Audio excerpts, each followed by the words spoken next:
Look at that. How are you? I'm good, mate. Roger, great to be up in the commentary box with you tonight. It is the 5-Star Liquor New Zealand Stockcar Championships here at Stratford International Speedway. Joining up in the commentary box tonight instead of wandering around the pits, mate. Good to have you, mate. What have you been up to? Yes, I've actually shout out to Shannon Emerson. He's up on the grandstand up there. Managed to get out on the beautiful west coast. Well, I don't know what size, the Tasman Sea over that side, and do some fishing today. Ooh, yeah. And we bagged binned quite a few decent sized gurnard, and I jumped in. The water was beautiful. I had a few swims. So yeah, it's good. Nice and warm. Yeah, the ocean was beautiful out here. The west coast certainly put it on. I haven't been fishing over this side of the country, but I absolutely loved it. Excellent. So the Repechage, one of two races coming up this evening. What a lineup we have. We're taking 3 drivers from this race, Roger. Yeah, three from each Repechage. Got the 24 from last night, mate. That was a real battle, but they got it sorted out. We've got 24 guys from those 8 heats, 3 heats of 8 groups, and 24 from them, 6 more from tonight, and then we go for the big final for 3 races. Yeah, 15 lappers. And it's going to be fast, hard racing out there, isn't it? Yeah, so, we're here, like Roger said, 3 from this race, 3 from another Repechage. We're looking for 6 more finalists to make a 30-car field tonight for this New Zealand Stock Car Championship. Half the work is done for 24 of those cars. And these guys unlucky to get through, namely the front of the grid. We've got the 88C of Troy Cleveland out there, the 85S, your local hero, Dale Mickelson. He's unlucky to get through the runoff. Yeah. I mean, I'll tell you what, I've raced here at Stratford. It's a very quick track. To try and outrun a Lamp brother, I think that Dale was very brave. I saw he actually, Kyle picked that outside row for the runoff, and I thought, he's obviously got a plan. Yeah, he did. Yeah. And it worked. But then Dale... Yeah, I mean, he got the jump. He did. And if I was Dale, I would have actually just got on the brakes and probably let Kyle sort of push me. I mean, the Lamp brothers are very good drivers. I've been under attack from them a few times, namely at Kiki. They try to get me. But I will take all the starting grids for the Repechage. Roger, run us through those? Yeah, go for it, mate. All right, so Troy Cleveland, 88C from Christchurch. He'll be on P1. He'll be looking to join a couple of others from the Christchurch syndicate. Todd Duthie, the 32S, he'll start from grid number 2. We go to Dale Mickelson. We're just talking about him, the 85S in third. 11S of Paul. He is in the ex-Gary Lonergan 3NZ car, actually. Very quick out there, new to the sport, I believe. So C. McEwen from out of Cromwell there. B. McDonald in the 9T off grid number 6. Grid number 7 is the 98G of Bryce Simpson. Then we go to Paul Gaskin, the 6W tank on grid number 8.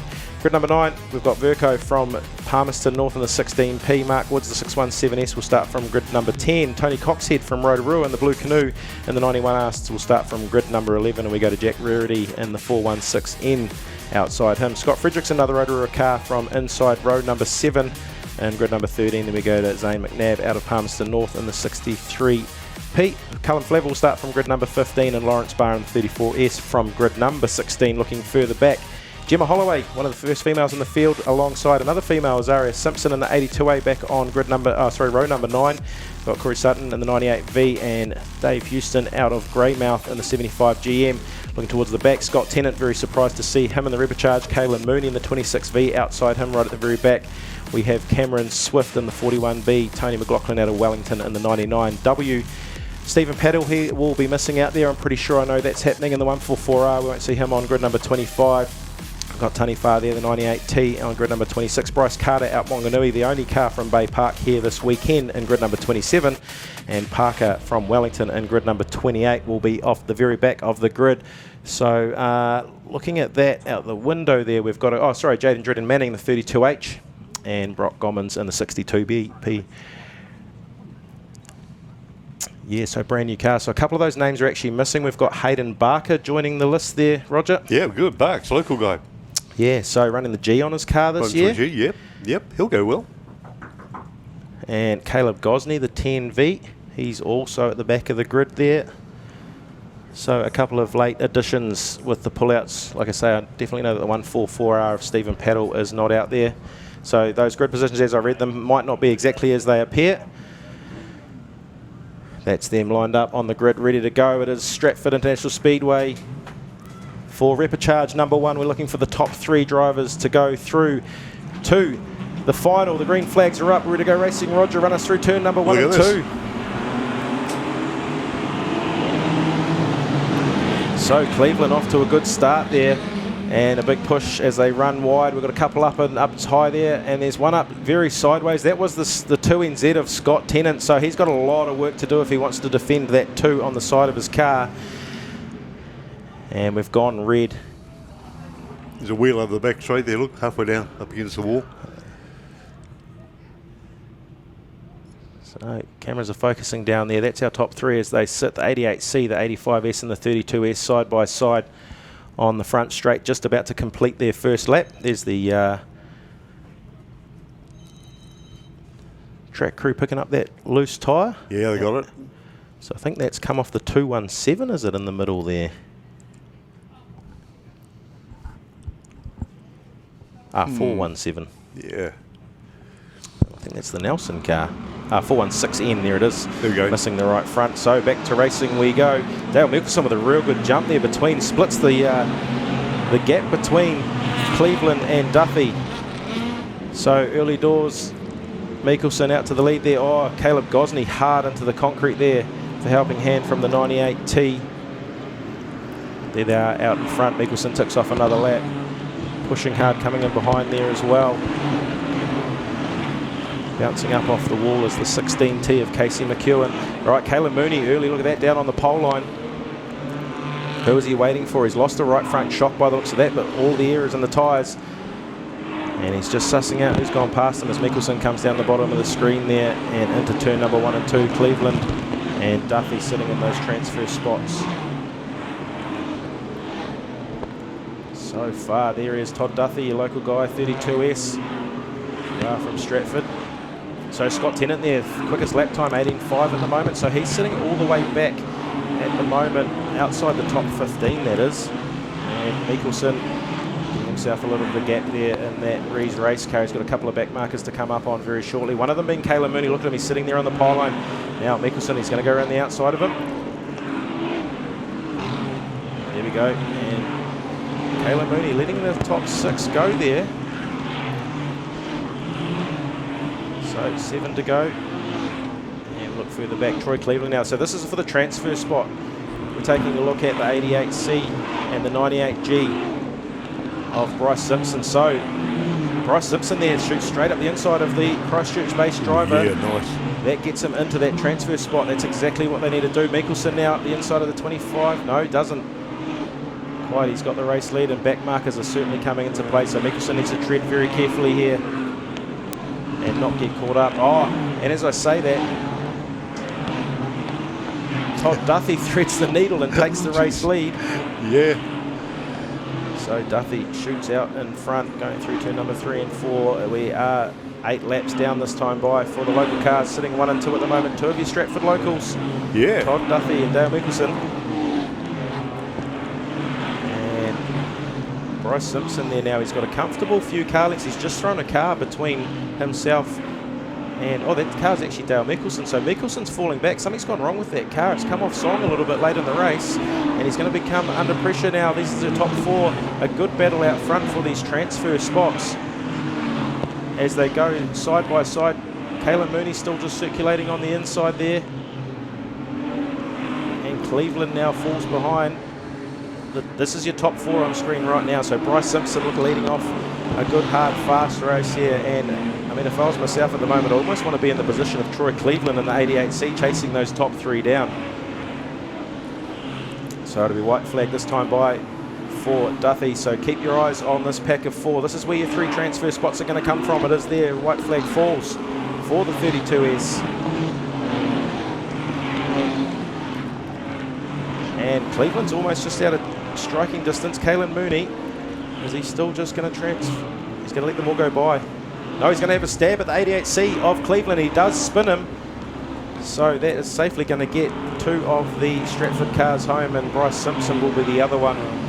So Caleb Mooney sort of just trickled around the inside of the track there, didn't he? Yeah. Bit of drama around the bottom there on turn 4, the couple of cars.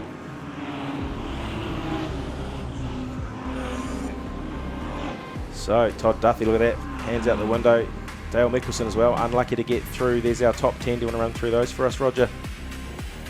Todd Duffy, the 32S transfer spot. That's great, yeah. Bryce Simpson, the Gisborne car, 98G, second. Dale Nicholson 85 in third. Ricky Paul. Ricky's just missing out there. It's a pity. It's number 11 Ricky Paul. Brody McDonald 9T Cromwell car.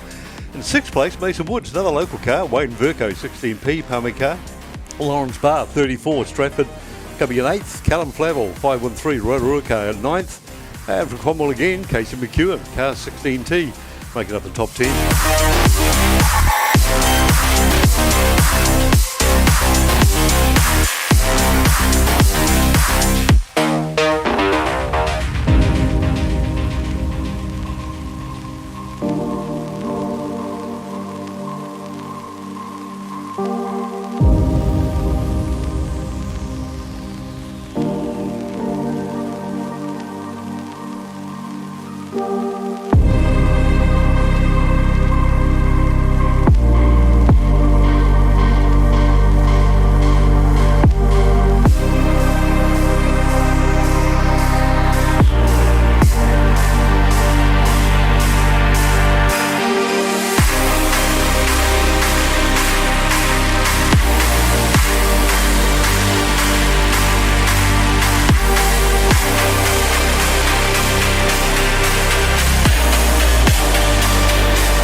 Given that he's sitting on grid number 3, must have been extremely close to missing out last night also.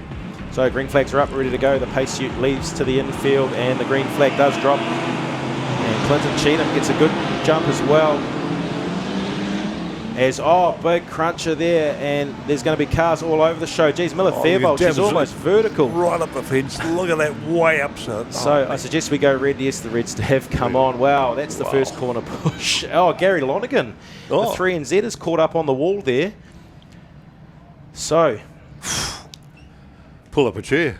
Now, Zane Pullen, he can't move under the reds at the moment. Now, I don't know how or what's going to happen here with further referees. Wayne Bryant, here's our head referee out there, is going to have a job on his hands here. So the Chris Shingleton, that's the 87R, he's stuck at the front. Now, traditionally on a red light, you get the chance to remove yourself. Now, I know for Miller Fairbold, you can clearly see there, she's got no drive. Her rear wheels are not on the ground. So we'll have a chance to look at some replays here. There it is. So Clinton Cheatham and Brendan Tye got a good start, and big crunch. So it was Hamish McLeod that kind of caught the wheel gate a little bit of, I think it's the 24S, Nathan Alexander. So he managed to drive away from that to start with, and he's actually ended up just past pit gate, but his left-hand front does not look very happy at all. Miller Fairbold, quite impressive, and Gary Lonergan, look at that, just the force of 30 stock cars, well, just under 30 pushing in, and Miller Fairbold there, what a wild ride. And the HSP chassis, I mean, the Humphreys Steel and Performance chassis, they're not unfamiliar with climbing like that. I remember when William actually did that at Teams Champs. So whatever he's done to that car, it's got the same suspension setup in it.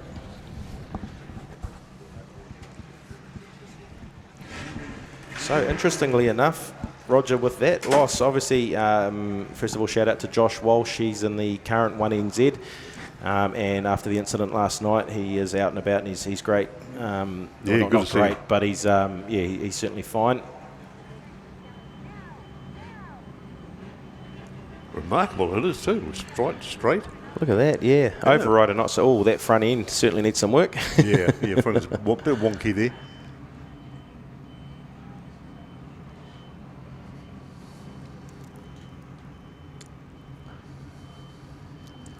So Gary wandering across the infield there as well. Give us a wave, Gary. You're on TV, mate.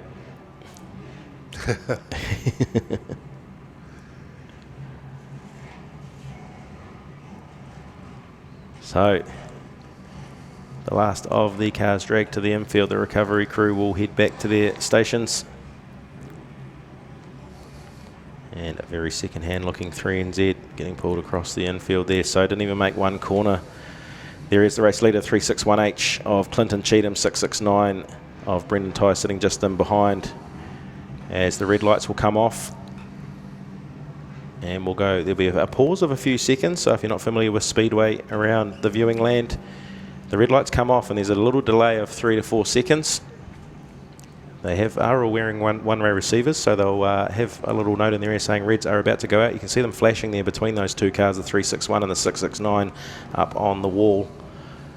So lights will go out. There they are. They're going to go out, count to 3 or 4, and they will go green back to racing. All right. Whew. So, back into it, finally. Yeah. So, in all of that, Taylor Lamp, the 992P as well, up into 3rd place. And Callum Sturziker there sitting in 4th place as well. That's the place you want to be, I think, this early on in a Repechage race. As they tick off another lap. So they've sorted themselves out. And a little push wide there from Brendan Tye in behind. So that gives Lamp a chance to close right up on the back bumper of Tyres. They go into 3 and 4. Lamp takes a little dive up the inside. And doesn't quite hang on. Tye with some good drive coming out of 3 and 4 there. So is this good news for Clinton Cheatham? He's come up behind his clubmate William White in the 99H. What's William White going to do as they come down the front straight there? He's going to try and take a stab at one of these cars and give him some breathing room. Yeah, he is. He puts the bumper hard in to the back, but Taylor Lamp pushes him wide. So William White now in the 99H is going to nose. There he is. He's putting the bumper hard into the back of the 15V. And trying to give some breathing space to his clubmate, Clinton Cheatham. So the club work comes into it early, Roger. Yeah, it is too. It's working. It's working. Absolutely. So there's a good breather now between the 361H, Clinton Cheatham, Brendan Tye and Taylor Lamp. There they do cross for another lap. So we take a little bit further back. That is Jake McGrath, Bryce Jetson, a couple of Stratford cars. William White there is down on the pole line. So he's going to let the rest of the field go through.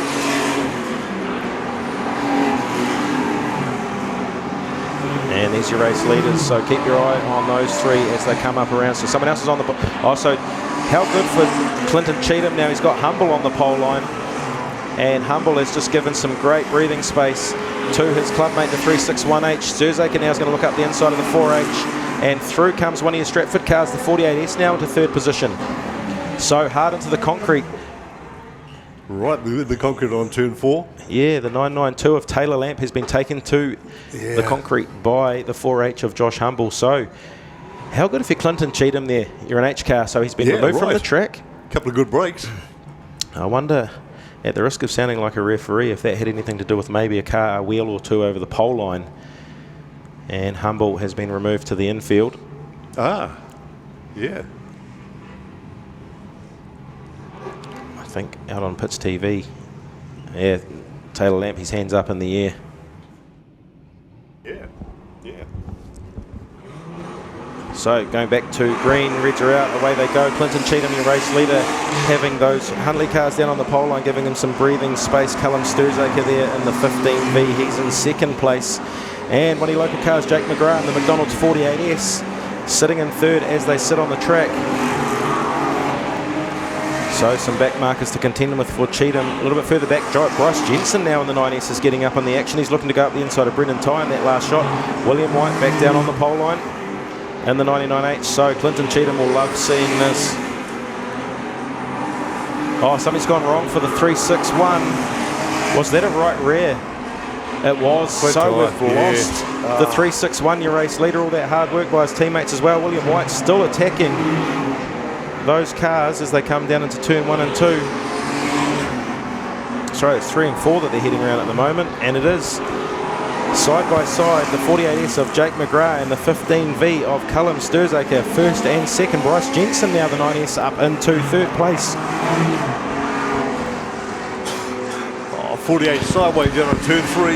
Yeah, so William White's putting their tacks in the 99H, and he's going to take the 48S to the wall. So your transfer spots as they sit, 15V, Callum Sturzaker, 9S, Bryce Jensen, and 48S is still hanging on. Hanging in there, go Jake. So the checkered flag falls for the 15V of Cullen Sturzaker, Bryce Jensen in the 9S. Another Stratford car will come home in second, and Jake McGrath in the 48S will come home in third as well. So very interesting. 4 Stratford cars out of 6 make up that Repechage transfer spots. Oh, frustrating. Get flat tyre. That was a pity after all that hard work.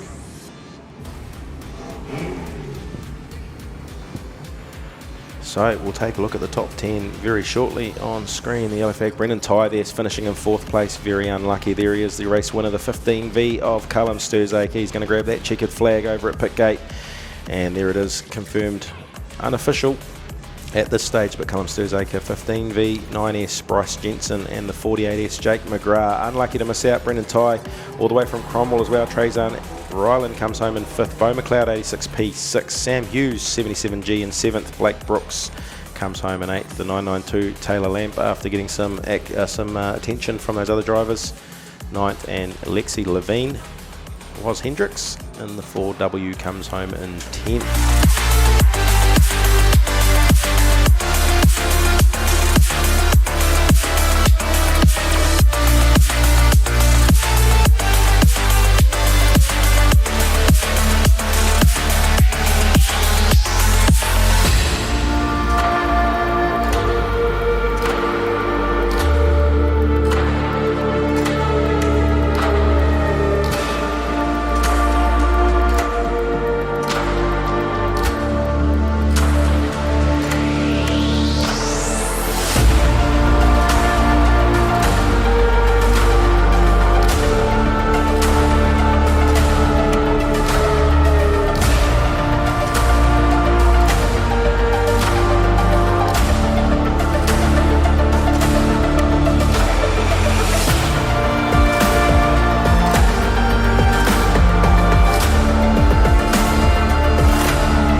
Good afternoon, race lovers. I'm Bianca Marge. This is, of course, Tony next to me. You've just heard him commentating the Repechage. We're here, of course, at Stratford Speedway. What a night. We're here to watch the final event of the Five Guys Liquor New Zealand Stockcar Champs. What a night.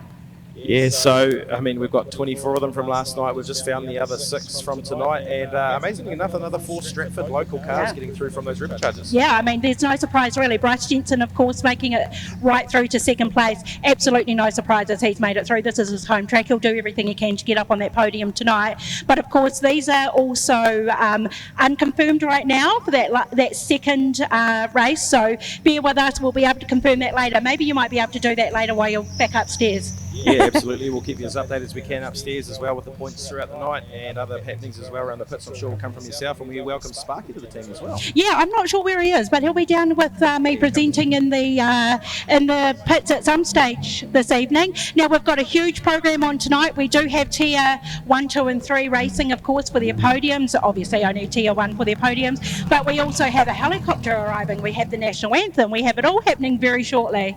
Yeah, well, it's probably a good time to bring up about the Huntley Cup. So thanks to Amaron, he's informed me about this. Something that a lot of people didn't know, including myself, and I sort of tend to think that I know a lot about stock cars. But the New Zealand Stock Car Championship trophy actually started in the 90s, and someone that's quite familiar to a lot of people by the name of Aaron Zampese was the first person to win it in the 90s when it wasn't actually an official SNZ trophy. So it wasn't until 2000 when it was actually recognised as an SNZ national title, and that's when the 1, 2 and 3 NZ came along. And yeah, interestingly enough, it's the Huntley Cup. Cup. So thanks to Amaron for the information on that and a bit of history of the Cup. And like you say, it's turning up here on a helicopter. Yeah, and I just seen it being handed over, actually. Bit of a sad moment to see it being given away or given back. We do have to update everybody on Josh Walsh as well, who was our current 1NZ. We did see him be taken off the track last night. He has been diagnosed with a broken jaw, so obviously he won't be racing tonight. But in terms of what could have happened, it was a bit of a nasty accident. I mean, we're glad that he's doing okay. Yeah, above all else, obviously, we like seeing crashes at Speedway. We like seeing the action, but above all else, we like to see them walk away. And Josh, I mean, if I know Josh as well as I know him, I think he's probably just as gutted and probably hurts just as much not to be out there defending that title out there rather than the actual jaw as well. So we do wish him all the best as recovery. We probably won't see him out there for some time. Racing for the rest of the season. But touching on that, we're not going to see it. We're definitely going to see a new 1NZ. Yep. Also a new 2NZ and 3NZ. I mean, I called it last night, and you know, everyone said, "Oh, Bianchi might be jumping the gun," and I thought that I had, but of course, it's very, very rare that we see Gary Lonergan not in this final pack. And of course, I mean, it was just such a change. But with 200 cars, it's such a it's potluck almost. Yeah, I mean, we spoke about it last night. We touched on it briefly at the end of the meeting. You try and pick someone. I know, do you think that your picks maybe changed after you've seen, I think you mentioned Tyler Walker. Yeah. He's got 4 more cars from Stratford out there to now help him. Yeah. So William Humphreys was my sort of initial pick when I first saw the list. Yeah. And he was very quick, very rapid. He's spent a lot of laps. He's done a lot of laps, especially last weekend, even just in the super stock. So I think he's certainly going to have his work cut out to grab a number. Yeah, I mean, last night, everybody's seen it. The standout driver is definitely William Humphreys. Quite a bit of a laugh we were having with him last night. He spent most of the time in the referee's box. We said, you might as well just come and park your car here, William. But of course, we can't discount Harley Robb. Harley Robb is one of the hardest men in a stock car. I think we all would agree on that. So if he gets a sniff of that podium, he's going to be hard to beat as well. Yeah, and obviously Harley's got a lot of respect from the likes of Tyler Walker getting waved past us to sort of, you saw that late in the race yesterday that Tyler was throwing his hands to say, Tyler, go through, grab those points, make sure you qualify. Wade Sweeting, he's out there helping him as well, and Troy Cleveland was very unlucky to make it through that repechage. Yeah, likewise with Brendan Tye. He would have been dirty on himself because, of course, he came off through the repechage last week at Miami, so I actually thought he was going to get it done. He's driving his son's car, Jaden's car, and Jaden will be down there giving him a what for right now, I bet.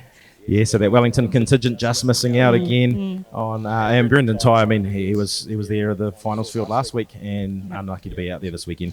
Like we say, potluck. Hey, I mean, it is a lot of luck. It's a lot of who your friends are, who's by your side, and it just makes for a really interesting night of racing. Yeah, and I think we're going to see the hardest fasting racing as far as stock cars are concerned here in Stratford that we've seen for some time, because those cars out there, they're super quick. The drivers out there in them, they're all super quick, and it's going to be some good hard racing.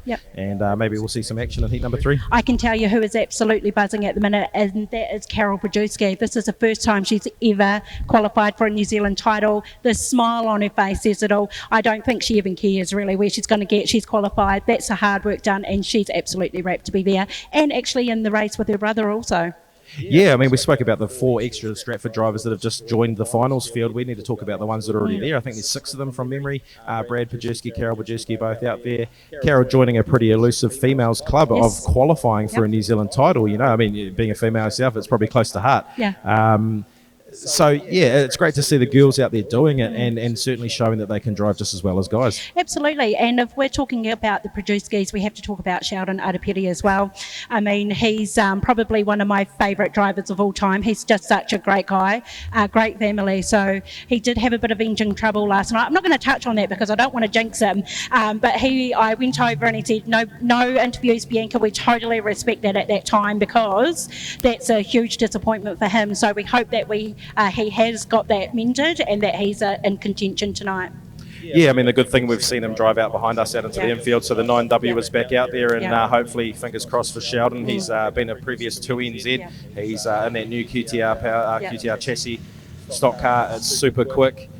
We know that he can foot it with the best of the drivers out there, so he's another one to definitely keep an eye on. I think I spoke to Blake Brooks last night, and he said, the cream always rises to the top, and I think that's exactly what we've got here tonight. And even podium 2 and 3, they're absolutely fantastic drivers, fantastic people. So, I mean, I'm just here for the fun of it, really. I love, evolving in the spectators world. I'm, never going to be a driver except for the side-by-side last night, but it's just great watching these drivers come out here and enjoy what they do. Yeah, and for a group of these guys out there, they're sitting out there, they're ready to change their number tonight. Yeah. So one of 30 drivers is going to put a 1 on his car, potentially for the very first time. Someone's going to put 2 on their car, and changing the number. I was pretty close to doing it myself, so I can't say that I know what the feeling's going to be like, but even being that close, it was pretty awesome, and I can only imagine what it's going to feel like if you actually do get to change your number. Yeah, I mean, the hard work, I think, like we talked and pressed on last night, was done last night, and tonight it's all just about, face forward. I don't want to say and get the job done. There's Brendan Ty there now. Look at him with Jaden. Jaden's getting the look like, Dad, come on, are you joking over here? Hey. Brendan's looking at me like harsh, but it is a shame to see him out of contention. Yeah, I mean, we would have loved to have been out there as well with the W on the car, but if we take a glance up behind us, I think we've got something arriving. Oh, look, I don't know if our cameraman can pick that up, but woo!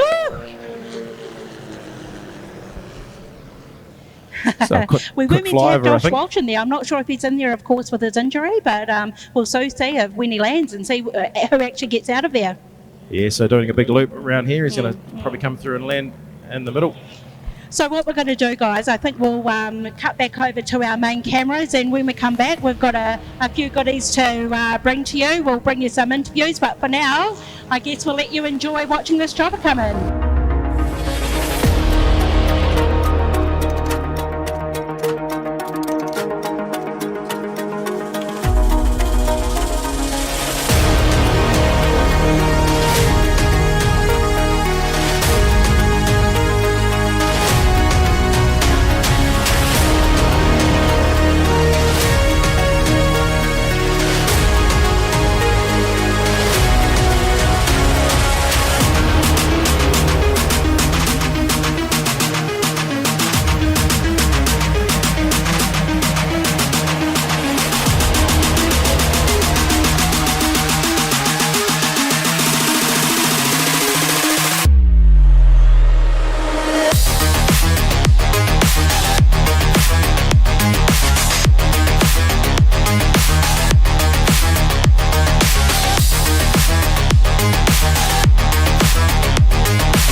Hey guys, so I'm down here with Sheldon Arapiri. Sheldon, we thought we'd just come to you quickly while everybody's setting up. You've got a tennis ball in your hand. First of all, congratulations on making it through, but what's this tennis ball about? Your guess is as good as mine, I think. Maybe we might be throwing it into the crowd, we're not sure, but Sheldon, I mean, we've got a big presentation here and I bet you're absolutely rapt to be part of it. Yeah, it's pretty good to make it through to the finals of, good fields here. I've got a lot of people to thank. They've helped me along the way, and especially my good mate Chilla of 1NZ that's helped me a lot, and Lofty, Leroy and Glenn. I just can't thank everyone enough for getting me here, and obviously Dan and Renee for supplying a good car, and yeah, hopefully tonight goes good, but we'll see what happens. So we're here doing your grids right now, I believe, Sheldon, is that correct? Yeah, I think so. Just pick a trophy if our grid draw's on the bottom and go from there. Well, I tell you what, good luck for that draw. We're with Tony at the moment, and he's over here. We'll pass over to you, Tony. All right, so we're down here. It is the 5-star Liquor Stratford Speedway New Zealand Stockcar Championship for 2023-24. We've got 30 trophies down here in front of us, so we're going to start one by one, and we'll start in numerical order. Can we have 5W Keegan Levine? And ladies and gentlemen, if you'd like to put your hands together, if you are here live for each driver, and it's a huge task to qualify. So Keegan Levine has grabbed grids number 23, 8, and is that a 15? So Keegan Levine, 5W, 23, 8, and 15. The next driver on the list, the 5K, Dion Henderson. And Dion has grabbed himself grid numbers 24, 9 and 13. That's the 5K, Dion Henderson at 24, 9 and 13. 6S, Bradley Bajewski. And Brad's going to grab himself one of these qualifiers trophies. He has grids number 30, 15 and 1. That's the 6S, Brad Bajewski. Grids 30, 15 and 1. Next driver, 8A, Logan Pete.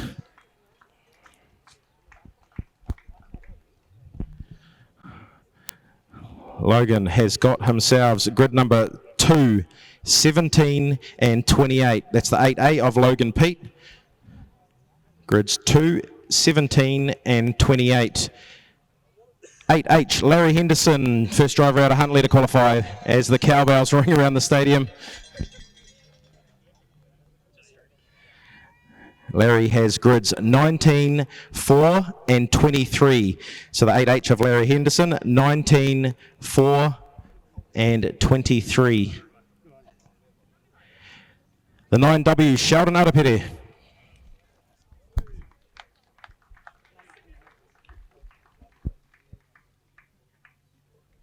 Sheldon has grabbed himself grid numbers 17, 2 and 27. That's the 9W, Sheldon Arapiri, 17, 2 and 27. 13P, Lucas Hay.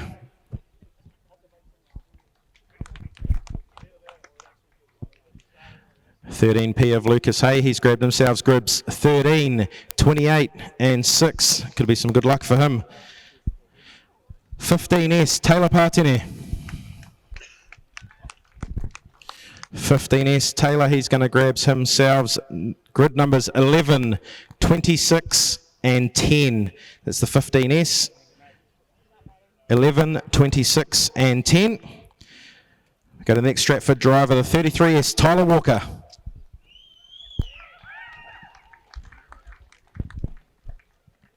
33S, Tyler Walker has got himself grids 18, 3 and 25. Next driver, 45H, Matthew Shaw.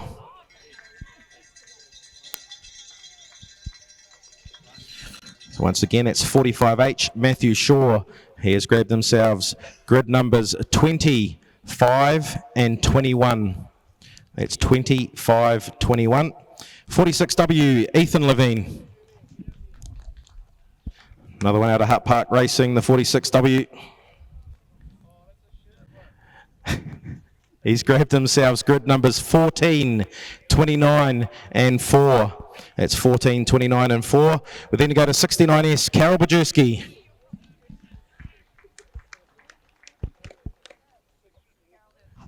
Carol, that's you, yes. You qualified. 69S, Carol Bajewski grabs herself grid numbers 7, 22 and 18, 69S. 79P, Cairo.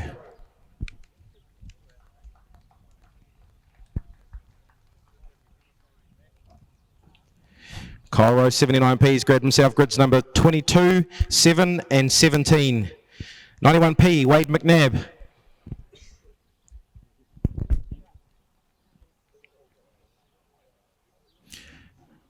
Wade McNabb grabs grids numbers 21, 6 and 19. It's the 91P.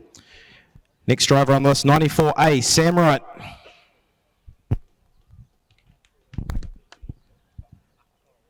The 94A of Sam Wright will get himself grid numbers 12, 27 and 8. That's the 94A. Then we go to the 94P of William Humphreys.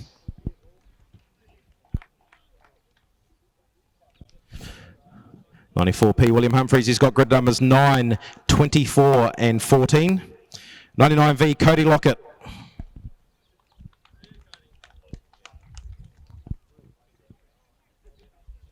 So the 99V of Cody Lockett gets grids numbers 29, 14 and 3.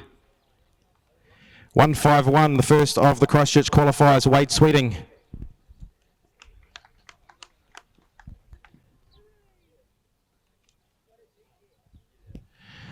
(151C) Wade Sweeting has grids 28, 13 and 5. 172P Daniel Burmester.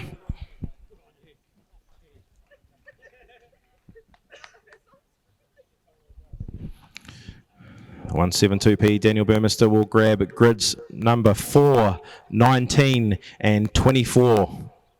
226P Liam Metcalf.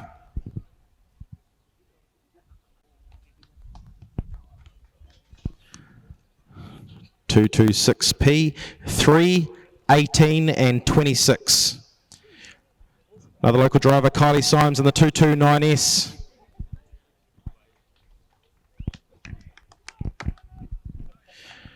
Kylie grabs grids 8, 23 and 16. Doesn't look too happy about that one.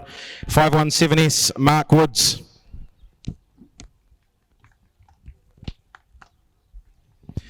(517's) grids are 6, 21 and 20. 772P, Kyle Lamp.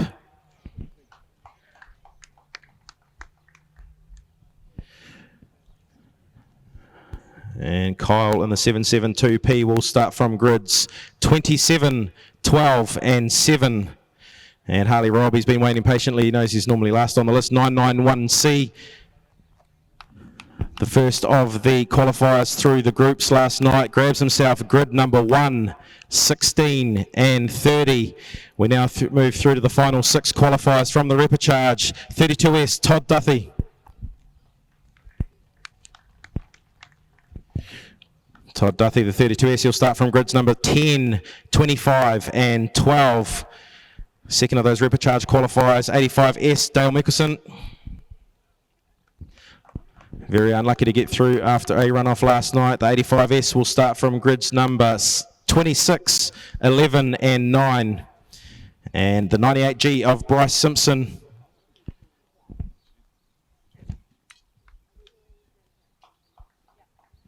(98G) Bryce Simpson will have grids 5, 20 and 22. Final 3 grids from the second Repechage, 48S, another local, Jake McGrath.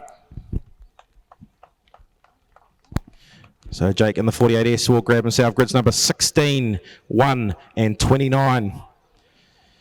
The 15V, Callum Sturziker.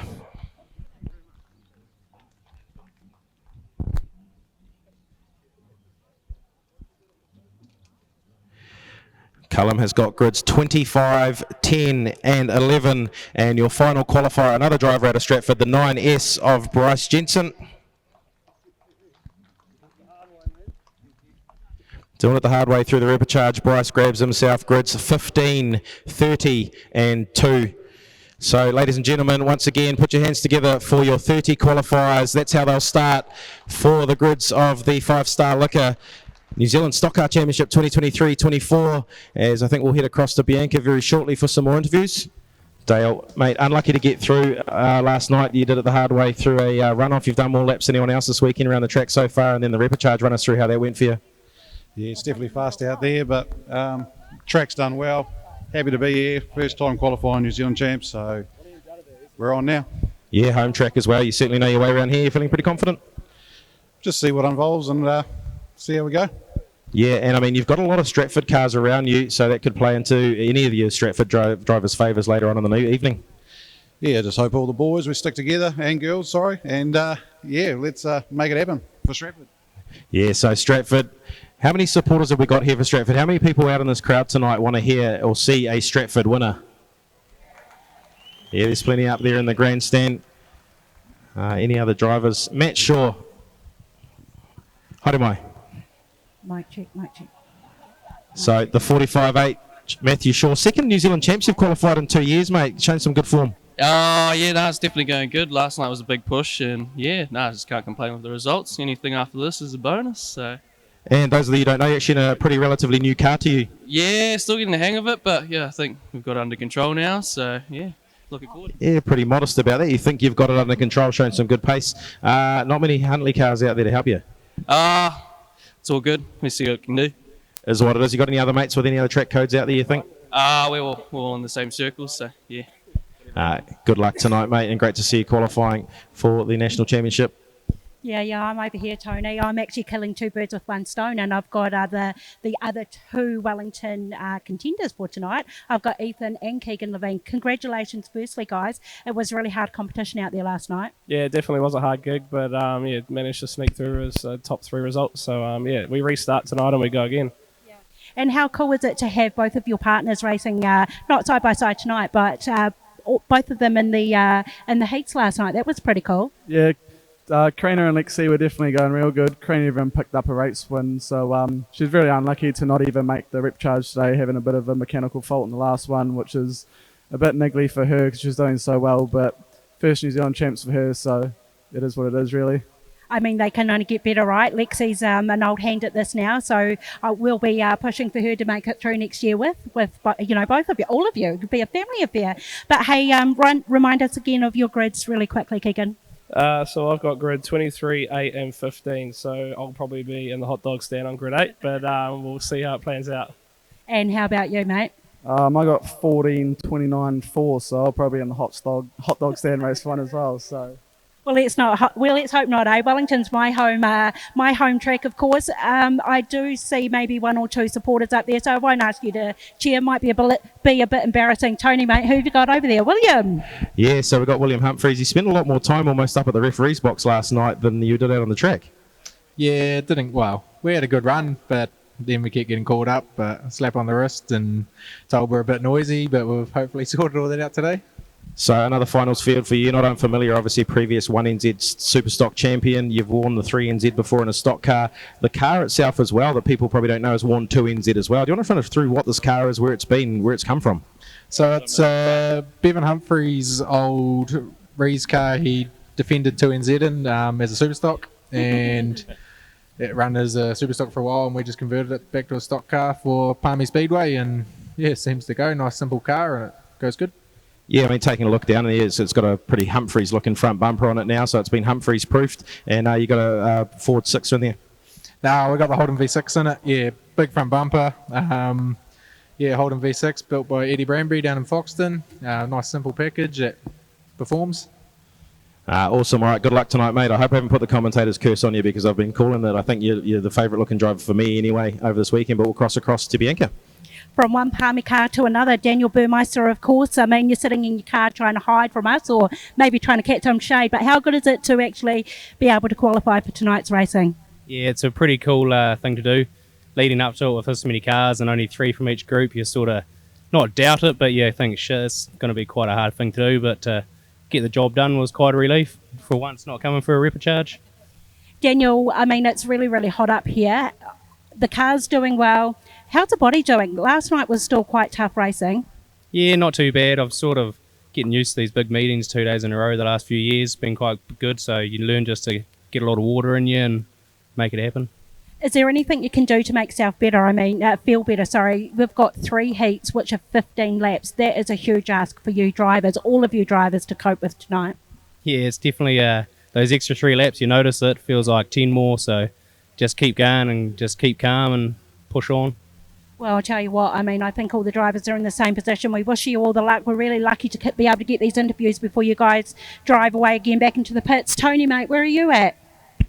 Yeah, so we're down here with the 32S of Todd Duthie. Now, Todd Duthie, you just told me off screen that you don't actually own this car. Nah, it's my brother's car. He built. So this car has actually previously got 2NZ on it, so you're feeling like you can peel that 3 off and make it a 2 this weekend? Oh, yeah, maybe. Be good to one up that. Absolutely. I spoke about it a little earlier, actually, and like I said to Dale a bit earlier, do you think you've got a bit of an advantage now that you've seen the track tonight before all these other drivers? Oh, no, it's all very much for muchness. A bit of luck involved, hopefully, and see where we end up. Yeah, all right, mate. You happy with your grids? Oh, not really, but we'll just send it and see what happens. That's it. Buckle up and hang on. Bianca, over to you. Got someone else? Yes, I sure do. I hunted her down. I found her. She was hiding from me, Carol Pajewski. I mean, this is your first time that you've qualified for a New Zealand title. You must be absolutely buzzing right now. Yeah, I'm pretty stoked to be here. Anything from now is a bonus. So to qualify at my home track after drama all season's pretty good. And I think it's the first time it's ever been contended with a brother and a sister. We've got lots of brothers and brothers, but not a brother and sister. Yeah, it's pretty cool to be racing in the big show with my little brother. We'll just see what happens on the track and see where he goes and where I go, and hopefully we keep out of each other's way. I mean, Dad must be super proud right now to see both of you come through. He's done many a lap in every track in the country, but he must be absolutely proud of you two right now. Yeah, I think he is pretty happy. I don't think he lets on as much as he is, but yeah, it's pretty cool to be at our home track and racing for a New Zealand title and having our family down there helping us, and yeah.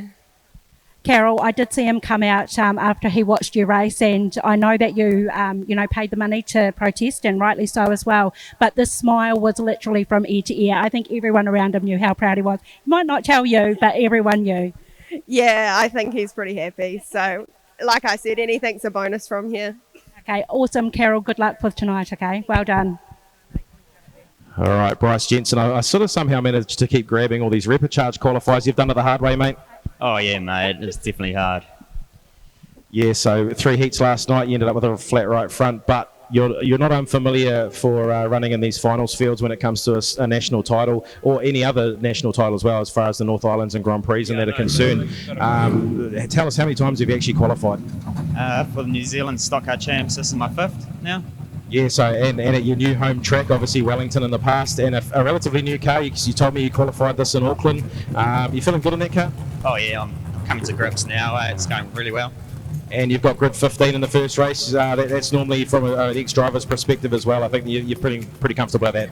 Yeah, I'm really happy with my grids. They've actually, to be perfectly honest, this is probably the best grids I've ever had for a final, so I'm stoked. Oh, this is a good mindset to go in with, a bit of confidence, and good luck for tonight, mate.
All right, so I've managed to just quickly snag John Booker here. He's the track prep. Well, I guess what exactly are you here? You're a man of many things, aren't you, at Stratford Speedway? Yeah, hey, I've been involved with the sport for a long time. The whole family has, really. The old man used to do this, and I don't know why I ever take it on, but no one else seems to want to do it, and it's a bloody hell of a challenge, you know. The guy that wins always thinks it's a great track, and the guy that has a bus of a night thinks it's an arsehole track. Yeah, so the reason I quickly wanted to grab you, John, is first of all, the track exceptional last night. I think it was an absolutely great decision not to run a practice on Thursday as well, and the track's holding together. But what exactly goes into keeping the track exactly like it is? Yeah, well, your first night's usually pretty good. You always end up, well, we do here because it's the surface.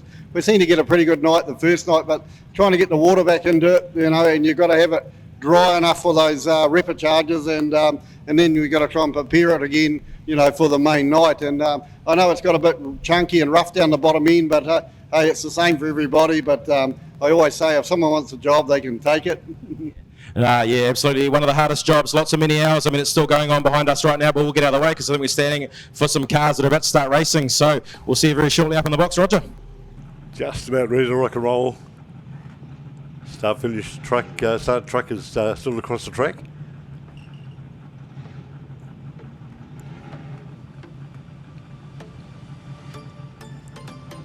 .351 Auckland car. Bryce Fazy on the grass.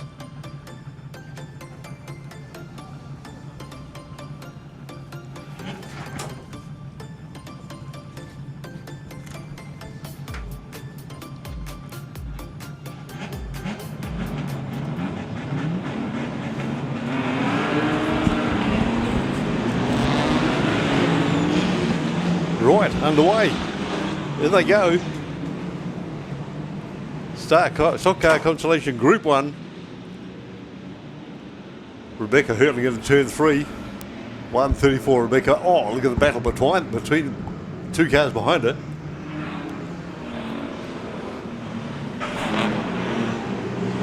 More drama on turn 4. Oh, ouch.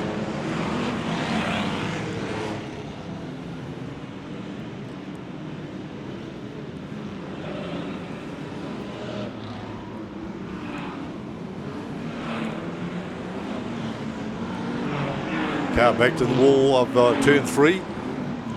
He's away. Red light though.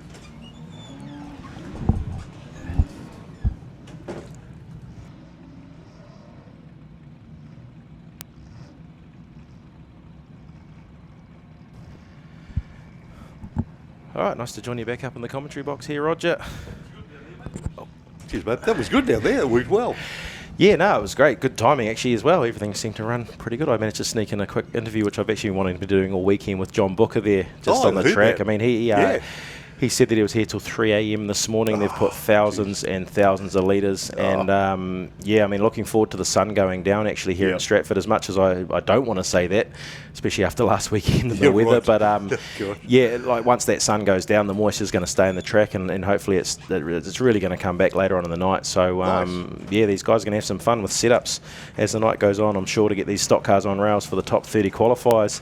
And there's got a bit of incident down there in turn 1 already, the 466P. That's James Galpin out of Palmy, and looks like the 71V as well, parked up on the bonnet. So turn 1 and 2, not only in the Repechage, is already claiming some victims for heat number 1 Consolation race. Sitting down there in turn number 3 as we look to go back to green and racing. Casey Cheatham there in the 97 gets a good jump on Neil Coley in the 38P to come through and grab second place. A couple of laps down here as Rebecca tips off another lap, and a pretty decent lead at the moment, quite a few car lengths. So look for a battle further back there. You have to forgive me, I don't know all these cars' drivers' names. Dale Robertson, actually, that's a big name to be in Consolation, Roger. Yeah, it is. 89W, yeah. It shows you the sort of pressure on, the quality of drivers out there, a name like that. Yeah, absolutely. So, yeah, look to see Dale certainly at the pointy end of these races. Every time the 89W, he stood on the many podiums over his racing career in both super stocks and stock cars, and fantastic looking car as well on a huge sucker. There's that 37S of Denham running further back. He's sitting in 11th place at the moment, that battle going on there. But Rebecca Barr, there she is, trying to make her way through some lap traffic at the moment. Casey Cheatham's actually closed that gap right up. Look at it, the 97H. Yeah. He's right up the back there, Rebecca Barr. She's getting tangled up with the 19 car now. And that's one of the Mooney cars, I believe. She pushes him all the way to the wall. Dale Robertson now looks up the inside. And Robertson, an 89W, speak of that driver, big punt on the 77. Oh, he's got latched on and lets him go just in time. Ooh, yeah. And massive hit in the background there. That's the 27H of... Geez, he was quick actually on Boxing Day here. Dale Robertson, there we go, back to the race leader now. Rebecca Barr still leading. Dale Robertson closing that gap up. Casey Cheatham sitting back there in third as well as they cross the line for 8 laps down. What a scrap between those two. Yeah, so some good fast cars that, I mean, on any given day, any given weekend, at any other championship, you would certainly see these guys. I mean, Rebecca and Dale actually going back to that Superstock Championship last weekend, both turning plenty of laps down there as well. So a good couple of really good looking cars. Dale throws the side rail into the side of Rebecca Barr there, the 134. A white flag out, it is one to go, or half a lap to go now. And Robertson there, look, doing a great job, showing his racecraft there is Robertson in the 89W. Can he get the drive down and get it home and grab that checkered flag for heat number 1? Good battle up front. Rebecca Barr, unlucky again not to grab a race win here at Stratford Speedway. Certainly, yeah.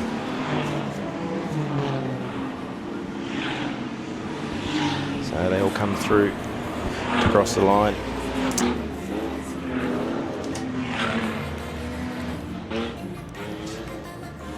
As the dust settles on race number 1 of night 2. 5-star liquor. And yeah, going back to that track, John Booker and his team, I can only imagine. I mean, I've seen Stan Hickey at my home track, Rotorua, do plenty of hours. Yeah, I mean, yes, Stan, over the years and years and years, what a machine that guy is. Yeah, I don't think anyone ever in their lifetime is probably going to do more laps than Stan Hickey around there. And I'd say John Booker is, the same here.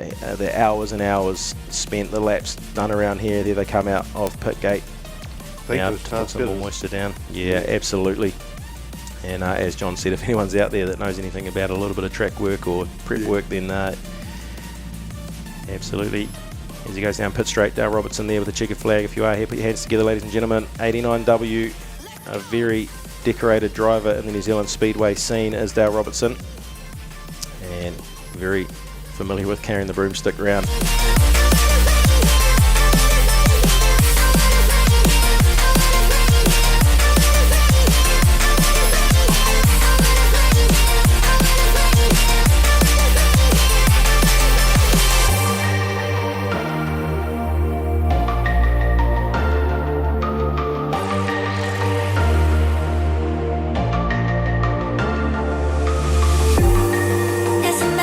So, Roger, a bit of a treat here. We've got a bit of a Speedway Stratford legend. I had the honour, actually, of spending a bit of time with them over in the UK recently. We had a bit of fun in Amsterdam.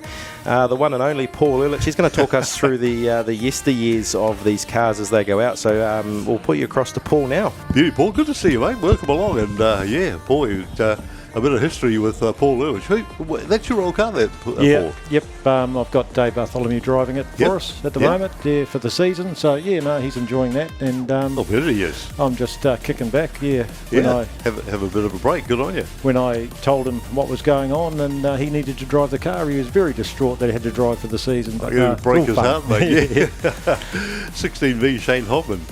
Gee, when was your car built? What's the history on that? You were talking about 41, the car that had the orange. Okay, 82. 82? I built that and built it specifically for teens racing because I was right into that at the time. Yeah, I remember it. And it was a hell of a lot of fun. And then the following year, Barry Tippett turned up with his Space Frame car. That's right, the kite.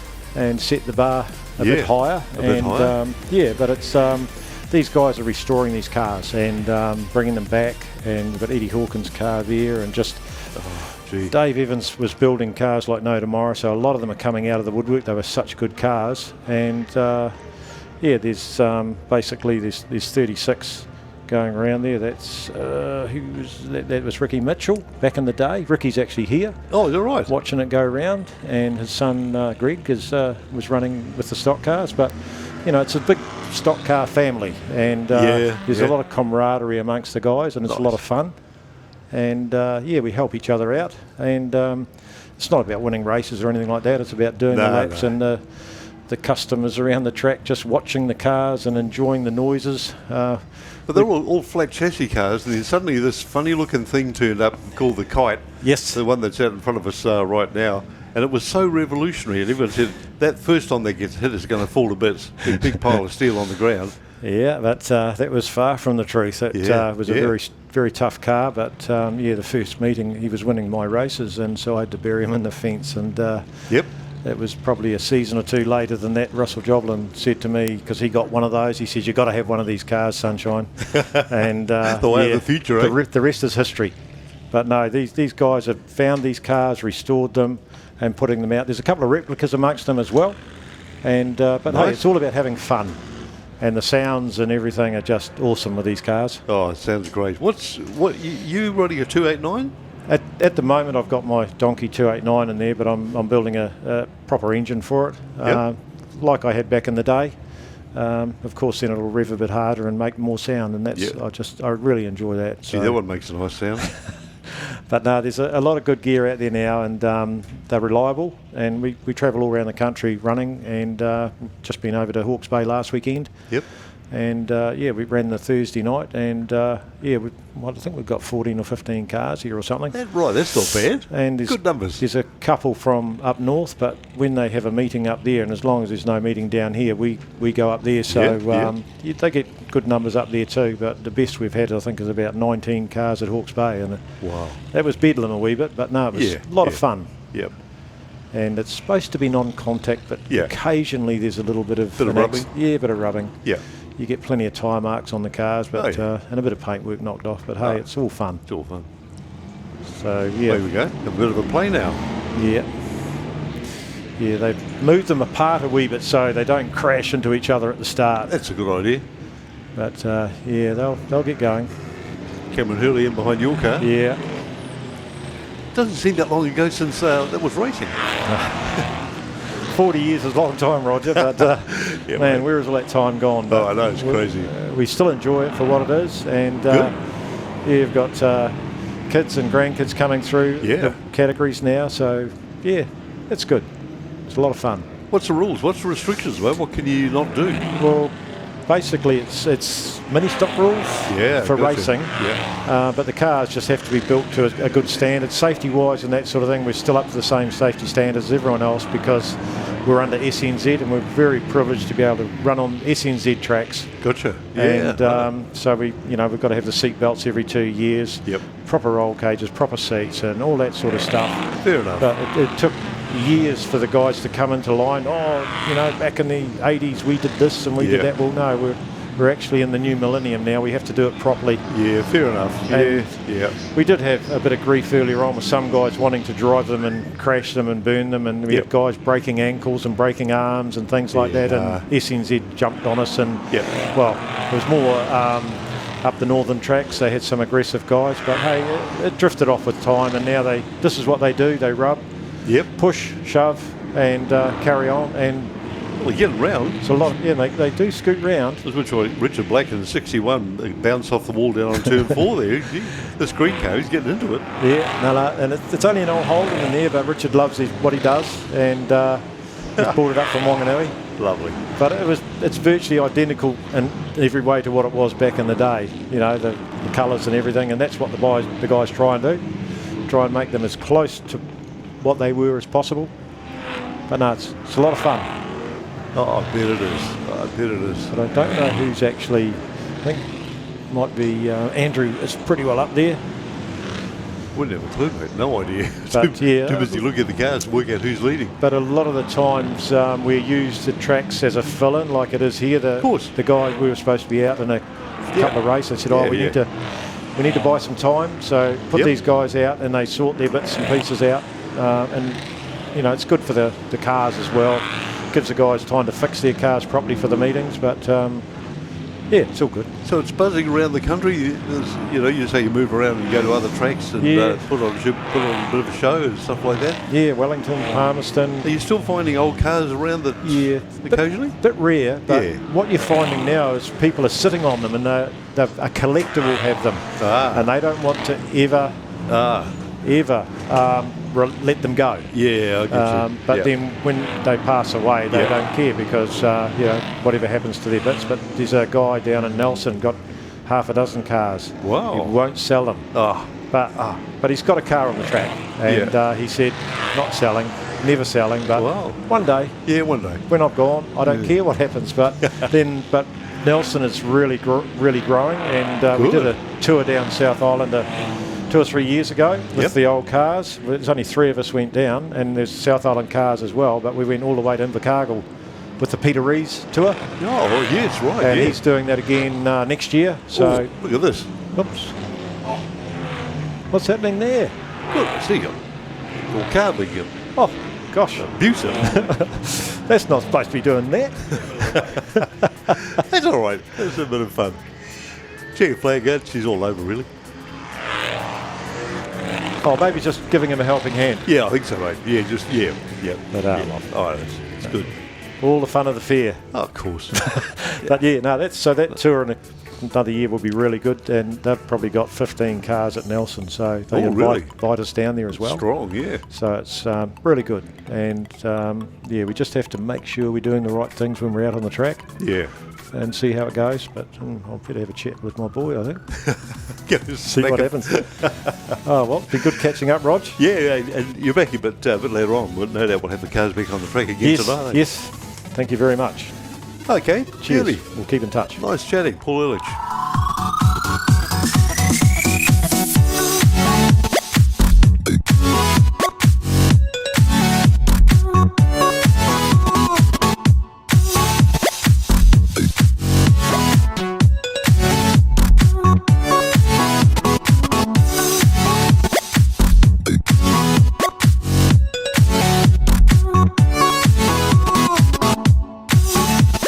Yeah, we're down in the pits. We've got all the action happening down at the current 3NZ Gary Lonergan's car. We've got welding going on. We've got a lot of crashing and bashing going on. Gary, can you explain to us what's happening right now? Yeah, we did quite a lot of damage in our first quarter. We didn't really go anywhere off the start, which is a bugger, but that's racing, eh? Gary, I would be more surprised if you didn't ruin some gear at a meeting like this. But hey, do you think we'll see you again for again this evening? Not this evening. No, it's not my car, so we'll tidy it up enough for it to get rolling and give it back to the poor owner of it, to be honest. Oh, no, do you think he's watching or is he here? Oh, no, he's happy as he's good. I hear a lot of laughs behind me. I think that's more of a nervous laugh, Gary. But hey, that's absolutely crazy that you're not going to be in this competition tonight. You're a crowd favourite, of course, and I think we've got a lot of eyes on us at the minute, and they're thinking, oh, golly, that's a big loss to the competition. Yeah, it's a bugger. It's always nice to be out there to try and defend your title, if not go any better, but it's not meant to be. So hopefully next year I'll be in my own car, my own gear, and see what happens. So, I mean, talking about the stock car, do you think we're going to see you very soon in a super, Gary? Yeah, Super's engine should be going on this week, so got to get some laps in before Palmy teams, hopefully. So, yeah. How is that team looking? We're looking pretty good. And that's all we're going to get out of Gary on that one. Hey, have a safe trip home, Gary. Hello, gorgeous. What's your name? Lexi. Lexi, aren't you gorgeous? It's a bit sad that Dad's not in the competition anymore, eh? Yeah. Oh, isn't she gorgeous? That's what it's all about, eh, Gary? Family. Found Bryce Jensen, actually. Home track. Came from 27th to second to get through on the Repechage. Bryce, that's amazing. Yeah, I'm just grateful for the big pile-up, really. It was quite messy, so we just kept it tight and went under it, One of our crew actually got an amazing photo of that. I tried to show Miller, but nowhere to be found. But hey, you were lucky, but it comes down to a lot of skill as well, Bryce. I'll be surprised if anyone but you got through in that Repechage. Oh, yeah, it's all luck, eh? It's all grid draws, and I knew it was going to be pushy first corner, so I just made sure I drove smart and kept low.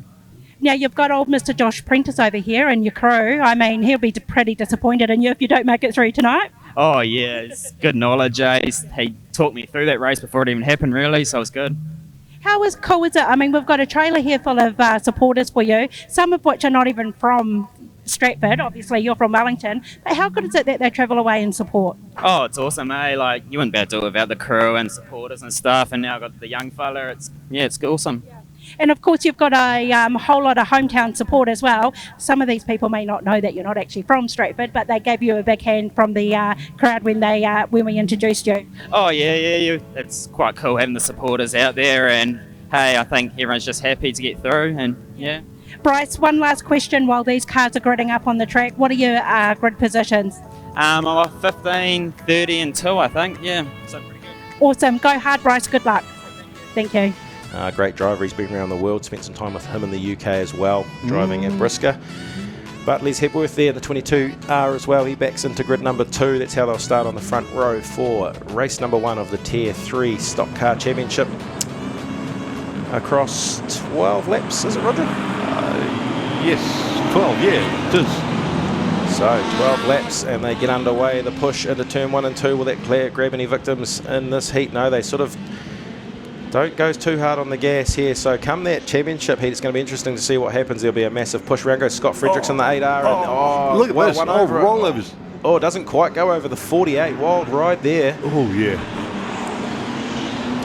And all sorts going down there. Sort of 5-6 wide. Oh, we've got a tie-up now. Is that a tie-up between two wheels, or is he purposely putting him there? I'm not sure. That was a 26M tank and the 31W coming together. It's Bryce Carter and Sam Parker.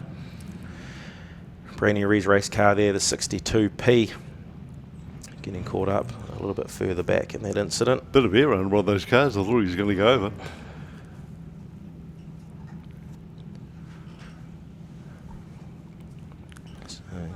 So we've got a replay coming in now. So there it is.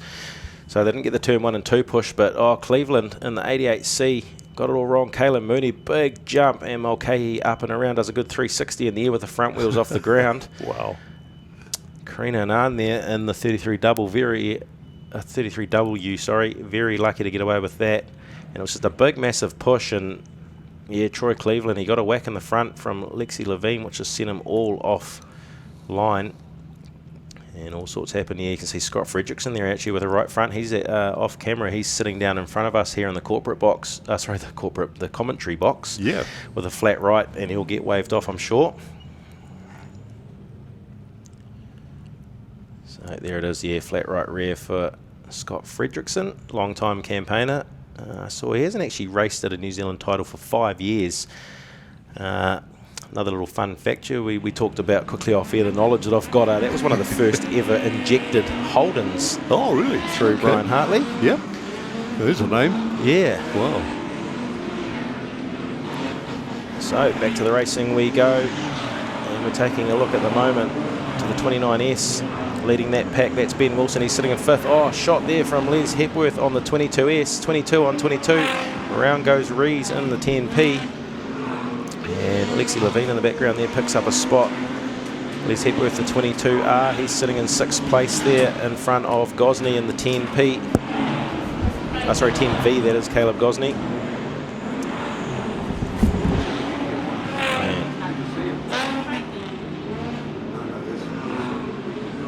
And around goes the 31W of Sam Parker.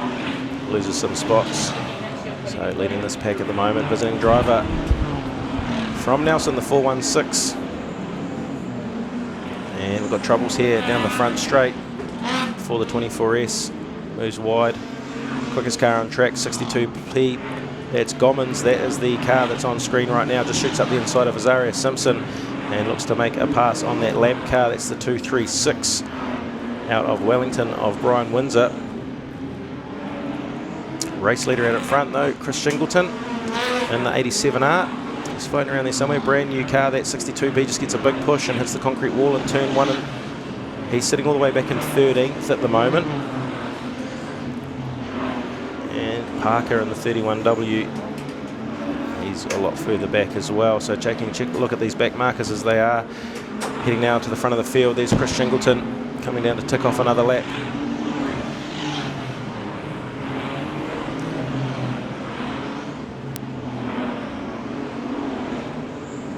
Les Hepworth, good looking car, that fairly new to him, that one, the 22R. He's got a super stock as well, so both cars, one of them for sale actually, the 22R super stock, if you are looking at getting into it. But Brett Aiken there, the 27H, goes quickest, and So something's happened with the transponders there. Looks like an 8-second. That would certainly be an unbeatable. That's fast. Yeah. Say something's gone wrong with the transponders. So white flag. Is that going to drop this time? No. Might have missed Chris Shingleton there. No, it's a 12 lap or so, one to go. So Brad Philpott, the 24H there, chasing down the race leader. So it's back to the front. We look now. 87R comes through. Chris Shingleton to grab the white flag. And Brad Philpott puts an attack on him. Is he going to get him? No. And that's actually Dave Hewson Jr. as well in the 74. This is your battle for the lead. Final lap. Chris Shingleton gets a big push coming in through 3 and 4. Is Brad Philpott going to grab his wheelgate? No, he doesn't. They're going to get through and finish in that order. 87R, Chris Shingleton. Good race towards the end there between that front 3. That was close.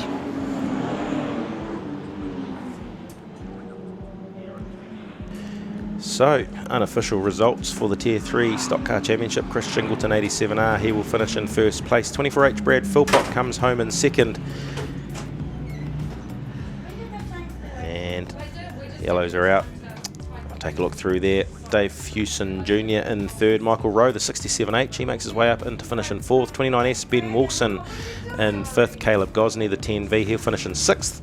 There's Hepworth in that car, looking really good out there. 22R finishes in 7th. 33W, Karina Renan, she finishes in 8th. Lexi Levine in 9th. Oh, we got that name right this time. Kayla Mooney, the 26V, is in 10th. So some big names there. And on the other top 10, so the top 20 from 11th place. Stephen Reed grabs 11th. Azaria Simpson in the 82A in 12th. Brian Windsor, Troy Cleveland, Nathan Rees. Round out your top 15.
Yeah, guys, I mean, I'm down here. If you've just joined us on the stream or at the track, perfect timing. I hope you've enjoyed those replays. But these guys are out on the dummy grid now. I can feel the tension. All of the pit crew and the families are making their way to their special area. We've got, oh my goodness, Harley Rob on pole. We've got Logan Pete on position 2. I have it in very good authority. He's absolutely backing himself, and rightly so. But these guys and girls, Carol's just gone through, are coming out now. This is what we've been waiting for, girls. 5-Star Liquor, New Zealand Stock Car Championship. I don't know about you, but I'm really, really excited. We wish all these drivers the best of luck. We hope they get home safely. Back up to you guys. Enjoy the racing.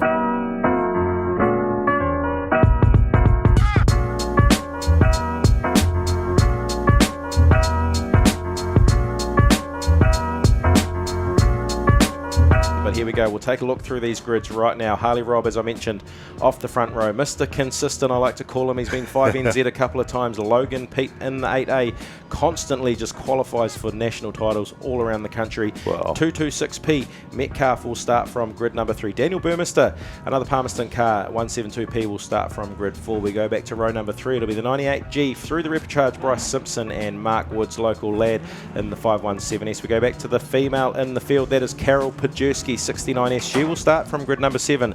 Kylie Symes, he will get himself from grid number 8 outside Carroll in the 229S. William Humphreys, 94P, will start from grid number 9. Todd Duthie outside him in the 32S. We go back to Taylor Parteni, the 15S from grid number 11, and Sam Wright, quickie out of Auckland in P12. Back to row number 7, we have Lucas Hay out of Palmerston North in 13P, and Ethan Levine, the 46W out of the Hutt Park Racing Crew in Wellington. Bryce Jensen, we've had a couple of chats to him already, the 9S from grid number 15. He's happy with those grids. And then we go back to McGrath through the Repechage in the 48S. Sheldon Adapeti from Wellington in the 9W will start from grid number 17, and local lad, he's had the one on the side of the car. Can he do it again? Tyler Walker, the 33S. Larry Henderson out of Huntley in the 8H will start from grid number 19, and we go to Matthew Shaw from grid number 20 in the 45H. Jesus, long way to get back here. Wade McNabb, 91P, will start from grid number 21, and we go to Kyle Rowe in the 79P outside him.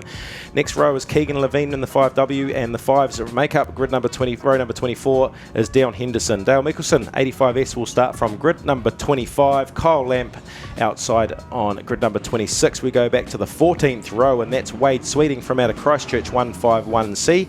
Cody Lockett in the 99V from grid number 28, and the very back row we have Bradley Pajerski in the 6S, who's, has he just come from, has he been dawdling around the track there, or has he come from a 3-minute bell? Not sure.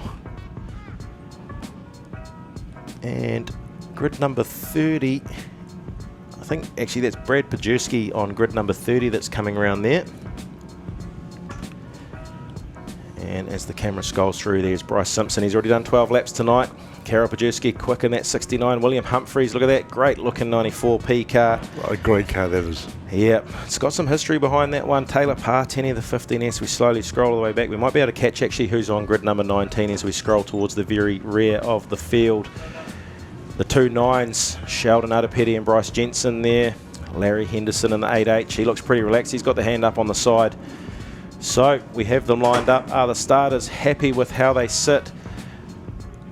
The Stratford Speedway Ute will pull off the track very shortly, and we're looking to go for heat number 1 of the 5-star Liquor New Zealand Stock Car Championships 23-24. He's a big one. It's time to buckle up and hang on into turn 1. You think you saw a push in the Repechage. These guys are ready to push hard into turn 1 and 2.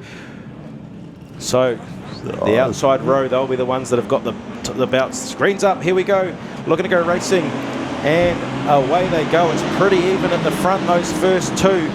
And Sam Wright, he dives straight to the outside. There's the massive push into turn 1 and 2. Big wall ride from the 517 Mark S in the background. Mark Woods, sorry, in the 517S. And Carol Pajerski, she's got herself stuck right on the outside, so a few cars are going to go 4 wide around the inside of her as we look out the front, and it's going to be the 991C of Harley Robb. Big wall ride down the front straight. They're trying to sort themselves out. There's 30 fast hot rod stock cars out on the track. Burmester goes round. We've lost Daniel Burmester to the infield. Very wet there and out of control. And also that looks like the 91P of Wade McNabb as well. So still trying to battle for position. And if you get off that racing line into the marbles, big cruncher. Oh, Duthie goes hard into the concrete in front of the flagman there in the 32S. Grabs a gear though, and he's going to carry on. So a lot of hustle and bustle going on through this New Zealand Stock Car Champs. Grid number 1, the leader at the moment, the 226P, is Liam Metcalf. He is the fastest car on the track as well. As we look back through, Lucas Hayes now gone quickest with an 18.6. So that's the sort of speed we're running around here at the moment. Keep an eye on those lap times as they go through. So it is Liam Metcalf, the race leader. There's a good look at Logan Pete there. He's sitting in 3rd position with Taylor Parteni, the 15. Humphreys there in 5th. Lucas Hayes 6th. And there a few car lengths now. Tyler Walker, the quickest car now on track in the 33S. 18.3. So round goes Pajerski there quickly, but we take a look at your race leader. That is Liam Metcalf leading Harley Robb from Logan Pete, Taylor Parteni, and William Humphreys. That's Brad Pajerski there trying to rejoin. And looks like some troubles there. No, grabs a gear and gets going again. Tyler Walker 18 flat. So those lap times dropping. Purple. Oh, problems there for Ethan Levine in the 46. He looks to be limping around turn 1 and 2 there. But it is Metcalf out in front, Harley Robb and Logan Pete. Look at that. Oh, there's actually a big hole. You can see that just then Logan Pete jumped through that hole in the middle starting to open up. So keep your eye on that. We don't want any flat right tyres.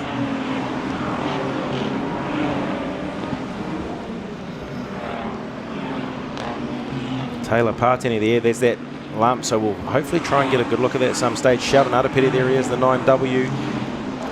He is up into 6th position now. Tyler Walker moving up, he's 7, Jay McGrath behind him. So look at them, they're still 4th, almost 5 wide there. Sam Wright just up and over the pole line, throws up a little bit of dust down the front straight. That is the battle. What are we looking at there? Cody Lockett, he's in 14th place, so it just shows how hard these guys are fighting for position all the way back there.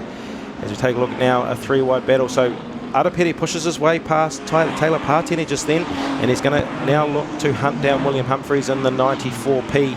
Sheldon Adapeti, look at that. QTR chassis looking very settled through turn 1 and 2. As that's your top 5 as they go through turn 1 and 2. Oh no, we've just switched back to the other end of the track now, and there's a big... Oh, Brad Pajewski just drives Bryce Simpson into pit gate. But it could be trouble in the steering yet as it's a flat left front off screen for Brad Pajewski. Race leader there, Liam Metcalf, shooting into turn 1 and 2. Harley Robb now looks like he's closing the gap a little bit and trying to keep it nice and square around that pole line. Liam Metcalf though, 226P, doing a great job out in front. That is 12 laps down of this 15 lapper.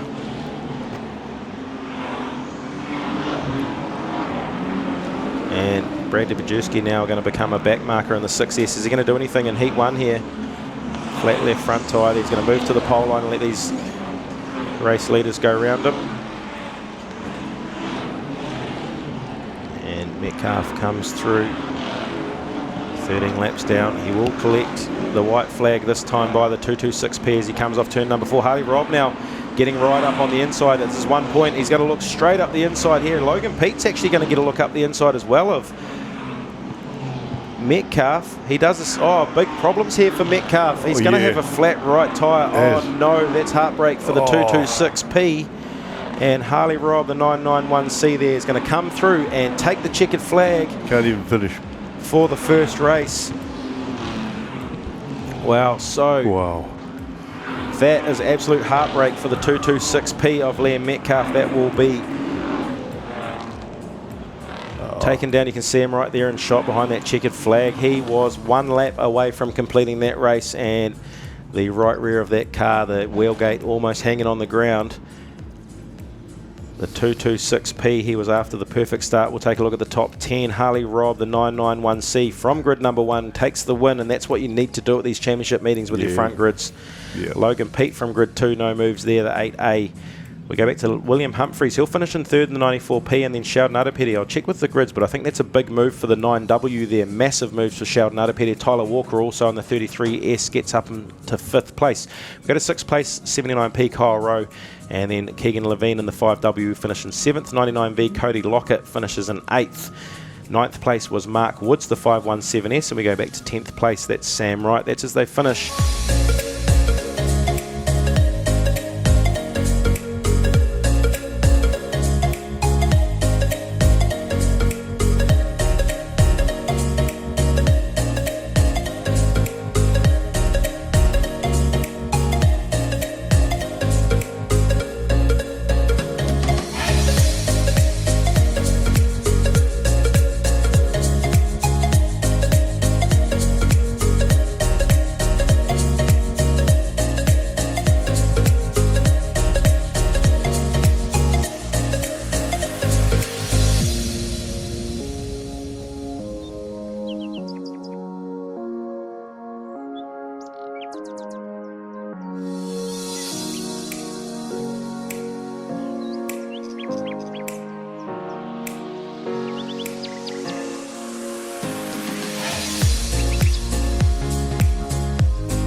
Wholesale Tyres in Whakatane.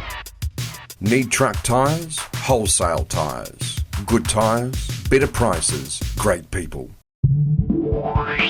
Technical Welding Services Hamilton are specialists in the transit concrete mixer industry. From chassis drop-off to a full working concrete mixing, the team will take care of the job from start to finish.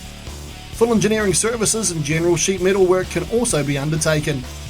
Need a quote? Call 07 847 2031 or visit our website www.techweld.nz. Technical Welding Services Hamilton, we are the experts. So those stock cars, King of the Mountain, all lined up there on the grid. Some fast stock cars missing out. See the Tony Coxhead car there, the 91R. He'll love being back in Stratford doing laps. Greens, away we go. A bit of a push there on Blake Brooks. He was almost holding the brakes as he went to go off the line there, but he shoots away the 208A, and that beautifully presented Rees race car shoots the lead and will be the first one to go in there. Those Wholesale Tyres chrome rims on the front there, those green chromies looking really good, aren't they? Yeah, they do, don't they? Plenty of cars out there running those if you do see those chrome rims. Courtesy of Wholesale Tyres, Bo and the team, make sure if you are a racer, I mean, they make great birthday and Christmas presents for race car drivers as well. And they look great. Yeah, I'm sure Bo actually and Lani are at home watching the stream. Of course, great supporters of the Pits TV. And we're going to go red as we take a look at Blake Brooks. So we've got a car backwards down there in turn number 1 and 2. Yeah. And Callum Flavel there in the 513. He's going to pull to the infield. Another little fun fact for you, Roger. That car there almost in the hands of Jordan Dare, got 1NZ in Rotorua. He was miles ahead in points. That's a fair few years ago. Yeah. And that car, that Rees race car, I mean, we mentioned that name, Peter Rees, in the shot there. I think we're counting 4 or 5, yeah, 5 of those cars, and one of them a copy. It's the 99. There we go. There's just so many of those Rees race cars. So what they've done is they've turned that car around, just off screen at the moment, the 99T, and must have been spun under the red. But yeah, there are 1, 2, 3, 4, 5 Rees race cars in the shot, and I mean, Clinton Cheatham's are essentially Rees race cars copies, I believe, as well. And what Pete and the family do for the sport, let alone what they compete for, is just amazing. Yeah. So back to green and racing we go. Stock cars, King of the Mountain.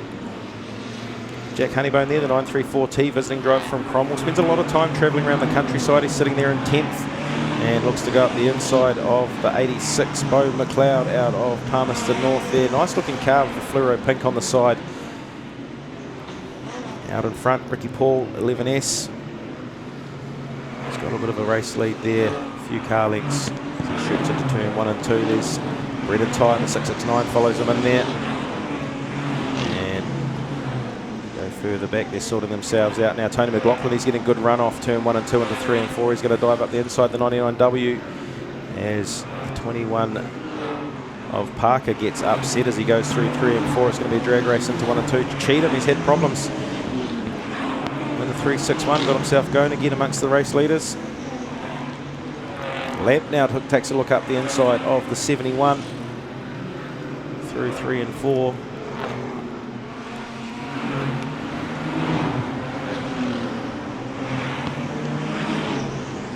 So that's Riley Ethorn.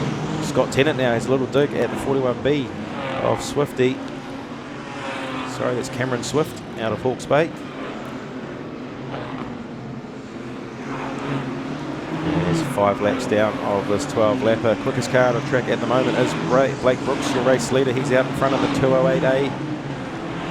And he's got himself a fair chunk. So Lamp now trying to make a pass on Riley Ethorn. From out of Greymouth, Brendan Ty there, he hangs on to second place as they are. So the Greymouth car, visiting driver from down south, showing some good pace. And 7G of Sam Hughes makes his way through. So this is the battle for second, third and fourth here. Brendan Ty, he's hanging on to second place. And Riley Ethorn, he's the quickest car on track now, just gone quickest with an 18.2. He's sitting there in third. And the battle for fourth there as well. Taylor Lamb, look at those. Not a lot between them. There's only a split second between each of those drivers and only 2 splits split them. And Brendan Ty, a bit of a push there. He must have hit a hole. So is Riley Ethorn going to get the drive? Bit of a wheel over the pole line there. but hopefully not seen by the referees. And a good push on Brendan Tye out into the concrete. Is Taylor Lamp going to take advantage as well? He does. Brendan Tye loses 2 spots there, and Lamp, he's going to put the pressure on Ethorn now as they go into 3 and 4. 9 laps down, it'll be 10 laps past. Meanwhile, out the front, Blake Brooks, he disappears under the top of the screen there now. Sorry, bottom of the screen. He is the quickest on track. No, it's gone back to Ethorn again now as well. So yeah, red. So the 98T, there he is, crossed up on the side of the track there. So you can have a look at that track there. It looks like there's a bit of a rut starting to open. It's a good sort of just over a car width off that pole line. And I mean, we know about that right-hand side tyre rule. If you do get any flat tyres at all, you are DNF'd in there. Will that come into play a bit later on?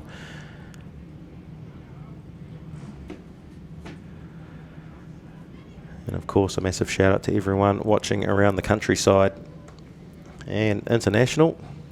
Jason might actually be able to confirm if there's any international viewers, but I don't know, we're probably surely into the thousands for this finals night. Good look there at a couple more Rees races. 617 Mason Woods. So yeah, there's the Ethorn getting moved back as well. So large gap round to Blake Brooks there in the 208. And that's still the battle for 2nd, 3rd and 4th there between Riley Ethorn, visiting driver from Greymouth, Taylor Lamp, the 992, and Brendan Tye in the 669W. So red line's out. We are back to racing, 10 laps down. Just a couple more to go for your race leader, Blake Brooks, when he heads around. But Riley Ethorn, is he going to hang on to 2nd place?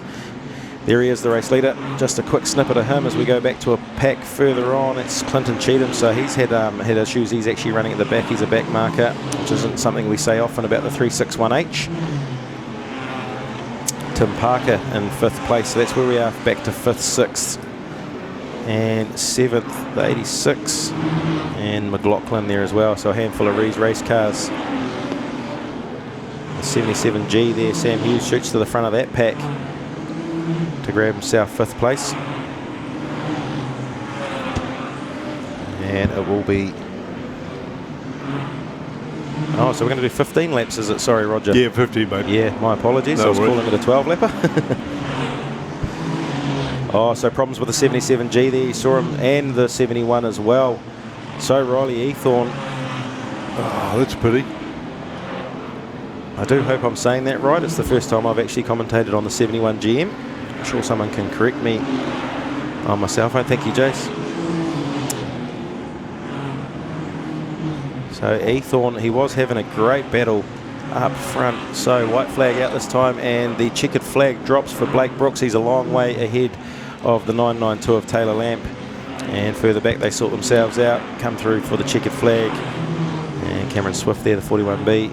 All a little coming together after the flag there, but they managed to avoid too much contact between the 94H of Samuel Murray and the 11S of Ricky Paul. Checkered flag flies. We'll go to yellows, which means I'll slow down for the end of that race. Stockcar's King of the Mountain. Coming up, Group 2, Stockcar Consolation with Michael Dudunsky Concrete's event number 8 in your program. Stockcar Consolation Group 2. So the top 10, Blake Brooks, the 208A, ran away with that one, didn't he, from grid number 1. Taylor Lamp, another quick car, and the 992 P669W hangs on to 3rd. Tim Parker comes home in 4th in the 21W. 63P of Zion McNag comes home in 5th. 2NZ Scott Tennant comes home in 6th place. We go back to 99 dub of Tony McLaughlin out of Wellington. 41B Cameron Swift in 8th. Ricky Paul in 9th. And Samuel Murray comes home in 10th spot. That's your top 10.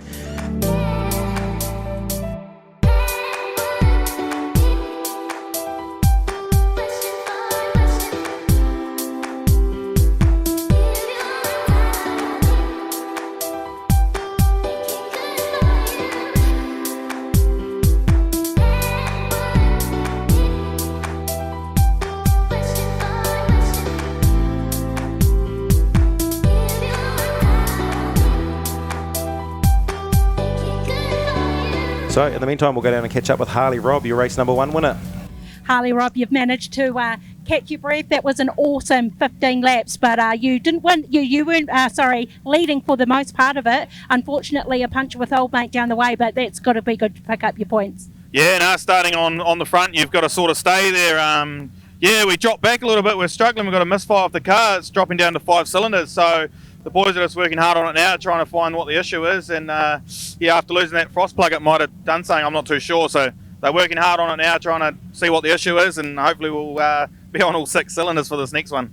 Harley, I am really am impressed. We came down here and there were 5 blokes working on your car down here. They seem to know exactly what's wrong and where to go. I mean, how good is it that you've got 5 people working on your car to get you out for race 2? Oh, you know, it's awesome. Like, even my engine builder's here. He's come all the way from Blenheim just to help me this weekend, you know.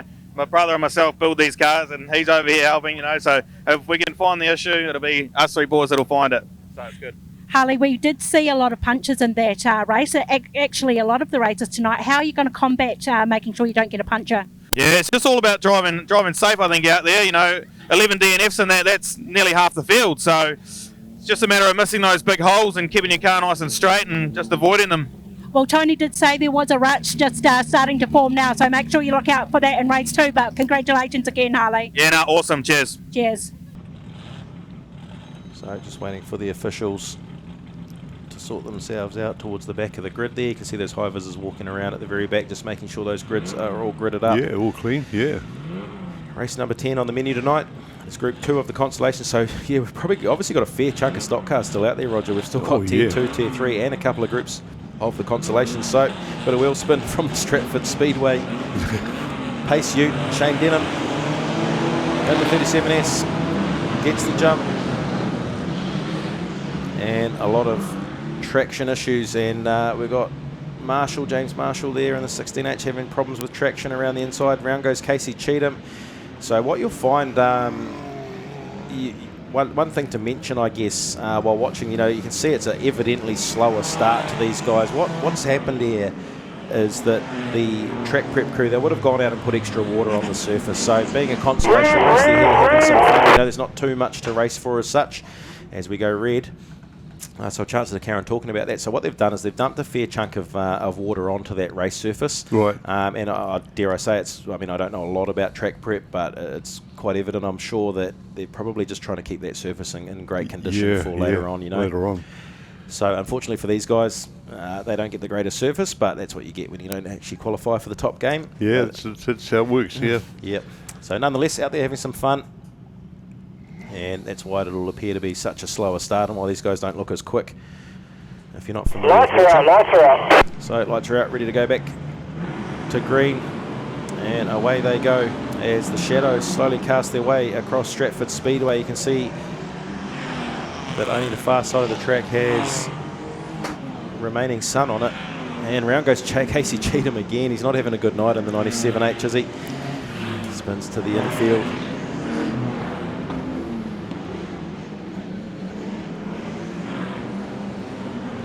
Looking, a big crunch together there. Looks like they're stuck together. The 16H of James Marshall and the 77S. So we've gone red. Now, which way are they going to head? Someone's override it. So it's an engine protection bar. Or engine overrider, whichever you want to call it. It's come off someone with a white chassis out there. So very quick on the red. Great from the referees there to spot that one. And the 99B, he's going to have some real problems in that lower line there, trying to get some drive off the restart, that's for sure. Simon Duxfield from out of Hawke's Bay. So there's those 2 cars that were stuck together. That's the 16H of James Marshall and the 77S, Sean Takamori.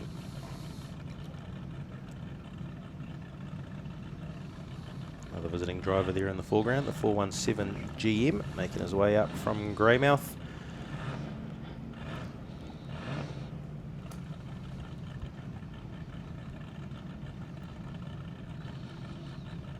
Driver's Kurt Browning. So just heading back out, some attention to the 55S. All thumbs up.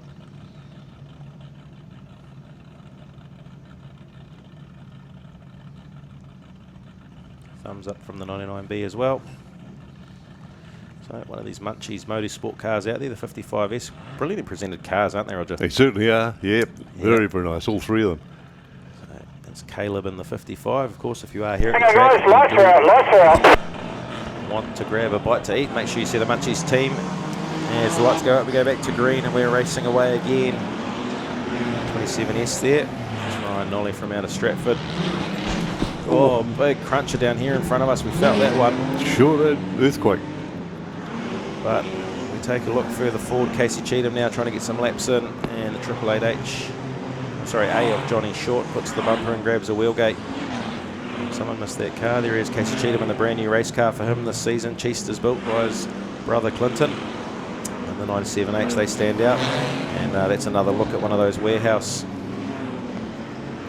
tyres. Gold rims, looking really good in those colours. So race leader is the 41S. Comes down the main straight there and ticks off another lap. So 5 laps to go for your race leader.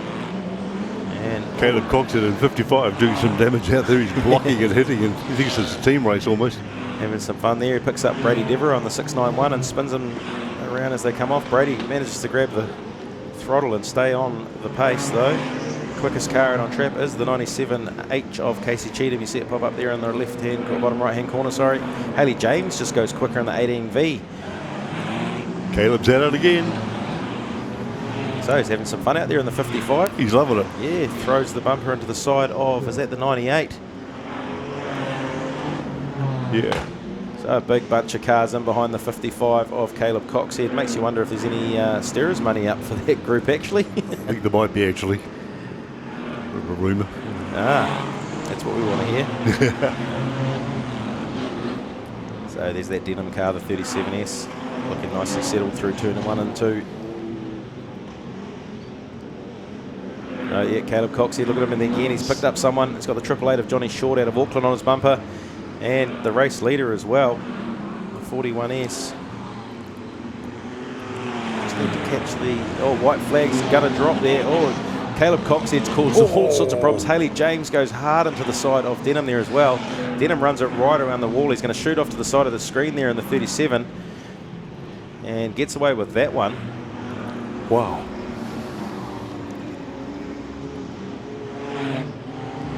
And the checkered flag falls.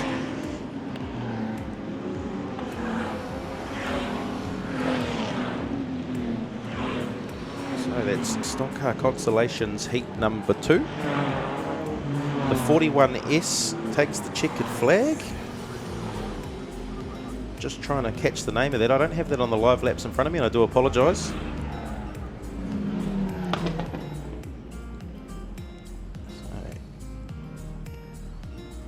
In the meantime, hopefully very shortly we'll be able to catch up with another one of those drivers from the main group. We'll do what we can to try and catch some interviews in between.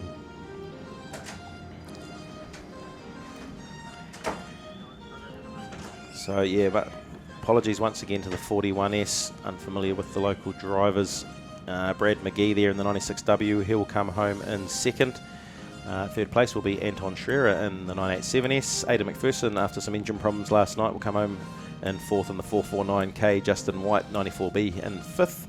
Adam Maybe, 64P, in sixth. Casey Cheatham, 97H, comes home in seventh. 72K, Shane White in eighth. 964C, Melissa Gifford, will come home in ninth. And 10th place is the 18V of Haley James. 41S, Ethan Irks. Thank you very much.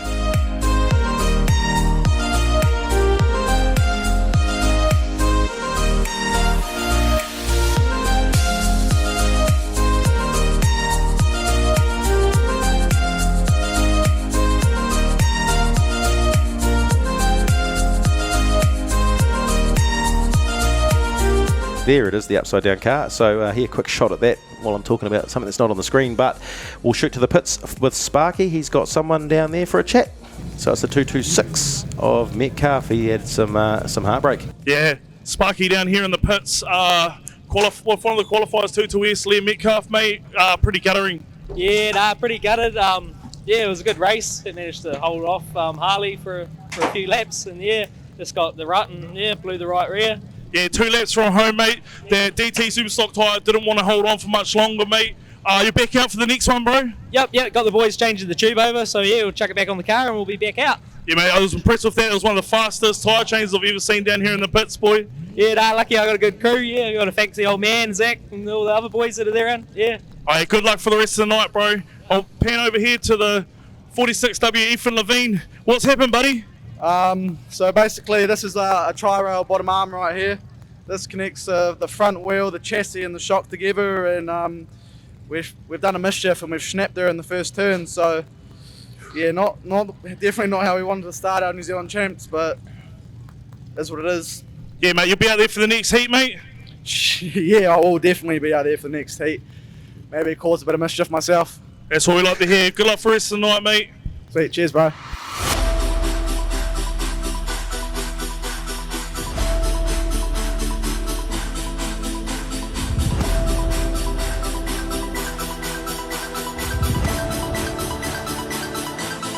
Losing control, I gotta know who's in control of me.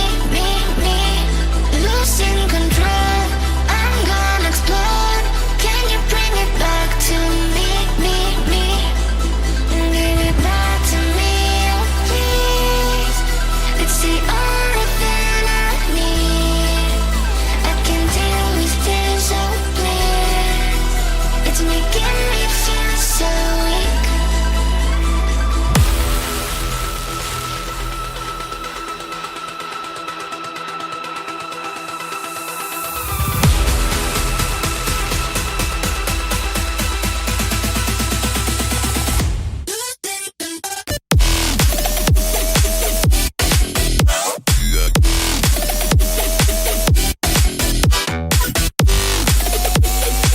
Down the 6. Oh, so it was Caleb Coxhead. Caleb's causing car. trouble. He backs out of that. So I do believe we've got the success of Brad Pajewski down on the pit side with Sparky. Yeah, I'm down here with the success. Bradley Pajewski, man, what happened in that? You slowed up very fast halfway through that race. Yeah, so on the first lap, I got a slap up the arse and blew a coil pack, so couldn't really do a lot. Tried keeping on and try and make it home, get some points, see what happens in the last one. How fast is it out there, mate? Oh, I can't really tell you, like half a lap in, so it looked like that everyone was hauling around the outside, but yeah, hard to tell. Repairing it out there for next one, mate? Yeah, so threw a new coil pack in, threw a tyre and shock hat, we're good to go. We're off grid 15, so we'll see what happens. Sweet, mate, good luck for the rest of the night, bro. Cheers, man. Spread out, guys, spread out. So, as you hear there, the Historic's getting told to spread out somewhat. Looking to go green very shortly. And no ELS timing for the Historic stock cars.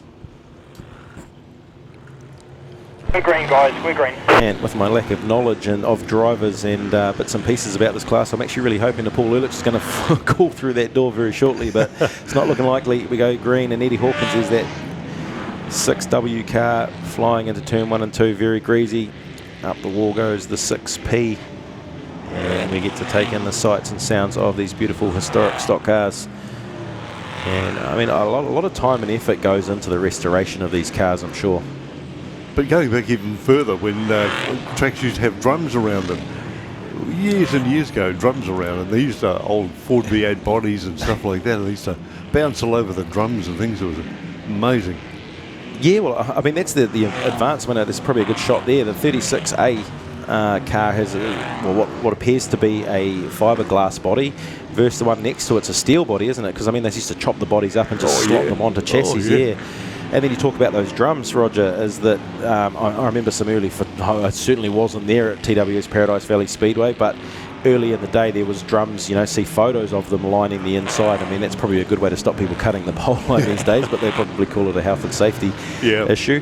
But that's where those underriders and overriders, I think some people, slang term, call them cow catchers or drum catchers, and that's what they were about all those years back. And obviously the rules stuck in the as part of the chassis building specifications in the stock car and super stock class. Those overriders and underriders, as we call them these days. I remember even before Paradise Valley, the rotor track was down by the lake. I did hear that, yeah. It was actually my earliest memory of that sort of location was a Rugby Park. Rugby Park, yeah. Yeah, so I think once again, before my time. Yeah. I mean, I'm young, I'm still in my 20s. Plenty of people laughing about that at home. No, into my 30s now, unfortunately. Is that all? You'll certainly have many more stories about the speedways back then. I mean, if it was a Forest Lake Speedway, I understand, in Hamilton. Yeah, I remember that. Minty's told me some good stories. I bet. And I'm sure Barry Brown, he'll be at home watching these as well and casting the mind back. Oh, yeah. Of course, shout out to those two guys. Some Speedway commentary legends along with yourself, Roger. Forest Lake was brilliant, eh? There was no parking, but you park on the street and walk down the track, and some real names there. Amazing names that were racing there. It was just living in Rotorua, just always going over there. Oh, that's awesome. Love it, yeah. And of course, you can tell and you can see the advancement of the sport over the years and years. I mean, what would that be? How many years are we talking back then, Roger? Oh, probably 40. So, I mean, you see the 40-year advancement. I mean, some of these cars are probably from that far back, and you can see the pace that they essentially lack. And I mean, the shocks have changed the technology as far as shocks. I mentioned Aaron Zampese earlier, one of the early carriers, or the very first of that Huntly Cup, before it became the official Speedway New Zealand Stock Car Championship. He's very, very good at shocks. You know, you see a lot of cars that have the Aztec shocks, as he calls himself. Right, yeah. You know, they've come a long, long way. They're rebuildable, they're adjustable. You can, do all these sorts of things, and it's evident that these guys, Tim Clark, CSI, among many others, just those are the two that first popped ahead, and you can tell these are probably shocks out of a road car, what standard stocks were back in the day. Yeah, exactly, I mean, dare I say it, what stock cars still should be today, but we've got a racing shock, and now the checkered flag's going to fall this time round. Looks like it's going to fall for the 6W. But it's quite relevant to have these old cars in comparison to the current stock cars. Sure. Yeah. Out on track. And there's heaps of different eras, isn't there? I mean, we've got cars from 40 years ago racing out on the track there, the technology from 40 years ago, and we've got some from, those tanks there. I'll tell you what, you could probably put that 6P out there in a super stock field or a stock car field, depending on what motor it's actually running, I'm unsure. And probably wouldn't go that bad. Yeah, that's it. I've got a driver's license handed in here. I'm looking for a guy called Michael Sutton. Michael Sutton. Got some of your cards have been handed in. Michael Sutton. Come on up here, mate, and get him back. Your driver's license and a few other cards have been handed in. Michael Sutton. And we're going to head down very shortly, I think, to the 98G, Bryce Simpson. Yeah, hi, Sparky down here in the pit skin. I'm here with the 98G, Bryce Simpson. Not the night you wanted to have, mate. Nah, we've taken a bit of damage in the first heat and wrecked a right rear hub, so don't really want to go out and destroy the car anymore. So yeah, but we'll see what we can do. Just qualifying, mate, is a big achievement here. 200 cars, tight track like Stratford, mate. You'd be pretty proud of that coming from the Repechage. Yeah, we missed out by 3 points last night, so yeah, managed to finish second in the Repechage and yeah, come through and yeah, get top 30. Hard luck, mate. Good luck for the rest of the season, mate. And yeah, cheers. Yeah, sweet. Thank you. So, Stock Cars Consolation Group 1, race number 13. They're back out for heat number 2 of their night's racing. No points for these guys, as far as I'm aware. It's going to be across 10 laps, brought to you by Alana's Sugar Shack. But yeah, those Cowling boys, like you say, some history. And then Morris has actually got an old midget that he raced many, many years ago. It doesn't look like a midget these days, but that's sitting up there. And yeah, from as far as I'm aware, Morris got 1 NZ in that midget many, many years ago. Wow. It's incredible. And trophies. I'm not sure how many people actually caught up with what myself and Mitch did over in the UK. I put some videos up on YouTube, and we visited some workshops, and there's a lot of trophies over there, because they get a trophy just for winning a race over at Brisker. Now, in New Zealand, obviously that doesn't happen. The Cowling's trophy collection it shadows, an English driver's or Dutch driver's trophy collection. Right. But that's for championship, finishes on podiums, and it's just, between between Morris, between Steve, between Chris, and of course Peter Dixon. Rest in peace, Pete, as well. It's the trophy collection in that Cowling workshop is just second to none. It's huge. How good is Speedway over in UK?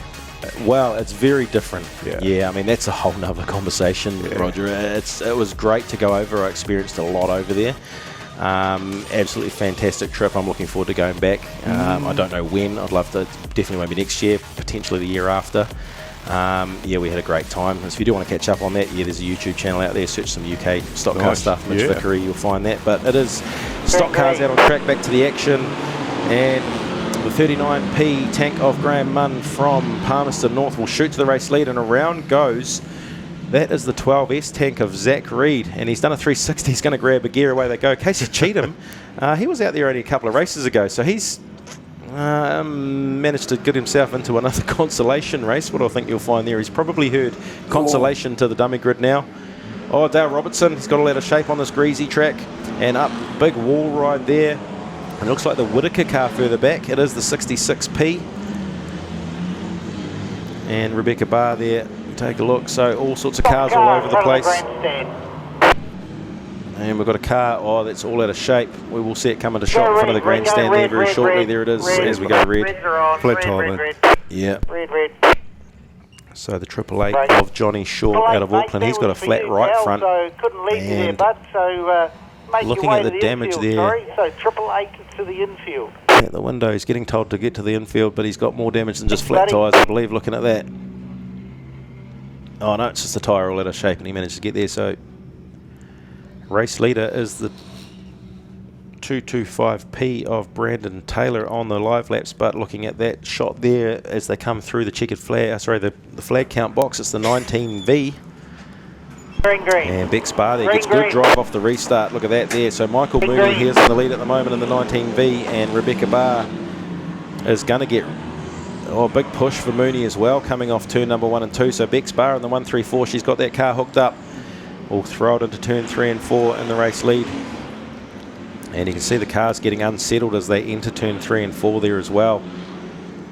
So that rut is certainly evident. Mooney hard into the concrete as he comes out of turn 4. Fastest lap at the moment belongs to the 287V of Bailey Chapman out of Wanganui. So we glance further down, Greg Viles in the 84R there in the purple and yellow car. It's a bit of a little wall ride. So yeah, look, you can see those cars getting unsettled. They're hitting, it's coming together there actually.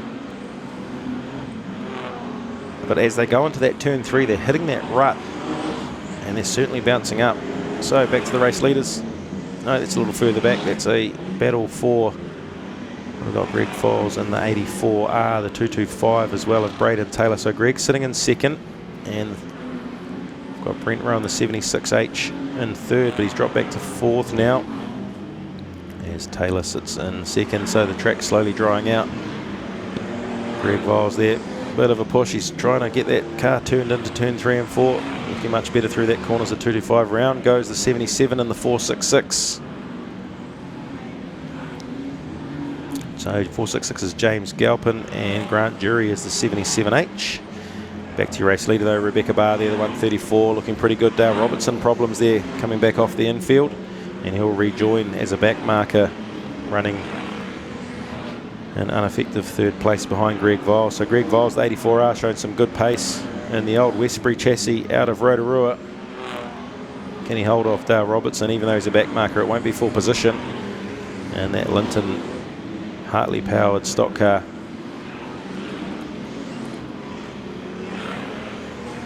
And Dale Robertson, I think I saw him spin out a little bit early in the race as well. So he's way down the back at the moment, registered as 18th place out of the 20 starters of this one.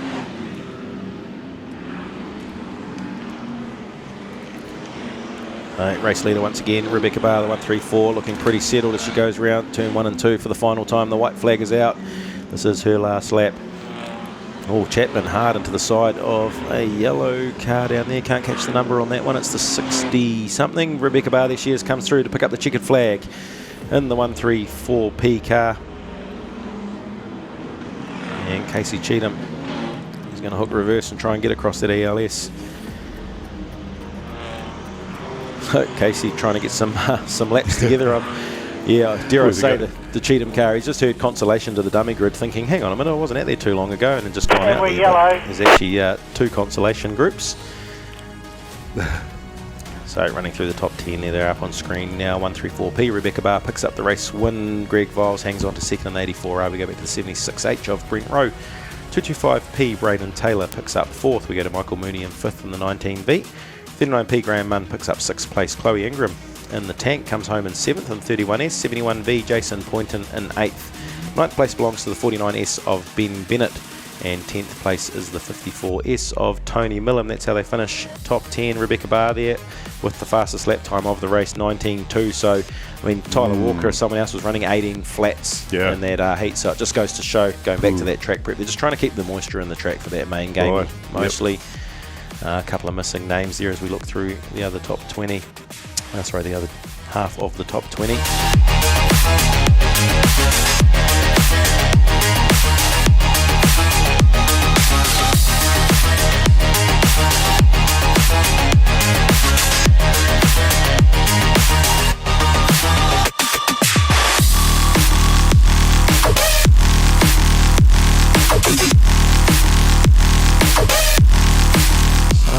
Good timing. We're going to shoot down to the pits, and we have Sparky with Wayne Bryant. He's the head Speedway New Zealand referee. Sorry. Yeah, just down here with Wayne. Bit of a chat about exclusions and stuff, mate. What's going on? So in the first finals race of Tier 1, we have excluded the 91P, Wade McNabb, for attacking off the infield. So he's a DQ and on the trailer. And we've also DQ'd the 33S of Tyler Walker for finishing with a flat right rear. Yeah, mate, that was crazy out there with the right rears and the left fronts, mate. You guys are doing a good job up there, and keep it up, mate. Yeah, awesome. Cheers, guys. Thank you. Yeah, not just that. There's only one car that's not coming back out.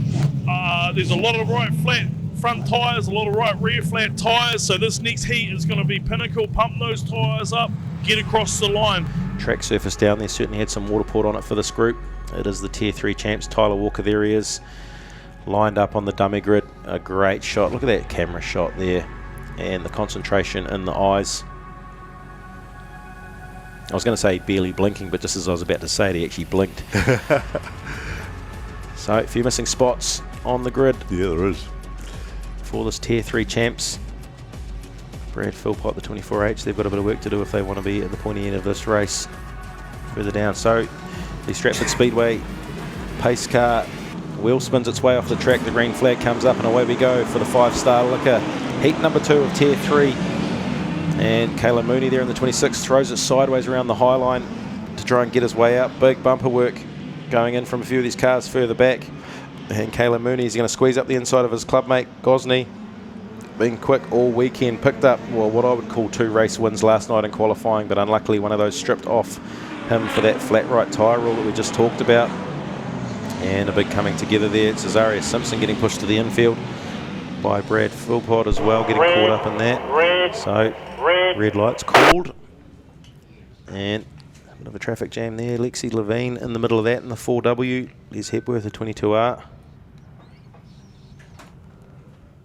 So actually, as they said, I would say, because they haven't gone through the lap scoring time, that's actually second place with the 62ers. We've got Kayla Mooney out in front, and then Gosney is reading as a race leader, but he's further back there in that little bunch. Jack Rarity there, the 416N. That's that bare chassis looking car on the inside. As the 22S, Jeremy Bunting gets dragged off here, we'll have a DNF. Bryce Carter there, the 26M, is the only, interestingly enough, Mount Maunganui car this weekend from racing out of Bay Park. Lights out, lights out. Lights are out, we're going to go back racing. Taking a look at that battle there, it's going to heat up for second place. Kayla Mooney's running away with it at the moment as the 26V. As we come around, turn 3 and 4. And Gommans there, he's run away with a little bit. Jack Rarity there, shoots up, and Hewson throws his bumper into the other side. Lexi Levine, a little wall ride as she comes down the front straight. And taking a look now at Brad Philpott as well. So there's your battle for second, third and fourth. And race 1 winner there, Chris Shingleton as well. Oh, gets a bumper put into him from the 27H.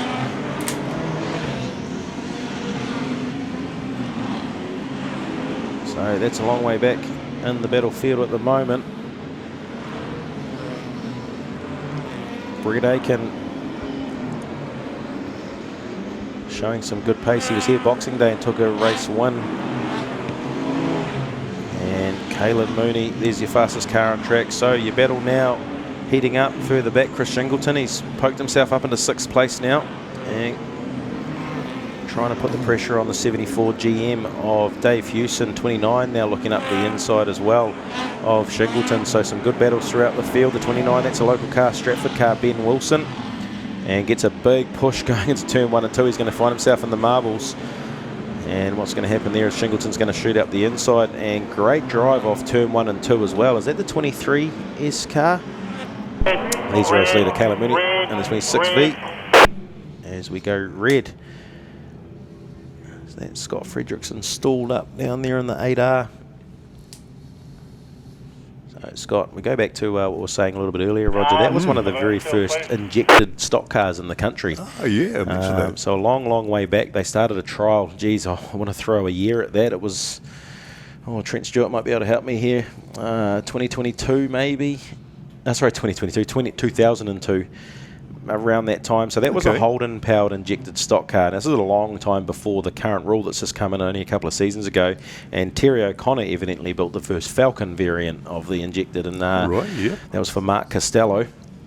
So the 98R, Mark Costello ran an injected Falcon in non-championship meetings, and Scott Fredrickson was running this Holden injected, because those are the two main sort of engines in these cars. Yeah. So that car, he'll be certainly running the injection, I'm sure. I haven't checked it out, but he was a very huge advocate for that. As we go back to racing, Caelan Mooney out in front, a long way, the 26V, and Brett Aiken there, he's leading the pack there in the 27H. And look at that, beautifully presented car as well. Elite Mechanical on the side of that. So Brett Aiken shoots down off the screen. Shingleton there as well in the 87R, has shown some good pace. He's sitting in 6th place.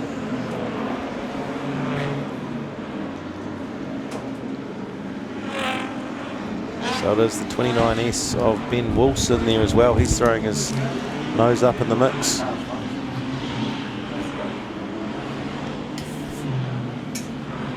So that pack there, Chris Shingleton, 87R, he's leading. So he's currently sitting in 6th place. Ben Wilson, the 29, Nathan Alexander, the 24S, is sitting just behind Shingleton. And better we look at rarity now from Nelson in the 416.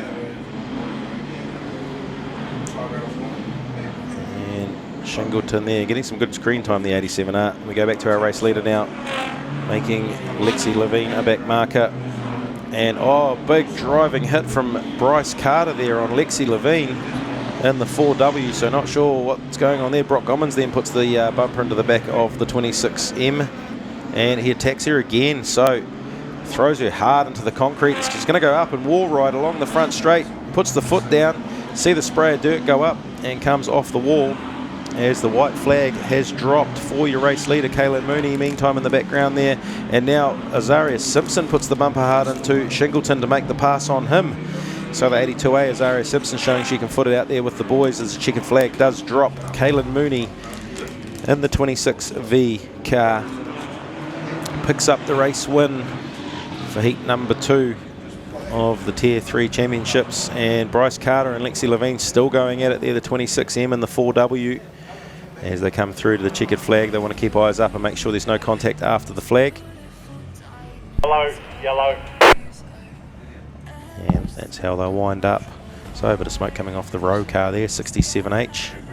And a few of the Huntley boys there together. Brad Philpott's going to give a little friendly nudge to Brett Aiken. So here's your top 10 as they finish for heat number 2 of the Tier 3 Championship. Caelan Mooney picks up the race win, 26V, 62P. Brock Gommans comes home in second. He'll be stoked with that from a brand new car. Caleb Gosney, good recovery from him in the 10V, 41.6N. Jack Rarity comes home in 4th. Troy Cleveland from Christchurch in 5th. 24S, Nathan Alexandra comes home in 6th place. Ben Wilson, the 29S, in 7th.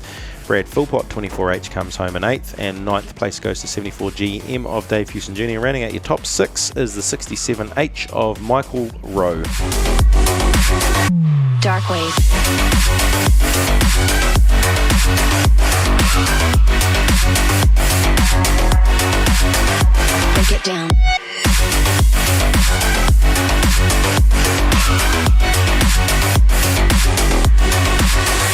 Dark Wave.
Dark Wave.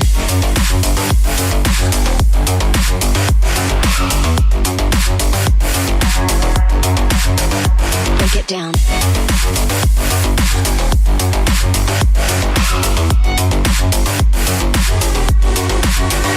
Dark Wave.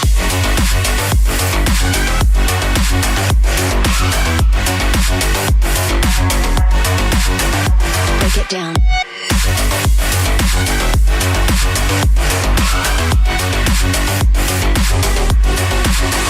Of Tyler Walker.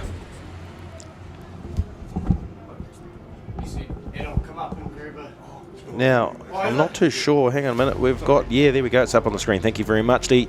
So, McGrath, the 48S, that's the McDonald's car, was meant to make it out. He might be coming later in the piece off grid number 1. Sheldon Adapete off grid number 2 in the 9W. Tyler Walker there, we see him lining up on the grid, is actually in grid number 3. Larry Henderson in the 8H from P4. Look further back to row number 3. That's going to be Matt Shaw, 45H from P5. And P number 6 will be Wade McNabb from Palmerston North Kyle Road. The 79P will start from grid number 7. Grid number 8 belongs to Keegan Levine in the 5W. Heading now back further, Dion Henderson, DNF in the first one for the 5K, starts from grid 9. Grid 10 is Sturzaker from Wanganui. Grid number 11 is the 85S of Mickelson. Kyle Lamp will start from grid number 12 in 772P. Go back to row number 7. Inside is Kyle Lamp. Outside's Wade Sweeting. Row number 8, Cody Lockett in the 99V, and Brad Pajewski in the 6S will start from grid number 16. Row number 9 belongs to Harley Robbie. Race 1 winner in the 991C, sorry, and Logan Pete, the 8A from grid number 18. P19 is the 226P of Metcalf. Heartbreak for him in the first race. Daniel Burmester will start from grid 20. Heading further back, we now go to row number 11. Inside it will be Bryce Simpson. Outside will be Mark Woods and the 517S. Carol Pajewski, the only female on the field. The 69S will start from row number grid number 23, and grid number 24, Kylie Symes in the 229S. Going away the back markers now, William Humphrey's got a lot of work to do from grid number 25, and grid number 26 is Todd Duthie in the 32S. Taylor Parteni from grid number 27, outside him Sam Wright in the 94A. Going all the way to the back row, row number 15 from grid number 29, that will be Ethan Levine in the 46W, and outside him on grid number 30 will be Bryce Jensen. Lucas Hayes popped up on the screen, the 13P. And off screen we've lost Lucas Hay to the infield, the 13P. Taylor Parteni there just warming up the brakes. So did a couple of things. We've got somebody's left their phone at the ice cream truck at the back here. Oh, no. Left their phone here, and if it's yours, shoot around and pick it up. I'm looking for Michael Sutton. I've got his driver's license here. Michael Sutton, if you know him, give him a yell, tap on the shoulder. Got his license and cards up here. All right, thank you guys. Much appreciated. So word from the referee there, much appreciated from him, and he's going to line them back up. But there it is, the 13P. Bit of steam or smoke coming out from there. Not sure where it's coming from. Doesn't look like there's a fan spinning inside there, so he's probably shut that down. It looks like a bit of overheating potentially on the 13P. Now, will that see him rejoin? Is he just parked up there because of the laps. He's supposed to be off the very back. So a vacant front row grid at the moment. Jake McGrath hasn't made it back out there. So I'm sure Sparky or Bianca will be able to sort that one out and get us some information on that. The 48S. One of your local hopefuls, Stratford drivers local. So vacant grid beside Sheldon Adapede in the 9W.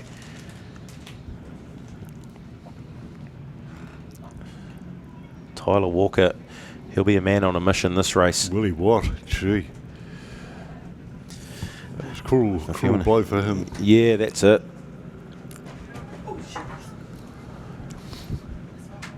Larry Henderson in the 8H there, sitting outside Tyler. And that vacant row as well in grid 6. So that's another one that hasn't made it out. Mark Woods, the 517S. I've got him.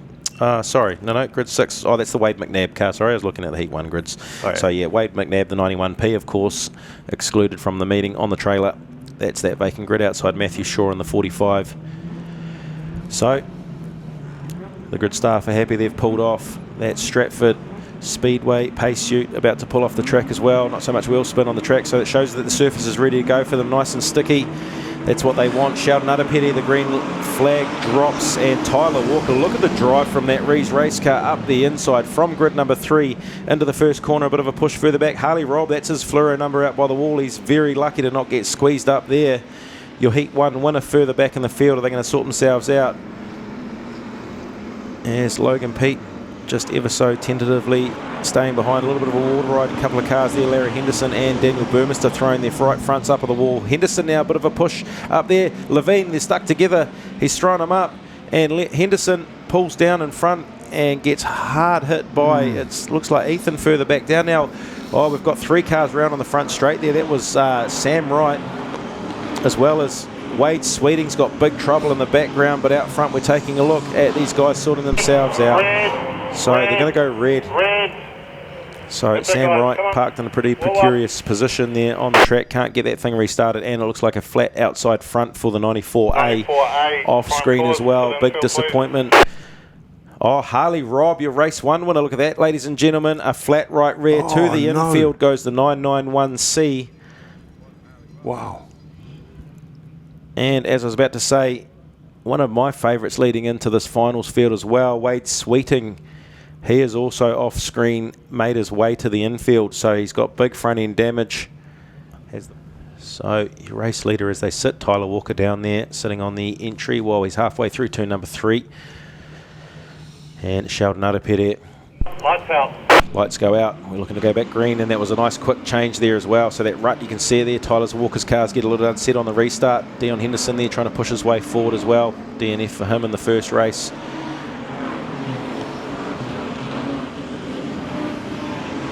So Logan Pete, the 8A,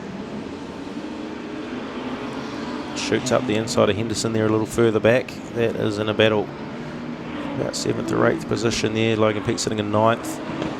So Tyler Walker there doing a good job up front from Sheldon Adapede, and Kyle Rose sitting there in 3rd.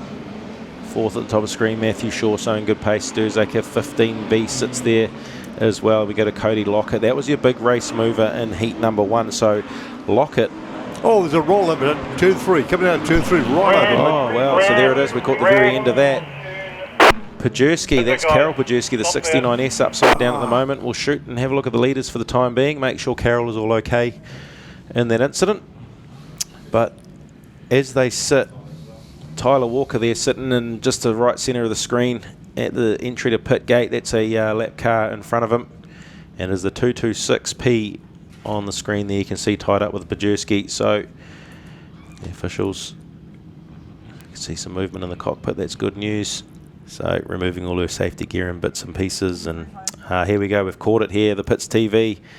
So Daniel Burmester looks like he may have been slightly involved as well. Add him to the action, and oh, we've already got her upside down there, and dug in.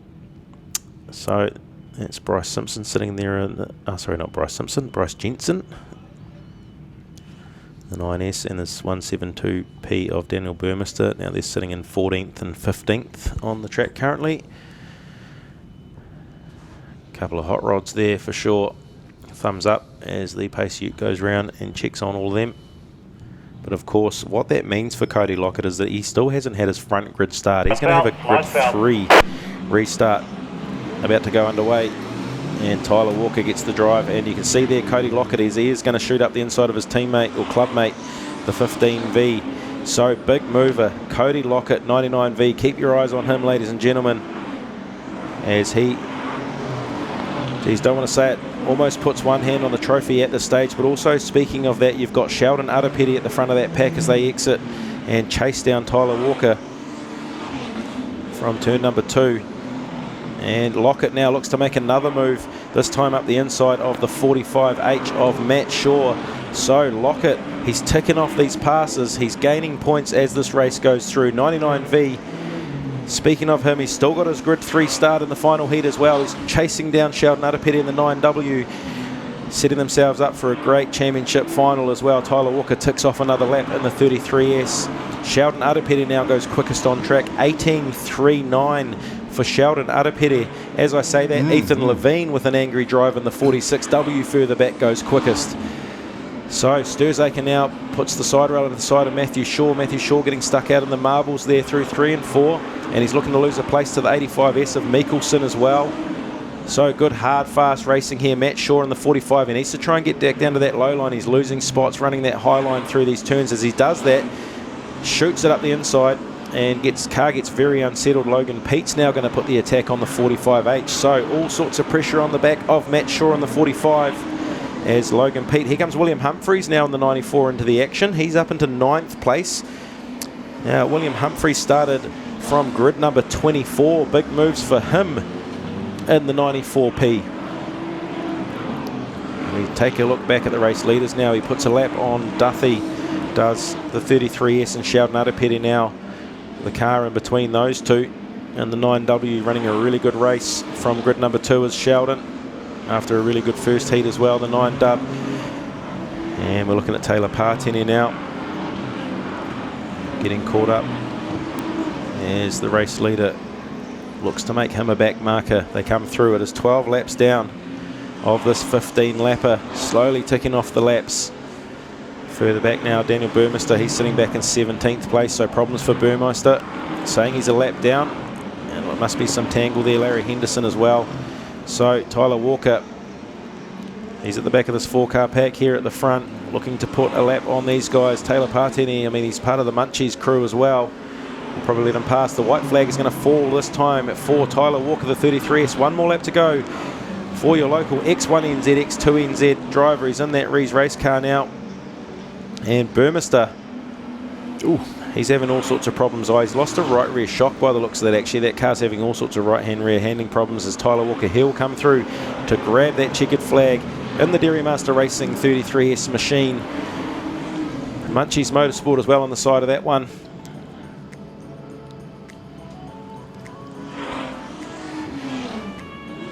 As they come through, and Larry Henderson will be one of the last cars across the line in the 8H there, so not a good run for him. And the yellow lights do come on. So that's heat number 2 of your 5-star Liquor New Zealand Stockcar Championships for 2023-2024. Tyler Walker does pick up the race win in the 33S. That will be disappointing for him after the DNF in the first one. He moved up 13 spots. Very unlucky. Sheldon Udderpetty 9W anyway, back in 2nd place there. Kyle Rowan 3rd. Cody Lockett, the 99V, picks up 4th place in the end after that really good drive from grid number 14. Goes back to Logan Pete, Mr. Consistency, likes that number 5 there. He's finished 5th in this race. William Humphreys with a big move up into 6th place in the 94P. Callum Sturzaker, 15V, sits in 7th. Keegan Levine, the 5 dub, come home in 8th. 85S, Dale Mikkelsen in 9th, and Dion Henderson round out your top 10 in the 5K. Matthew Shaw there, who's under plenty of attack and pressure through the late part of that race. He'll come home in 11th. Kyle Lamp, the 772P, finishes in 12th. Ethan Levine he came a long way back, I think, actually, the 46W in that race. He was from grid 29, and he's finished 13th, so good moves for him after that DNF anyway. 517S, Mark Woods, Kylie Symes, Liam Metcalf, Larry Henderson, Todd Duthie, Daniel Burmeister and Taylor Partini round out your top 20. And then we go to the DNFs at the very bottom there. So plenty of those, couple of DNFs as well. Yeah, Lucas Hay did not start. Jake McGrath didn't make it out pit gate. We heard from Bryce Simpson as well. So that's the action. And Sheldon Udapeti, you can see him on the right hand side of the screen there. He's just getting some air to the front of that Llama Falcon. That QTR is certainly hooked up for him. Now we can take a look at some somewhat provisional points for you at this stage, very unofficial. But as they sit, we have Sheldon Udapeti on 56 points. Now Kyle Rowe. Okay, I've missed this one. Where did he finish in that race? I've lost it on the screen. Kyle Rowe is currently sitting second on points, unofficially of course, on 54 points.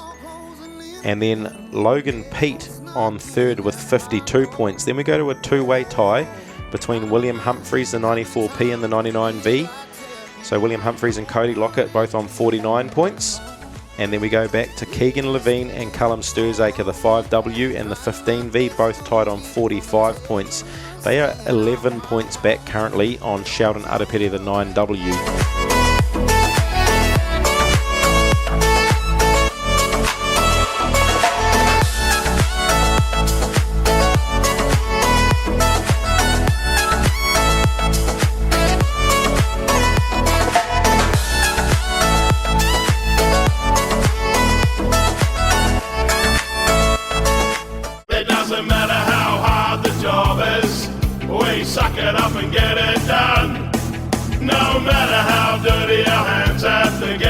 Suck it up and get it done. Suck it up, suck it up, suck it up. Out for suck's sake, suck it up, suck it up, suck it up.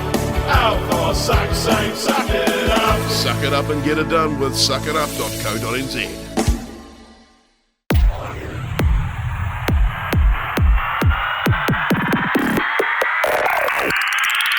It's action for the whole family.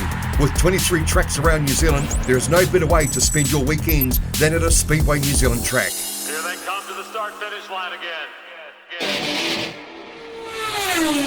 There's something for the whole family. Sprint cars, saloons, stock cars, sidecars, midgets, and much, much more. Pack up the family and make a trip to adrenaline-filled, action-packed bashes and crashes that only Speedway can deliver. Visit www.speedway.co.nz to find out the track nearest to you. Speedway, it's our summer thing.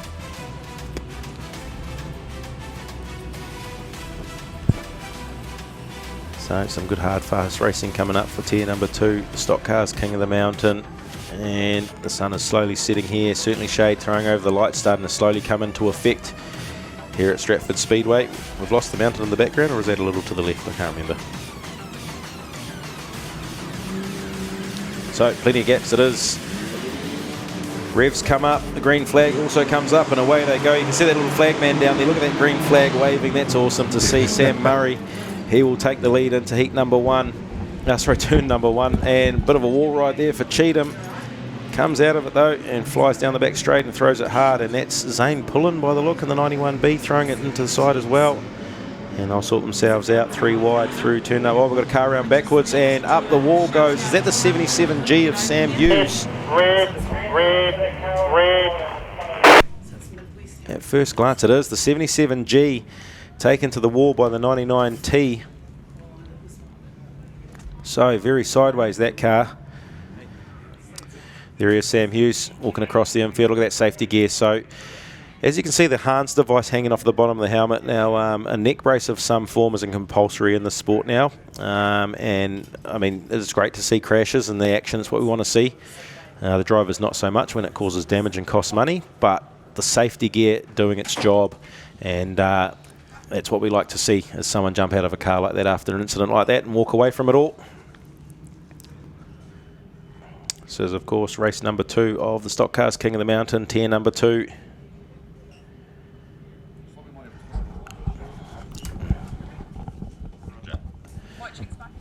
So 77G still working away on getting that one. And, all right, so we can cross very quickly down to the pits to Tyler Walker. Hey guys, so yeah, I mean Tyler Walker, you were really, really skillful to come home first in that last race, but unfortunately also a DNF tonight. Yeah, just unlucky. Bloody last lap, pretty much last corner, popped the right rear and got disqualified. So that's us over and out, and just thought I'd cruise and see what sort of pace we had in the car in that last race and go from there.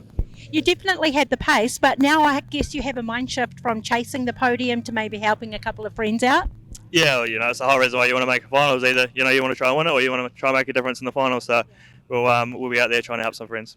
There's a heck of a lot of DNFs in this in your 2 heats so far, but even with those DNFs, that doesn't really push you up in the points to make a fight for contention.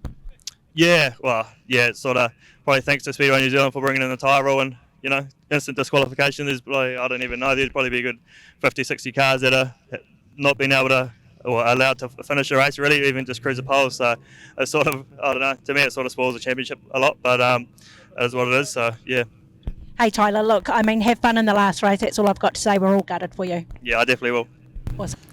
Yeah, thanks for the words, Tyler Walker. I mean, that's actually one point I was talking about that tyre rule a little bit earlier, Roger, Right, and yep. I was saying how I somewhat agree with it, but then I also 100% agree with Tyler Walker as that come Heat 3 in a championship as we go back racing. Yeah. But, like the flat right rule, it stops the help from others, and that never really necessarily throws mud into the crowd. If the drivers are aware they've got a flat right, generally they tend to look after that, but it's the other ones that ruined it for everyone else, essentially. Oh, big action there. The 33T tries on Raylan Alabel puts the 34S up the wall down the front straight. Lawrence Barr with a great wall ride. That'll be a good action-packed replay for you later on for the highlights of this race. But Ricky Paul in the 11S, that's the ex-Gary Lonergan car. Here's out in front. He just disappeared under the screen there as he shot through for another lap. Completes lap number 3. Felt like an eternity that they took to get that car back over. Now Clinton Cheatham has slowed down off screen as well on the pole line. But we'll take a look further back. That's Jake Honeybone in the 934T. So action up ahead. And Lawrence Barr pushing hard to get back those positions he lost after that wall ride from the 33T. Trezan, Ryland, Annabelle. Scotty Tennant, your current 2NZ, he'll have to peel that number off unfortunately after tonight. Just getting some good laps in the 2NZ car. So good battle there at the moment. That's all the way back between the 2NZ, and he is currently in 7th, making that pass to 6 on Zion McNabb in the 63B. There's your race leader disappearing as well. Blake Brooks sitting in 5th. So Scotty Tennant, quickest car on track is your race leader though. Mr. Paul. So Ricky Paul.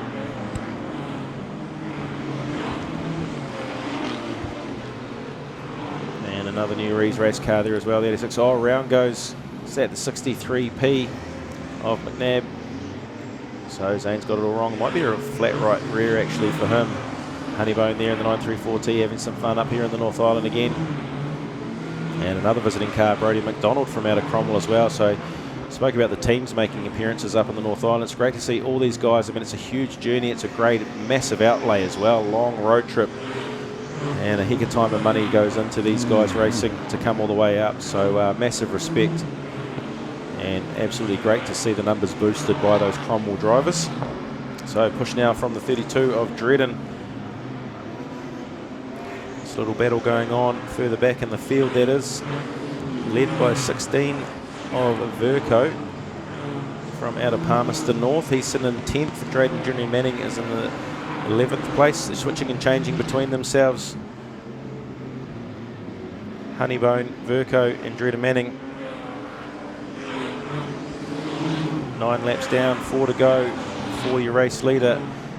And Zane Pullen tries to put the bumper in the back of the 82P of Royden Winstanley. That's all the way back in 15th and 16th places. But Zane Pullen. My apologies. Zane Pullen sitting in 3rd in the 91B. And it looks like an attack on the car there that we missed of the 361H, Clinton Cheatham. And that's Blake Brooks there sitting in 4th place. So Zane Pullen, there he is pulling away now. He's sitting in 3rd. And Scotty Tennant makes a pass on Blake Brooks, so that's him. We spoke about him being back further in 7th, only a few laps to go. And Cheatham now under attack on the 63P of Zion McNabb. So we spotted him on the pole line, cruiser passed out the window only a few laps earlier, and he's made the attack on McNabb in turn 1 and 2. And Blake Brooks now. Roy to Winstanley, the 82P, he's a back marker. Oh, half spin, as your race leader. So Honeybone and the 934T. He was back in 12th, so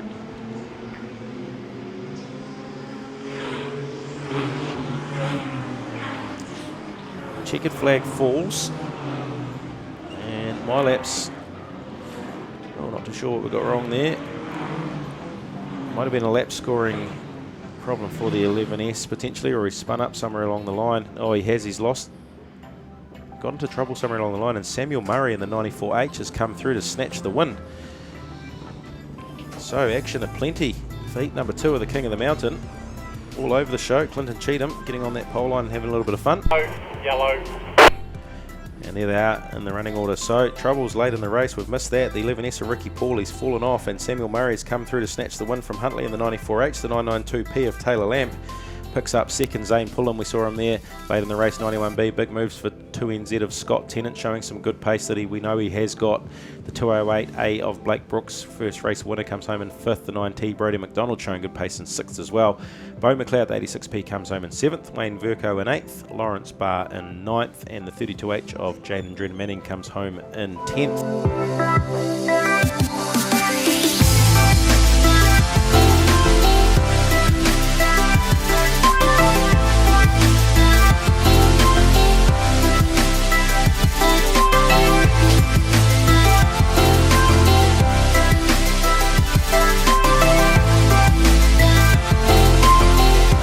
Logan Peake, Mr. Consistence, we got him on the line down there with Bianca.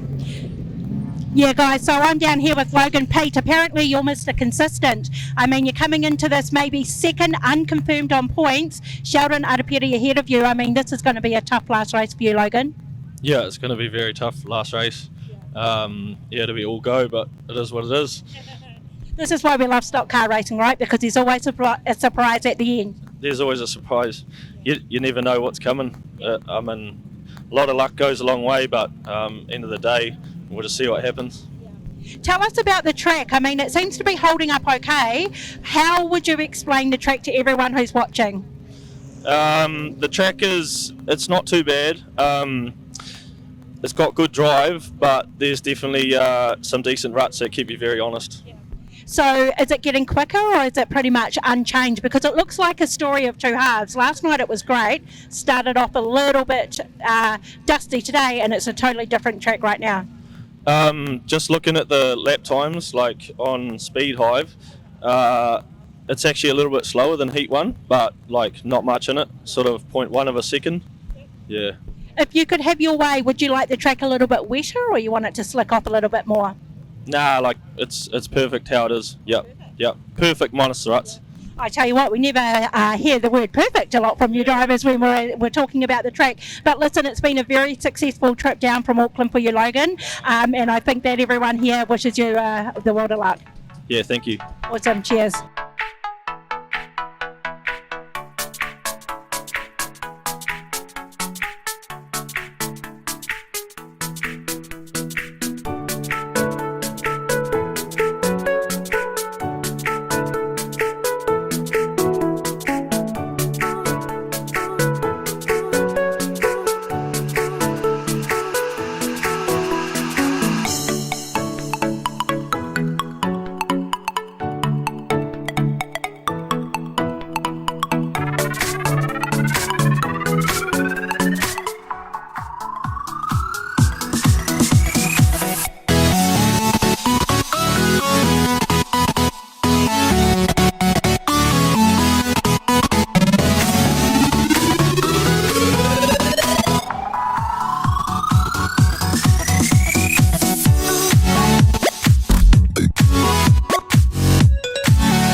You can see Case back out there probably in his right group for the Consolations. So race number 3 for Casey. Thankfully no points on the line, I believe, for these Consolation guys. Fair enough. So he's going to get away with getting extra races in tonight. Hopefully he brought enough fuel with him. Yeah.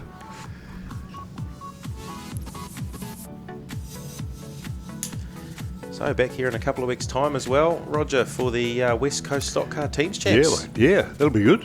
Excellent. Yeah. Yep. So it's Beauty. We'll bring in Good a to have you Rascals. Yeah, we'll be bringing a Rascals team down, so I'll be able to wave at you from the middle this time instead Excellent, of mate. sitting up here with you. How's the team? Are they good? Yeah, I've got a bit of a release coming up actually next week. We'll be live with Shans with Sparky later on, and we'll talk all things Rascals, I think, next Wednesday. Excellent. So, yeah. Good on you. Look forward to that. Yeah, absolutely. The pace ute leaves the track, and we are away racing for the Consolation races. Ryan Nolly in the 27S gets a good jump into turn number 1 and 2, and we've got sparks flying and bumpers going into each other as they sort themselves out through turn number 1 and 2, and all sorts. Sean Tuckamoldi in the 77 goes around hard into pit gate, and he's stuck up on the side.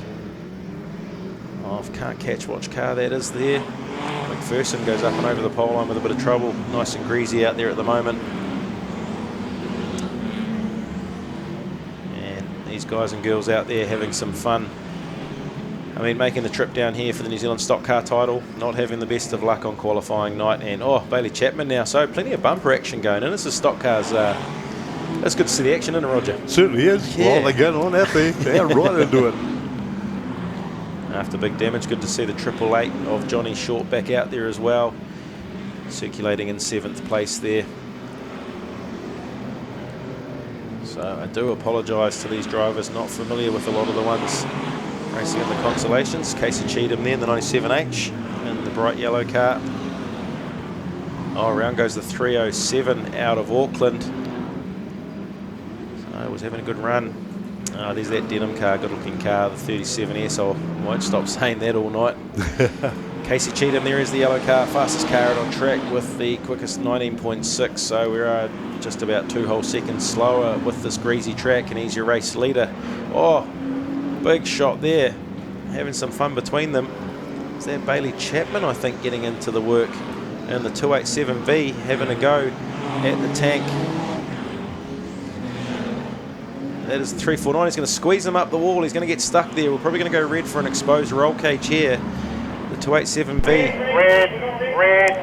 Red. Come guys, pull up. So Bevan White, the 349A, stuck up the wall there. Courtesy of Bailey Chapman. So these guys and girls certainly mixing it up. Shane Denham running 2nd place in 37. Stratford car. Ryan Nolly in 3rd. Anton Shearer, 3 Stratford cars there. Doing quite nicely. Yeah, they're right into it, hey? Yeah. Crazy. Must be something in the air. So we take a quick look at some pit shots down there, actually.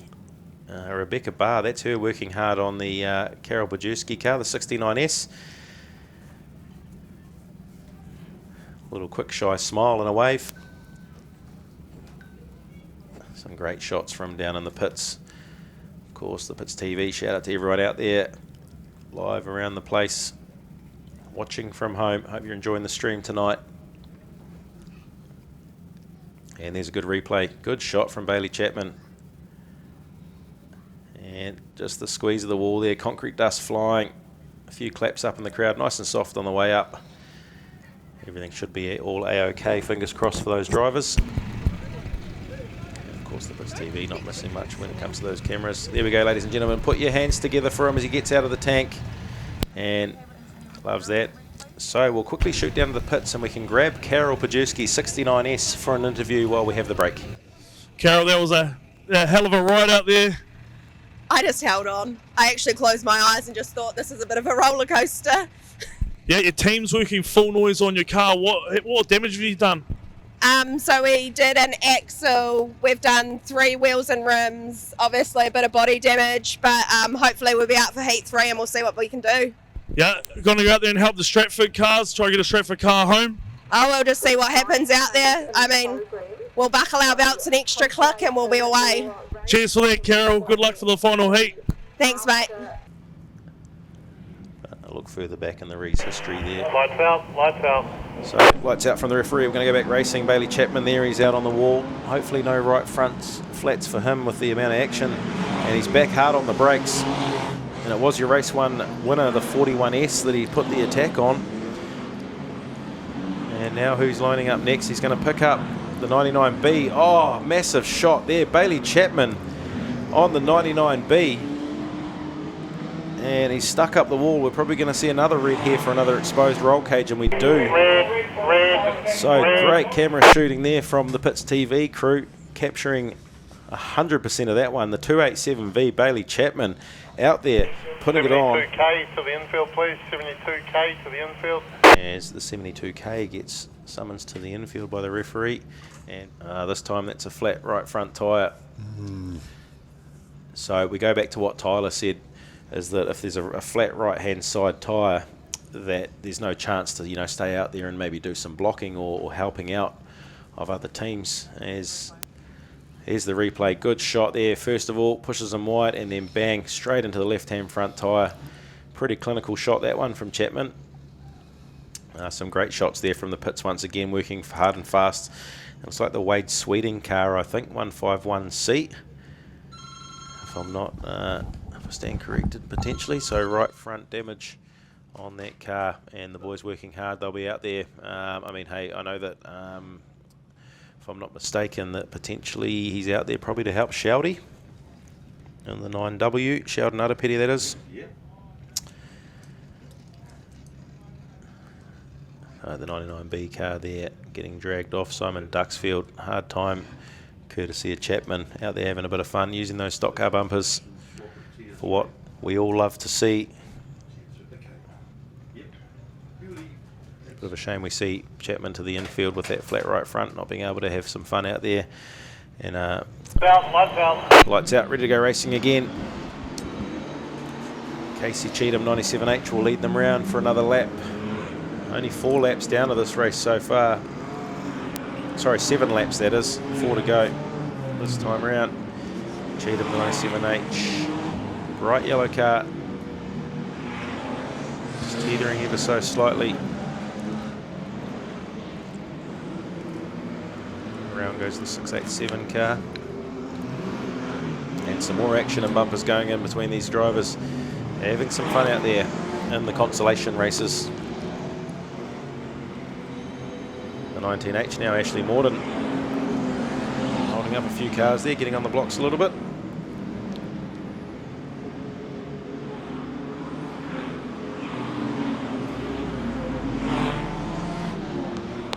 So the white flag has fallen, and so does the checker for the 97H of Casey Cheatham. Ooh. Oh, there's Wakara in the background there, risen up the wall. So it's James Marshall now, the 16H, driving someone up the wall. Couldn't quite catch that. It was a great shot on the background of the checkered flag. Yellow. So yellow's come out. We'll check out the top 10 of that, and I'm sure the Pits TV will have a replay from us confirmed in the air. James Marshall, the 16H, that's him parked in the end there with another car up the wall. Unable to view it from here, but there is Case Cheatham grabbing the win in the 97H, and the 964C Traveller from Christchurch. Melissa Gifford picks up second, Brent Rowe in third, Johnny Short in fourth. Good to see him back out there after that damage. 449K, Adam McPherson, 41 comes home in 5, Shane Denham in 6th, Ashley Morden in 7th, Ryan Nolly in 8th, and Tony Millam in 9th. No, it'll be 10th actually. I've lost some bits and pieces there as the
Sorry, Ashley Morton there getting on the brakes on the 54S as well. So these guys and girls out there mixing it up, having some fun. So there's Marshall having a turn on the pole line as well. Here's the rollover. Look at that, just squeezes him up the wall. And that's how it ends. So we'll cross to Sparky in the pits. He's got someone in there for an interview.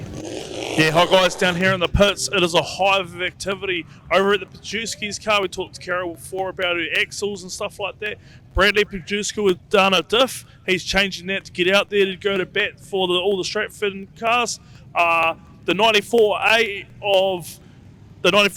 car had the laptop plugged into it. That's back out there, but there's alliances being formed. There's people talking down here, and it's a whole hive of activity. There's alliances, there's chats. This final heat is going to explode, so expect some fireworks. So that's what we always come to expect from a final heat of a New Zealand title, don't we? And we do have the pleasure once again of being joined by the former 41S Paul Ehrlich, and he'll be able to run us through these classics. Welcome back, Paul. Good to have you here, mate. Beautiful.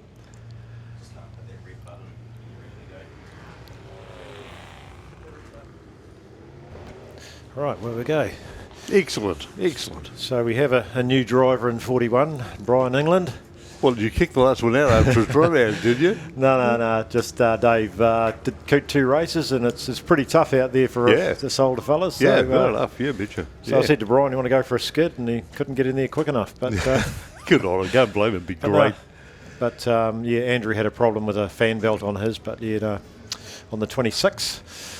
I keep looking at that 24H car thinking of Dutchy. Is that correct? Is that his? Yeah, he found it years ago and bought it back and wow, rebuilt it to what it was. And Yep. No, it was a real pleasure to run against that car. But Dutchy's spends a lot of his time fishing. He's now. fishing, mate. He catches some great fish. Oh, and that's his passion. So yeah, brilliant fishing. Yeah, but he comes along to the meeting sometimes. And Nice, that's yeah. the main thing. But yeah, What a name. He was huge, eh? oh, character and a half too. Yeah. A lot of fun. Oh, hard case. But no, they'll be good. So yeah, should be a good run. They've got a good track to run on now. Oh, what are they doing here? Clowns. Oh, okay. Having a bit of a knuckle sandwich down here by the start finish 41, line. what are you doing, mate? Let him go. 52, just let him go. Let him go. No. Spread out, guys. Spread out, guys. Yeah, that's Try what they and got give to do. everyone some space. Yep. That's what it's about, eh? Get out there, a bit of space between them, have some fun. Get driving at some driving. It's But a bit they've of fun. actually got to wait for the race Just to try and catch start. up to the back of these Yeah. guys, mate, and Yeah. then we'll go green. But no. Oh, that's all right. No, they want to spread them out so they get a bit of racing room and can go for it. But Yeah. have a bit of fun. So this car's running power steer? A lot of them have got power steering now. Yeah, It's too good. too hard to steer. Of course, this yeah. old fellas. Like, Oh, you're right. Totally agree. And but some of them have still got manual steering, but by and large, the power steering is the way to go. Of course. Then it's not as tiring. Much better idea. Yeah, so that's all good. So Now, green now, green away they now. go. No, but they've got a good track too, Rog. So It's good. Should be pretty. They've been working hard on it all night to keep it there, but it's working. Careful in the eh? middle of 1 and 2. Just be Full credit careful. to them. It's a good track. Yeah, they had a wee problem over there, turn 3, but they've Yeah. fixed that. Yeah. They did well, and there was a lot of people in the crowd commenting on how it should be done, and that's how they did it. So yeah, Yep. Cool. it's all pretty good. Yep.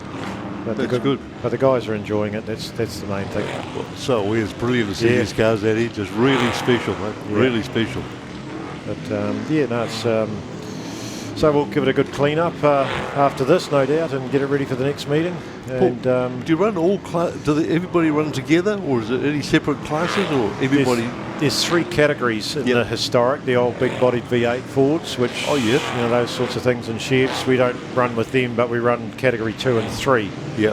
So you've got my cars are category 2, category 3 is the likes of one coming around like Clint Hayward. That's built in the later 80s, but it's a very famous car, and it was very well known by a lot of people, and Eddie Hawkins Eddie Hawkins, did course, a lot of damage with that car, and it's quite an historic car. Very historic, yeah. But yeah, Teams racing, boy, he was huge. Oh, he was a mean beast, but you're better off being his friend than his enemy, I'll tell you. But it's like anything. It's how it all works out. They were hard old buggers. I remember Charlie Bernstein. Yes. Wow. Awesome. Used to grumpy old bug. He's brilliant. Oh yeah, used to race against him, but his work on his car was a little bit just as it was. So when we did teams races against him, just had to hit him really hard in the right spot, and you knocked him out. But it was a lot of fun. Oh, big names, huge names. Yeah. But Dave Evans is doing a lot of rebuilds on cars. There's a lot happening in Palmerston, so that's good we're to hear. Expecting at least another 4 or 5 cars to come out of the sheds there next season. So, well, that's it'll healthy. be a pretty full track. Yeah, that's healthy. But the guys enjoy what's going on, and a lot of fun. That'd be great. It's a very friendly atmosphere. Nice. And even when we go up north, the guys going back years didn't really like us, but now they're learning to like us. So it's all right. Softened up over the years. Yeah. But yeah, Gary Smith has got the Dutchy car there, Frank Van Broenhoven. He's starting to get to grips with it now and doing some really good laps. Yeah, good. We don't want to tell these guys too much about their cars, otherwise they end up bloody going too fast. That's right. Can't have that, mate. Can't have that. But there you go. But the track is right for their third heat now for the stock cars. That'll be a very good race. Yeah, so, it'll be a boy. They've done a lot of work to get the track right. So and the crowd is still here, so that's the important bit. So it's great. Just great. Hello, yeah, that's it. The race is over. White flag, yep. Coming around for the last lap. But I've watched the racing last night from over in turn 1, and now we're over in turn 3, and it's you're actually closer to the action there. And on 3. Unfortunately Carroll got rolled over there, but at the end of the day you're so close, and I've never wanted to be over that way, but hey, it's great. Never thought of watching from over there. Yeah, but you've got one of the best spots anyway here. It's not bad here. It's not bad. That was a pretty big rollover for Carroll. Mate. Oh yeah, it looked like she's going to go reasonably high, but thumped down. But hey, she's a bright button, eh? Well, Barry would be stoked having all the Carroll and Brad through. Yeah, you bet. And Sheldon, the Sheldon. future son, just amazing just that they got it all sorted. So it's all good. So it's been good catching up, Roger. It certainly has. We loved having the classics here tonight. Yes, mate. yes. So hopefully they're all good now, and they don't have to go out too many more times. But, but last time they were here, they went out 5 times. So the Tier 3 Championship now. Good to see Lexi Levine back out there. Of course, you can see Hendricks up on the window. Recently married Keegan Levine. Congratulations to that beautiful couple. And those two were having some fun. Was that Bryce Carter, the 26M, and Lexi Levine having fun towards the latter part of that race. So not too far away from that final of the championship as well. Roger, looking forward to that one. Tony, we had some earbuds handed in, little earbud things that... those are fancy. Yeah, pretty flash, eh? Yeah, pretty flash. A little black case and colours and flashing lights and things. Lost yours? It's Playmax brand. Cruise up and pick them up. Pretty flash. They might even make coffee for you. Very nice. So they lined up there. Plenty of missing grids this time around for the Tier 3 Stock Car Championships. Yeah, you see the holes all right. Yeah. Not surprised. Been a lot of action out there tonight. Yeah, no, they're certainly mixing it up, the Stock Car boys and girls. Oh, yeah. And plenty of weeks of actions. I just look forward to this summer of Speedway as well. I mean, was really looking forward to this one. Being the New Zealand Stock Car Champs, we've got the 240s coming up. We've got 240s, yeah. And then we've got the Palmerston North Teams Champs. We've got the New Zealand Stock Car Teams Champs. This is the full fun-filled summer, and away we go. Lexi Levine, she shoots hard right off the start there, so shows some plenty of drive that car had. Oh, massive shot right there late in the piece. 31 Parker goes straight into the side of the 26M, and the 26M not moving whatsoever. So that was off the dead flat start, As we take a look back as they come around for the first lap, we've got 2 stationary cars. We'll probably look to go red. We do. Red. So cat was moving, but they'd call the red. Yeah, so there's another one just further back. It's the 26M of Bryce Carter, I think maybe was what the red light came on for. So here it is. There you can see in the background, right-hand side there, bang, the 31W. 26M, can you back up, please? We will have 26M, can you back up, please, on the infield? another shot there, like bang. Straight up the wall, straight off the start. No mucking around for Parker. He had his sight set on the 26M straight off the start. So that's your race leader there, the 742S of Stephen Reed on the lap scoring. And Caleb Gosney just trouble off the restart there. As they come side by side down in turn 3 and 4. That's for your race lead. And the 236 of Brian Windsor will grab that in that lamp race car. And here comes Troy Cleveland in the 88C as well. Oh, round goes Brett Aiken onto the infield in the background there. And Kayla Mooney further back as well with Dave Hewson. A couple of quick cars in this Tier 3 championship. Missing out, of course, 88C Cleveland. That's your race leader at the moment. It's another one of those bright blue chrome warehouse tyres. Sorry, wholesale tyres. Chrome rims. Available from Bo and the team. Avid supporters of Speedway. Oh, Zaria Simpson gets a little bit crossed up as she tries to go for the race lead, and was lucky to drive out of that, doing a great job. Azaria, another one of the female girls out there doing it. Scott Fredrickson shoots up the inside of her, and Kaylin Mooney as well. So Kaylin Mooney making up some spots and trying to hunt down that race leader. Now Caleb Gosney there in the 10V. Oh, round goes Houston in the 74. Gets it pointing in the right direction again, hooks a gear. So Troy Cleveland, 88C, he is your race leader.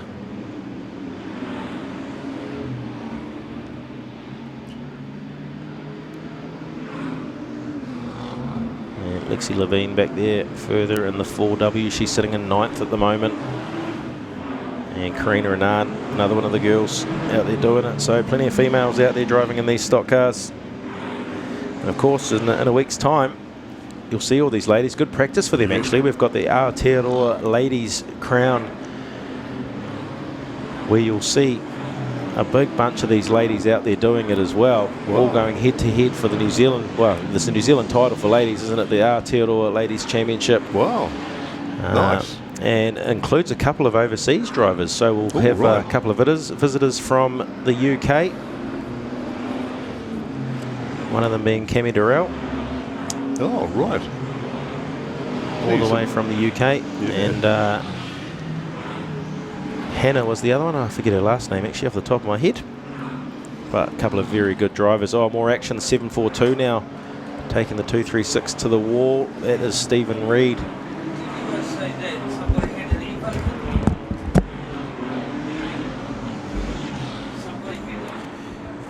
So Troy Cleveland, 88C, race leader at the moment, coming through to cross off another lap there in the blue 88C from Christchurch. Early on in that repechage earlier in the night, he had a chance to get through in that repechage, but unfortunately for him, didn't quite get it done. We go red here as Chris Shingleton pulls up to the start-finish line to complete another lap. He's down in 9th place.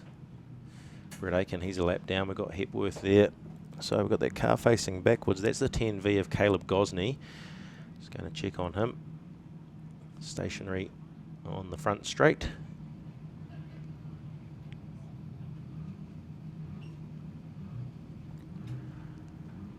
So 10 laps down for Troy Cleveland, your race leader. Just 2 to go in this 12-lapper. He is also the quickest car out on track at the moment, running 18.4s. And Caleb Gosney in the 10V, he'll have a little bit of work to do before the next heat. Sorry, this is their 3rd heat of the night, so he won't be needing to do too much more. So unofficially as they sit, Kaylin Mooney is top on points in the 26V. If they were to finish as they are right now, Kaylin can still make up a couple more spots as well. Ben Wilson, the 29S, he's sitting just in front of him. He's in 2nd place, just 1 point back. And then we go to Troy Cleveland. He can't do much more but finish in third from where he is. He doesn't want to lose that first spot. That is how the podium will finish, if they finish how they are on track for this Tier 3 championship. So Caleb Mooney, 26V, he's the one to beat. And it's a long way. So Troy Cleveland, he's going to get the white flag this time round. We'll take a look. There it is there, white flag, one to go for Cleveland. He will pick up third if they finish how they finish. At the moment, comes around the final corner for the final time here at Stratford Speedway for his weekend of the New Zealand Stock Car Champs for Tier 3. And the flag will drop for the 88C Cleveland. Second place will be the 29S as it seems. Yes, round goes the 742 again, and as they go under the flag. But Ben Wilson and the 29S will come home in second, and Kaylen Mooney in third. So that is how they will finish for the Tier 3 Championship. Unofficially, of course, we will need to get those points confirmed, but Kaylen Mooney... Very, very unlucky. I have to mention it again. Disappointment from Kaylen Mooney last night. He was simply meters away. Simply meters away from finishing that race for the race 1. But we'll take a look at the top 10 quickly from the Tier 3. Troy Cleveland picks up the race 1 in the 88C, confirming that. Ben Wilson, 29S, second. Kaylen Mooney, third. Jack Rarity from Nelson in fourth. Azaria Simpson finishes in fifth in the 82A. Scott Fredrickson, Lexi Levine, Karina Annan, Chris Shingleton and Les Hepworth round out your top 10.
Group 1 Heat 3 of the, well, actually Casey Cheatham's out, Casey Cheatham's sitting out there. I have no idea what race number this is or group because he's just come out for all of them. Denham's actually decided to come out for another group as well. Cheatham's jumped the start, rolled forward. Hang on guys, hang on. Back up, just please, took reverse. Back up, that's it guys. Waiting on that green light, eh? So Wayne Bryant just in the area of the drivers, the one-way radio system they wear, tell him just wait for the green light. Casey Cheatham, he's watching the flag man, flags go up, away we go, green and racing. He's eager to get out there and get a flag for the weekend. There's Casey Cheatham in the 97H.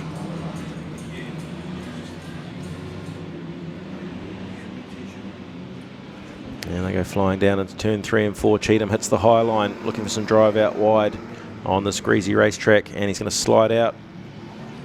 Here comes Denham as well in 37S. Johnny Short back out there as well. Yeah, couldn't tell you what group or race number or heat number this is for these guys, but yeah, Consolation guys just getting out there, having some fun, doing some laps and enjoying the Stratford Speedway. Denham now takes the lead from Cheatham there up the inside into turn 1 and 2.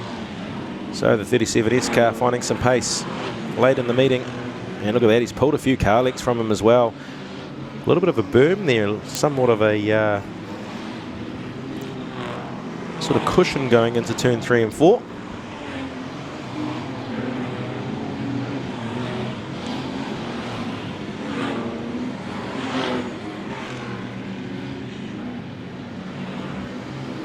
So there is Casey Cheatham there, 97H. I think it's about his 5th heat that he's done tonight, and as many races he's just sneaking out there.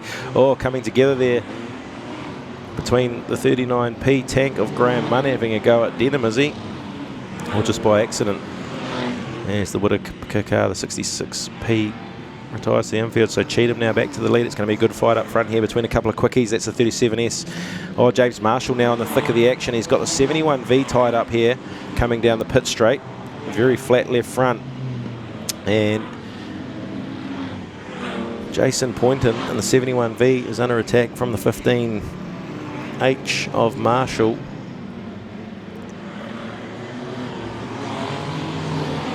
So take a look further back at the moment. We'll go back to the race leaders. Denham and Cheatham.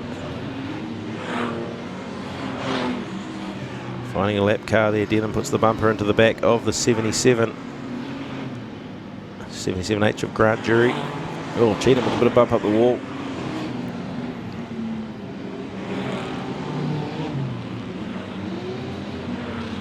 And Poynton now, is he hugging the pole line, waiting for James Marshall to come back around. He's trying to search for him.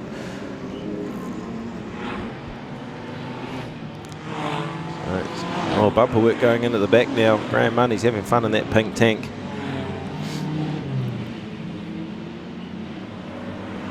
Holding up a bit of a traffic jam behind him now. As Rowe comes to the outside, the 76. And Mooney up over the pole line. Round goes the tank this time. Oh, crossed up the 68. Can't find who that is on the MyLaps.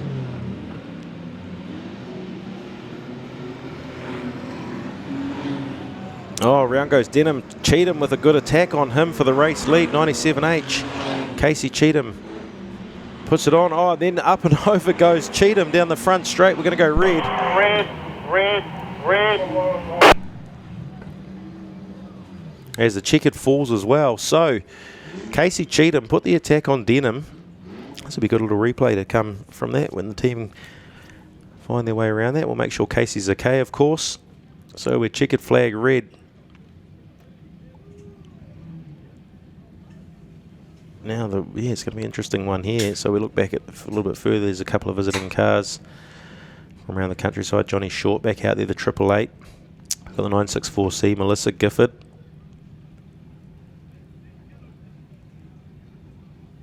And up in the top corner there, you can see Cheatham lying on his side. Casey, plenty of laps by him tonight.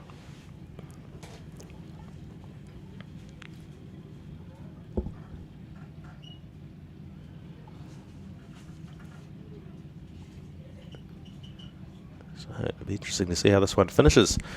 I've got Denham on the live laps. Here we go. So that's where Cheatham puts the attack on Denham. Gets the race lead. Sean Takamori reckons Narbol. Pops him up on his side. And no. And is that Denham coming through there again to actually take the win? He spins it round. We've got Brad McGee on the live laps as third. So there goes McGee there. So at that point right there is when he takes the win. The light's going to go red before McGee crosses the line. So the race winner will, in fact, looking at that replay, be Brad McGee in the 96W. Lights out. So the 76H on screen now.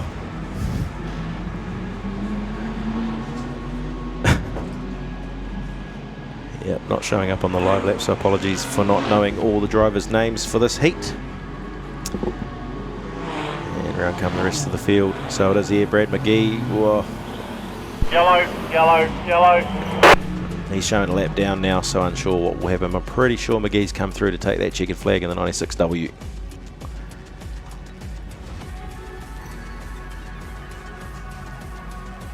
So that's how they finish the, well, here. I think with the way that Brad McGee, I'm not too sure if the live laps has sort of spoken to the red lights and whatnot here, but McGee, he has pulled up to pit gate to grab that checkered flag, and I'm pretty sure he knows he's right as well. Denham got spun up by Cheatham, did come through to finish, I think, in second or third, the 41S. Around about there as well. Brent Rowe, Chloe Ingram, Ben Bennett, Braden Taylor, Melissa Gifford, Johnny Short and Michael Mooney. That's how they'll finish in the Stockcar's Consolation. We'll run through the mat. The rest of them there, Sean Takamori, And the 77S doing the damage to Casey Cheatham.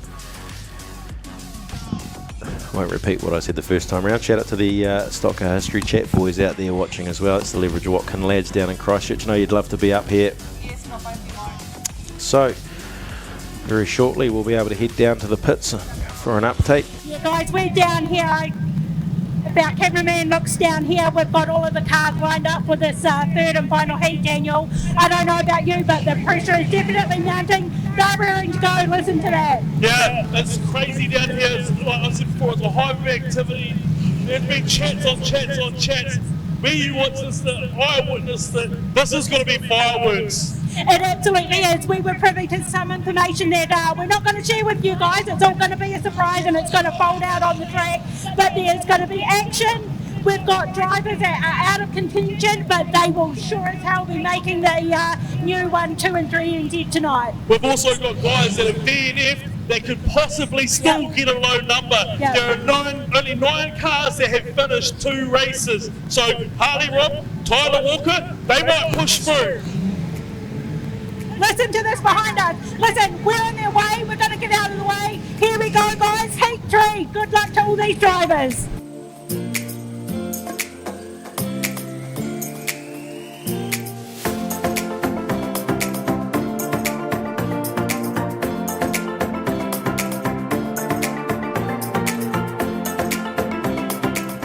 Brad Pajerski will start from grid number 1 for this final heat. Bryce Jensen outside him. We go to Cody Lockett as his front grid time. It's 99V from the outside him. Ethan Levine front row start. We're going to go back to row number 3. It's Wade Sweating and Lucas Hay. Kyle Lamp 772P and Sam Wright the 94A will start from row number 4. Row number 5 belongs to Dale Mickelson and Taylor Parteni. Callum Sturzaker in the 15V and Todd Duthie 13-2S.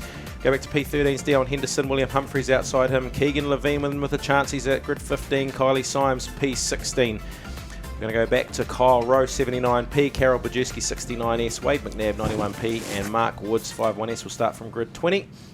Going to grid number 21, that is Matthew Shaw. We've got the 90, oh something's gone wrong there, 22. That belongs to Bryce Simpson, the 98G. Larry Henderson, the 8H, and outside him is that one there. Tyler Walker, 33S. Liam Metcalf outside him. Sheldon Udapeti, he's our points leader, all the way back in grid number 27. Logan Pete, also all the way back on grid 28. 29 and 30, we've got McGrath, he's missing all the way back there as well, and Harley Robb lines up the 991C. So, as they sit on the track, like I say, there may have been a change in points. I can't confirm that, going by what we have up here with the screens. No info on my phone that I can find out, but Sheldon Udapeti 56, Logan Pete 55, Kyle Rowe 54, William Humphreys 53, and Cody Lockett 51. 6th place, which we generally take the top 6 where we're going to find this podium, the winner from is Keegan Levine. Whatever happens and unfolds in this New Zealand Stock Car final heat, we don't know what's going to happen. We've seen it come from way back. I mean, look at Ben Ellis. People run out of shopping lists. There was a lot of damage and hits happening back then.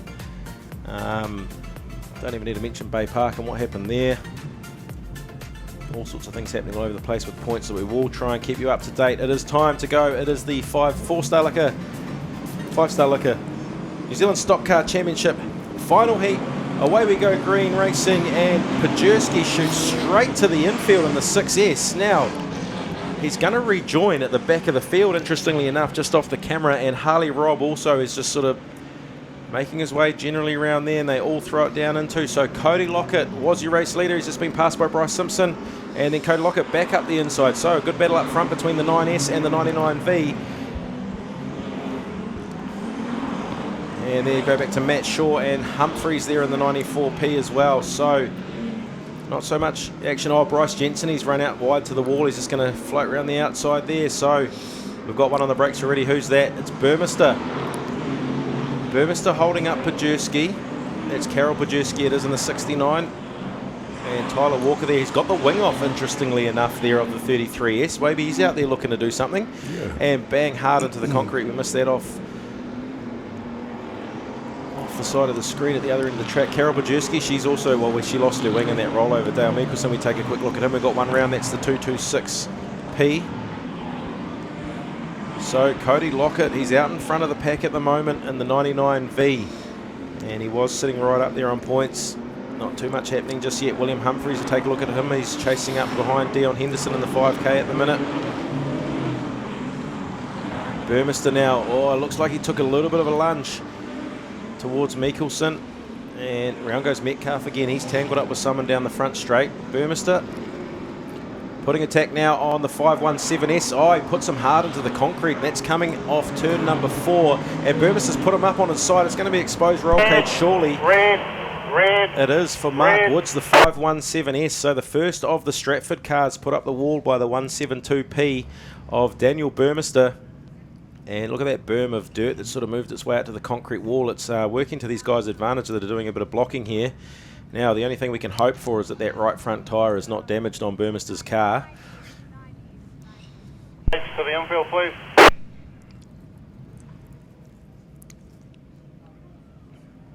So as they sit, we take another look now at Burmester getting the thumbs up from the 517S.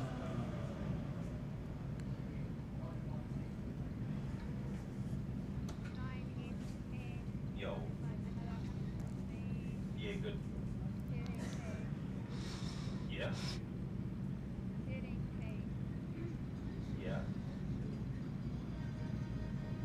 Oh, hang on a sec, Leonard. There he is out of the car, ladies and gentlemen, Mark Woods.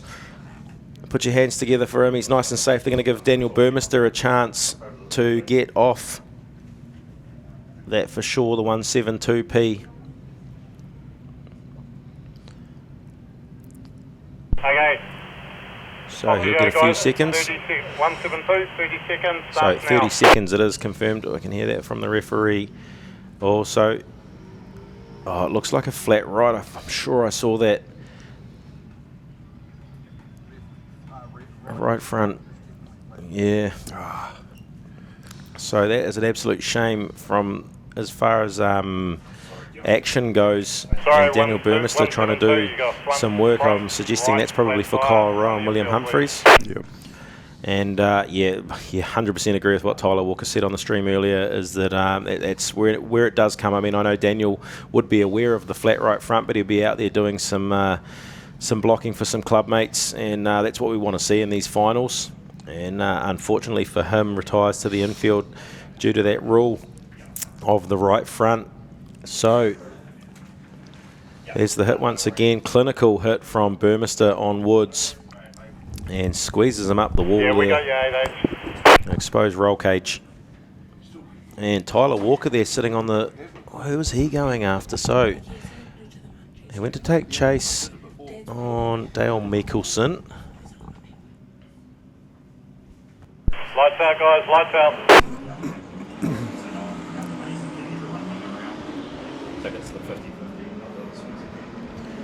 Back to racing we go. It is the final of the championship meeting here. Cody Lockett, race leader. Take a look further back, that's Sturzaker, and we've also got Kyle Rowe there. He's got he's got Taylor Lamp right behind him. Sorry, Kyle Lamp that is in the 772. I'll get it right one day. And bang, hard into the concrete goes Mikkelsen with a shot from Harley Robb. So Harley Robb looking to put an attack on the Stratford cars now. And we've got also Tyler Walker in the wait on the pole line. Who's he looking for? And tags the wheelgate, does Harley Robb, and turns around Mikkelsen in the 85S. And, oh, Wade Sweeting had nowhere to go and had to hit Mikkelsen. Oh, Humphries gets a little bit tagged there. Now there's a big push from Walker, and he puts Levine up the wall, into the wall, sorry. So Keegan Levine tied up with the 33S. And looking for a gap in the traffic at the moment. I'm looking at the window, sorry, not at the screen. So we're taking a look at Matthew Shaw now on the tail of William Humphries. And Levine gets going again. That's Keegan Levine. There's William Humphries now, and Matthew Shaw battle it out through number 2 and 3 and 4 this time around. It's 10 laps down for your race leader, the 99V. He's out in front. There's Sheldon Udderpetty now. Oh, attack. Who's that from? Levine on the Palmy car, the 226. So a few attacks going in around the place. Pajewski now makes the pass on William Humphries. So the 94P of William Humphries still just circulating, doing laps. And we've got Tyler Walker down on the pole line again. Logan Pete shoots around the outside. Here comes Sheldon Arapeti.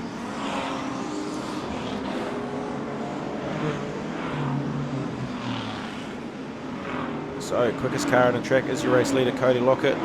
What's going on here, trying to follow the cameras. And Harley Robb now, is he going to take a shot at William Humphries?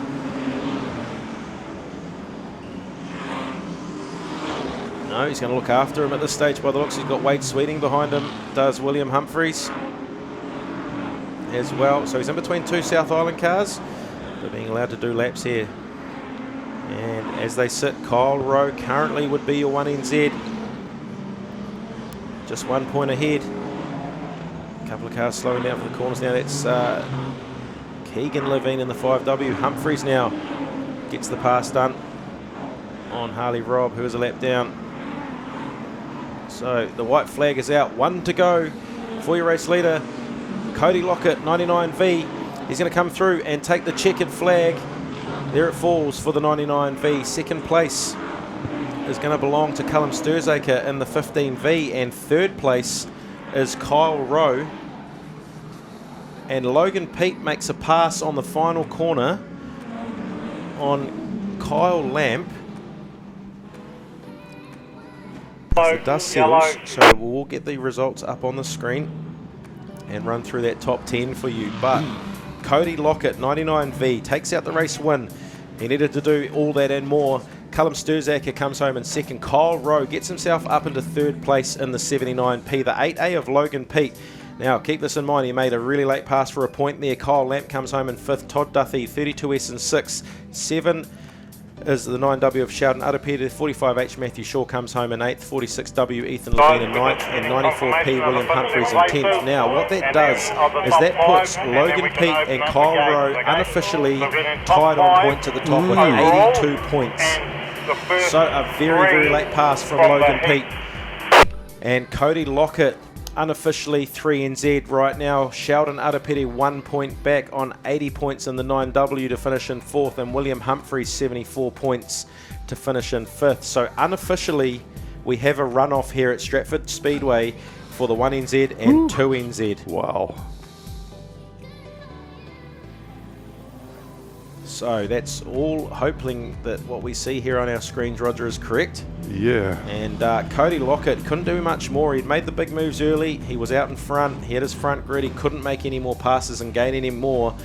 He was looking at the 1NZ sole by himself towards the end of that race. And Logan Pete with an absolutely, I mean, look at that. He's popped up with the quickest lap time as well. He's got the purple numbers beside his name, 18.2. Yeah. And there it is, Cody Lockett, unofficially 3NZ for the 99V. He'll grab the flag for the race win. So, ladies and gentlemen, put your hands together for the 99V as it comes down pit straight. Your race winner and potential new 3NZ. He'll do a burnout for them on the straight there. So, maybe number 3 for Cody Lockett. Just confirming that later on. But we'll wait to hear from the officials to confirm the result.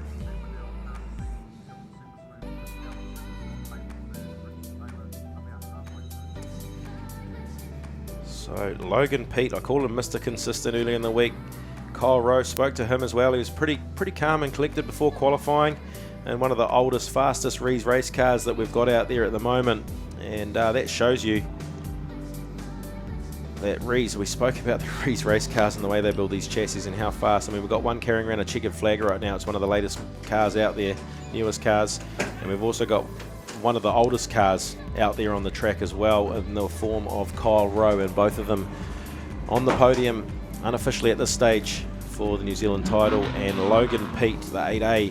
So how exciting, a runoff to decide the championship. First and second, wow. After all that. So, I mean, you cast your mind back, McRobbie, Alan McRobbie won the 1NZ here a long way back, 2003. No, it was actually the same year that Kyle Fraser won, wasn't it? They both had the 1NZ at the same time, so 2008.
Guys, And for the scales, please. we have someone that's We come up can with the tennis have ball. 94P, All right, here we go. 9W, 99V, 79P, 8A. So confirmation there, the That top again, 5. 94P, 9W, 99V, 79P, 8A to the scales. There's your top 5 being called to the scale, so it is And confirmed also top the 5 at top this 3 stage. from the heat, 99V, 15V, 79P. Top 5 confirmed. They're going to let these drivers off the track now. It is the 8A of Logan Pete. It is the 79P of Kyle Rowe. Then we've got Cody Lockett, suggested 3NZ, Sheldon Adepeti in 4th in the 9W, and William Humphreys 94P. So next race out on track back here at Stratford Speedway. The Stockcar's King of the Mountain is Tier 2. While we wait for the official results, we'll wait for all the technical bits and pieces to go on in the tech shed to confirm that all our cars are legal and bits and pieces over there. I sort of need a more technical term than that, using the words bits and pieces, but that's how it's going to go down. And there they are. William Humphreys climbs out. He'll be stoked with the top 5 finish there, and that is pretty old girl as well. And 99V, Cody Lockett, he'll peel those 9s off. He'll make them a 3. All things going well. And great to see. So big moves from Cody. Set himself up early on. 21 passes in the first heat. And Sheldon Adepeti, the 9W, he's had the 2NZ before, very unlucky. I know what it feels like to grab 4NZ. It's not nice at all. So close yet so far, but another good weekend regardless for Adepeti at the national titles, and looking very forward to see who we can have between 1 and 2NZ, if that's going to be the 8A of Logan Pete, or is it going to be the 79P of Kyle Rowe. Did I just say 8P? No, I said 8A. No, I don't know.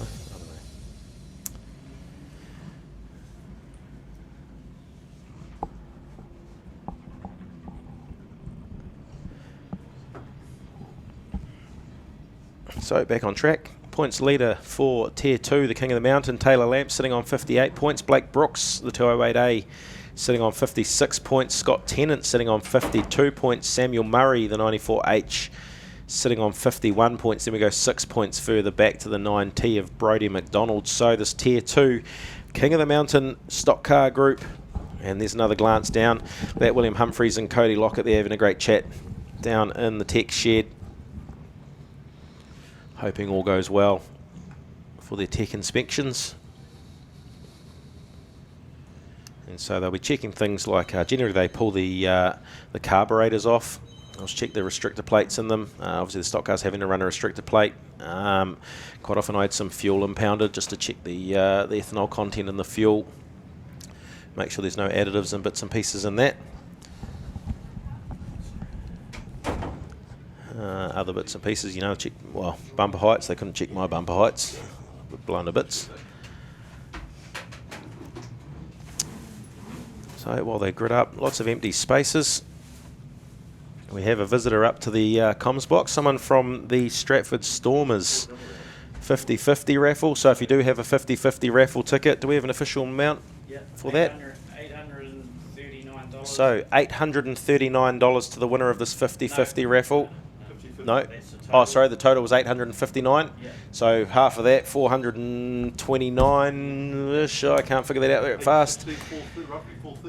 So $400 and something for the winner of that. So the winner of the Stratford Stormers 50-50 raffle, of course, thank you all to those who have bought tickets and supported the Stratford Stormers in their task to get along. I mean, they're going to be here in a couple of weeks' time. Probably 2 teams you're fronting up for the West Coast Stock Car Teams Championships. They are, and then, of course, later on in the season, we've got the Auckland Teams Champs.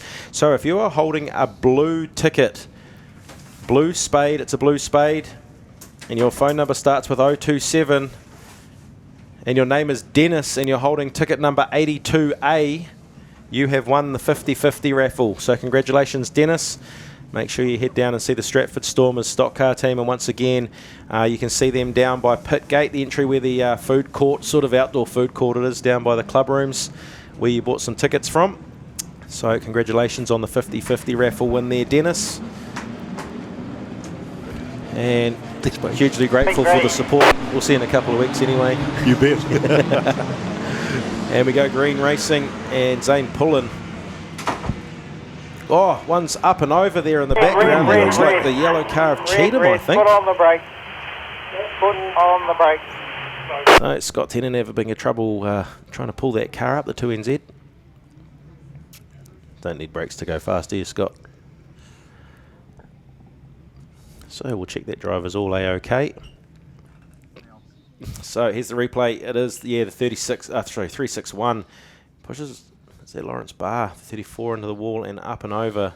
Nice little soft roll there for Clinton Cheatham in the 361. Hopefully he's all okay in there. I mean, it's not always as it seems in stock cars. Some of the bigger hits you actually walk away from just fine and feel just good, and the ones that don't look that big, like Lawrence Barr, actually sort of semi-backwards in the wall there. I bet you definitely would have felt that one.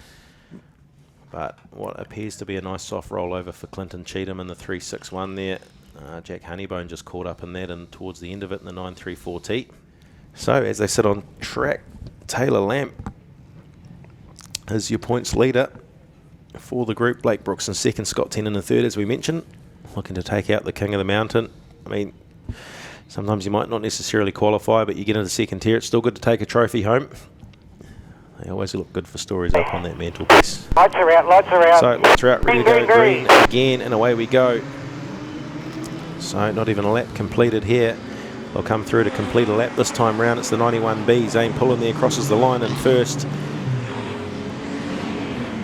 And some quick cars looking around that missed out on this finals field. All of them easily could have been there. One of them, the 11S there, coming into turn 3 and 4. Ricky Paul, quickest lap at the moment. Well, that doesn't really count because they actually completed one properly. Look at that, a 3-minute 38 from the first lap. Useless bit of information for you all out there. Oh, big crack on William White from Royden Winstanley. And William White having a dig at a couple of cars, spins up.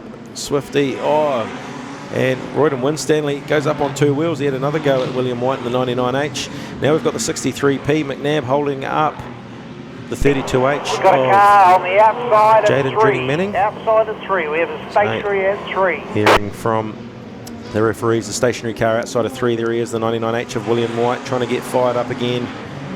And up the inside, that was a little bit across the pole line there, the 86 to take the race lead. I think that was a pass for the lead. Oh, big cruncher there, and then a shot on the wheelgate. That would be very sore, that one. All unintentional, of course. Taylor Lamp, the quickest car on track now, The Reds 87. are on, guys. Red. So Reds have come on. That will probably be for the 99H. And well, that shot on the 9T. Brody McDonald was in the thick of action early on as well. He sort of got half spun, got cracked in the wheelgate, and that would have certainly tickled and woke him up this late at night. So we can have a quick chat while the Red's on to your potential new 3NZ, Cody Lockett. Guys, how good. I'm down here with Cody Lockett. He's just getting his car checked. I mean, third place in a national title. You've got to be happy with that. Yeah, can't beat it. I mean, what are you feeling right now? You got a big, huge applause when you came off the track. Has it hit home yet? It doesn't feel right. Yeah. But, I can't believe it. Oh, I mean, it's so good. And I guess until the car is checked over and all approved by Speedway New Zealand, it's still kind of nervous times right now. Yep, no, it is. Well, listen, we are having a run-off for first and second, so I don't know who's going to join you, but congratulations. Cheers, thank you. Awesome, cheers. So there he is, the unofficial 3NZ, just waiting for the time to pass. There's minutes to tick off, so there's a time frame that the Speedway New Zealand head referee will go down and sign that piece of paper. Once it passes a certain time, no more changes can be done. Green. So lights are out, ready to go racing again. Action back on track with the stock cars King of the Mountain.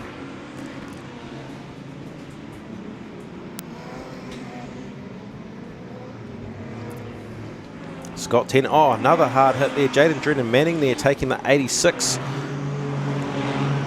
up the wall. That's the 86P, I think that is, of McLeod. Drennan Manning now getting into the side of Swift as well. So that's the 41 Cameron Swift car. A little wall ride there, coming down the front straight from Verco. So action aplenty. Lamp makes a good pass there up the inside. He's looking at trying to take the championship for the King of the Mountain, the 992 Taylor Lamp. And a battle further back. So Scott Tennant there, the 2NZ, showing as our race leader now. Having a look at him, going up the inside of the 82p. Back marker of Royd and Winstanley. Zane Pullen there in the 91B in second. And yeah, big rut opened up there now in turn 3 and 4, but very late in the evening. The track's held together very well here at Stratford Speedway. And round goes a half spin from the 11S. That's Ricky Paul. It's pushed down past the checkered flag, past the start-finish line, that is.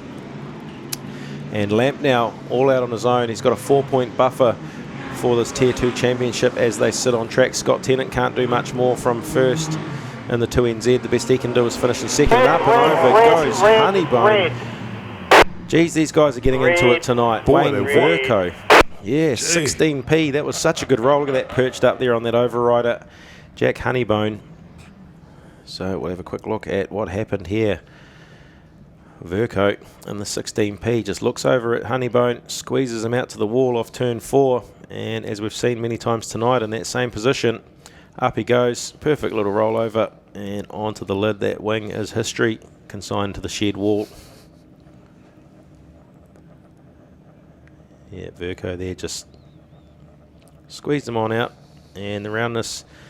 You remember a couple of seasons ago, that lip, the bottom half, Stratford's wall didn't quite used to be like it was, wasn't it? It's had an addition to it, so yeah, it's a little bit easier, if anything, which in instances like we've just seen, it makes it a lot softer. So what have we got, 10 laps down of this 15 lapper, and another angle of that there. Squeezed up the wall, nice and easy, over she goes, Jack Honeybone.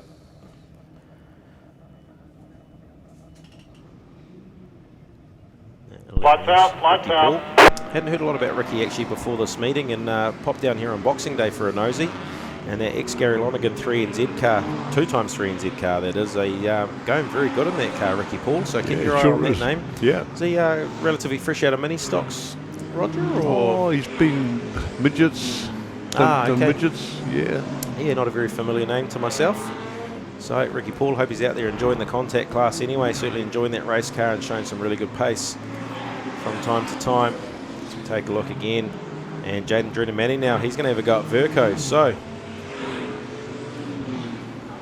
maybe Honeybone and Jaden Drew Manning are good friends or something, but mixing it up everywhere. Now we're going to have a 3-long train. Drew Manning lets the 86p go. 2 laps to go this time round for your race leader. That is Scott Tennant in the 2NZ. There he is coming down into turn 3 and 4 for the second to last time.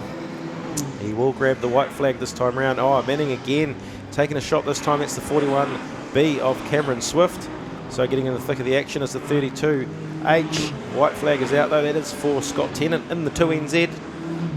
Nothing more he can do but finish second for the championship, first in this race, and Manning's going to pull off with a flat right front. Here he comes, Scott Tennant. Very familiar with grabbing that checkered flag as the 2NZ. Zane Pullen will come home in second in the 991B, and Taylor Lamp unofficially will pick up the top spot of the podium in the King of the Mountain stock cars for 2022-23. I mean, picking up Tier 2 is still a pretty decent feat in this field. Not bad, eh? Yeah, I mean, it takes a lot of work just to get through to the second night and be up there and be in the repechage and whatnot and just keep the car going. So congratulations, there's the official top 10 from this race. 2NZ Scott Tennant, 91B Zane Pullen, Taylor Lamp finishes in third, 94H Samuel Murray, good finish for him in fourth, 9T Brody McDonald, Blake Brooks finishes in sixth, Trazen, Ryland Annabelle in seventh, Ricky Paul in eighth, Shane McDonald ninth, and Wayne Verco having a bit of fun out there, still manages to bring it home in 10th. So unofficially, as the graphic scrolls through the rest of those drivers, we'll take a look at the points. Taylor Lamp unofficially picks up with 86 points, a nice 4-point buffer, the Tier 2 Championship over Scott Tennant on 82. Then we go 1 point back to Blake Brooks in the 208A, edges out Samuel Murray in the 94H for that podium spot.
one of the drivers down there with Bianca. We'll cross to you now. Yeah, I mean, I'm down here with 172P Daniel Burmeister. I mean, really unlucky tonight, but Daniel, you definitely were trying to help the P cars get on the podium tonight successfully. We do have a runoff, but I mean, these P cars dominated that final. Yeah, no, it was pretty cool having a couple, well, had one DNF and then had a bit of a play around the second one, but always going to try help the boys come the final. Daniel, that might be a little bit of practice for the teams coming up, maybe? Yeah, got a couple big teams meetings coming up in the next month or so, it's always good to put the bumper to use and see what we can do. It's quite cool to get a 20-year-old Rees car on the podium, either one or two. Yeah, absolutely, and I mean, you're always up there or thereabouts. Unfortunately, couldn't make it through tonight, but it's pretty tough with this puncher rule to come off, right? Yeah, well, it's quite good always being there or thereabouts. Generally, it's thereabouts, but it's quite fun. I quite enjoy the crashing more than the racing at times, so it's all cool. I guess the most important thing is, Daniel, that you came off safely, you've had fun in the weekend. Yeah, it's quite good. It's a shame some people that get rolled over can't take a hit and not cry about it, but that's good. Hey, listen, we'll go and watch us run off together, eh? Yep, sounds good. Let's go for Palmy. Let's go, P. Interesting comment there from Daniel Burmeister. We'll talk about the elephant in the room, I think, suspectedly. That, someone's not happy with the rollover out there. I mean, you're in the top 30 finalists of a stock car field. You probably expect to be attacked at some point in time. And, I mean, what was the attack? Mark Woods, wasn't it? The 517S. So, yeah, I mean, I know all too well what it's like being attacked. It is what it is. Ended up, getting attacked by a few cars at the New Zealand title. I've been attacked by the Lamp brothers in the North Islands, and it's always what it is. It's something you come to expect. So ashamed to hear that, but Burmeister, words from the horse's mouth there. So the Historics out there having a bit more fun. And the Hawkins car there, it's one of the cars that I do know. There's the Mitchell car as well in the middle. I wonder if Paul's managed to jump himself into that 41S and have a skid. I think he'd love to. No, the great sounding historic race cars from yesteryear. His very different looking 26 car there. Been around for many years. Great restoration, that car. From back in the day. Local car, isn't it, Roger? It is, yeah. They go pretty well too, eh? Yeah, it'd be interesting to actually, I mean, we don't run ELS obviously for these classic stock cars, but it'd be great to sort of just compare the times and speak about all the differences between these chassis and the drive lines and the suspension and brakes and that. But it'd be great to,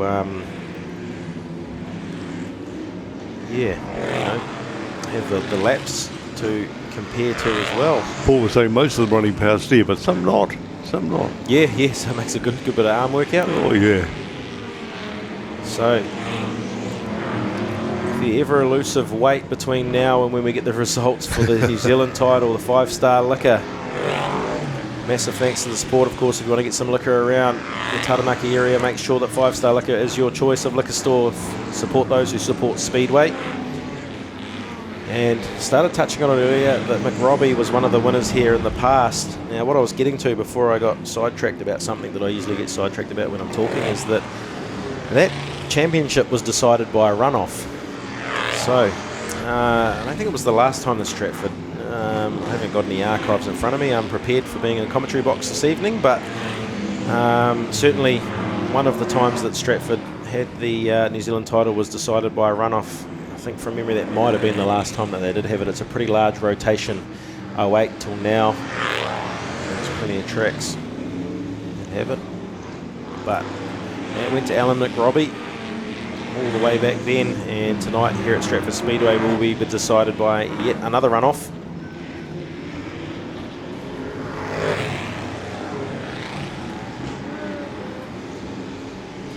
And we have a good handful of drivers down there going through the bits and pieces that they need while we patiently wait for information through our ears on what's going to be the official results of the 2023-24. So thanks to the lads in one of my group chats, it's the Leverage Watkins brothers, that it was a 3-way runoff actually. Yeah, memories from that. It was McRobbie. Jerry Linklater grabbed third. He was 2 NZ or something at the time, 1 NZ to 3 NZ, and Gaskin. Linklater actually, yeah, 1 NZ, 2 NZ was it? Yeah, one of the Gaskins, Paul Gaskin, Richard. Paul.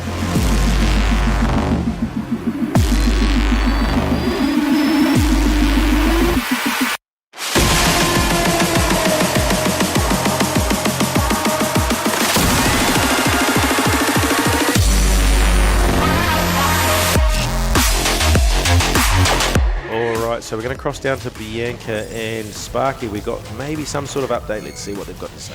Yeah, we do have a little bit of update. We appreciate that you guys are hanging around and waiting to see what's happened. We've had the coin toss. Logan Pete won the coin toss and has decided to take the outside grid. Yeah, that's Mr. Consistent. He's always been consistent on the 4th, 5th. I'm proud as punch to see him actually get a number. Kyle Rowe, they were just over here before discussing what the coin toss was going to be. Thanks everyone out there for sticking around. It's going to be a real long night again. Yeah, it's going to be a late one for sure, but this is why we're here, right? Because it's all fun and games at the end of the day. They are meant to be out on the grid. They are coming. They've just had time to sort of gather themselves and take in what's happening. We went down there to speak to each of them. No interviews, thank you. And rightly so too, because, I mean, it's a huge thing for both of them, isn't it? Oh, 100%. Like I said, Logan's a constant 4th and 5th, stuff like that. He's now going to have a place. Kyle Rowe, exactly the same. A couple of years ago, same thing happened again. Missed out. So those boys are very emotional, and there's going to be a hell of a runoff. Yeah, and hopefully we can catch that emotion at the end of that runoff too. They are a little bit strict when they go over to the Speedway NZ shed. We do have to wait for the drivers to get out and do the checks. They speak with the Speedway NZ officials, so it might take a couple of minutes. We might just be able to grab a couple of shots and what have you looking in, but we can't actually go in and approach the drivers until they've done those checks. Yeah, 100%. Exactly what Bianca said. We can't actually go physically get them, but this is going to be one for the ages, I say. Yeah, absolutely. Maybe we can talk really quickly about what checks they actually do on the car. Obviously, they're checking the obvious things, safety gear first.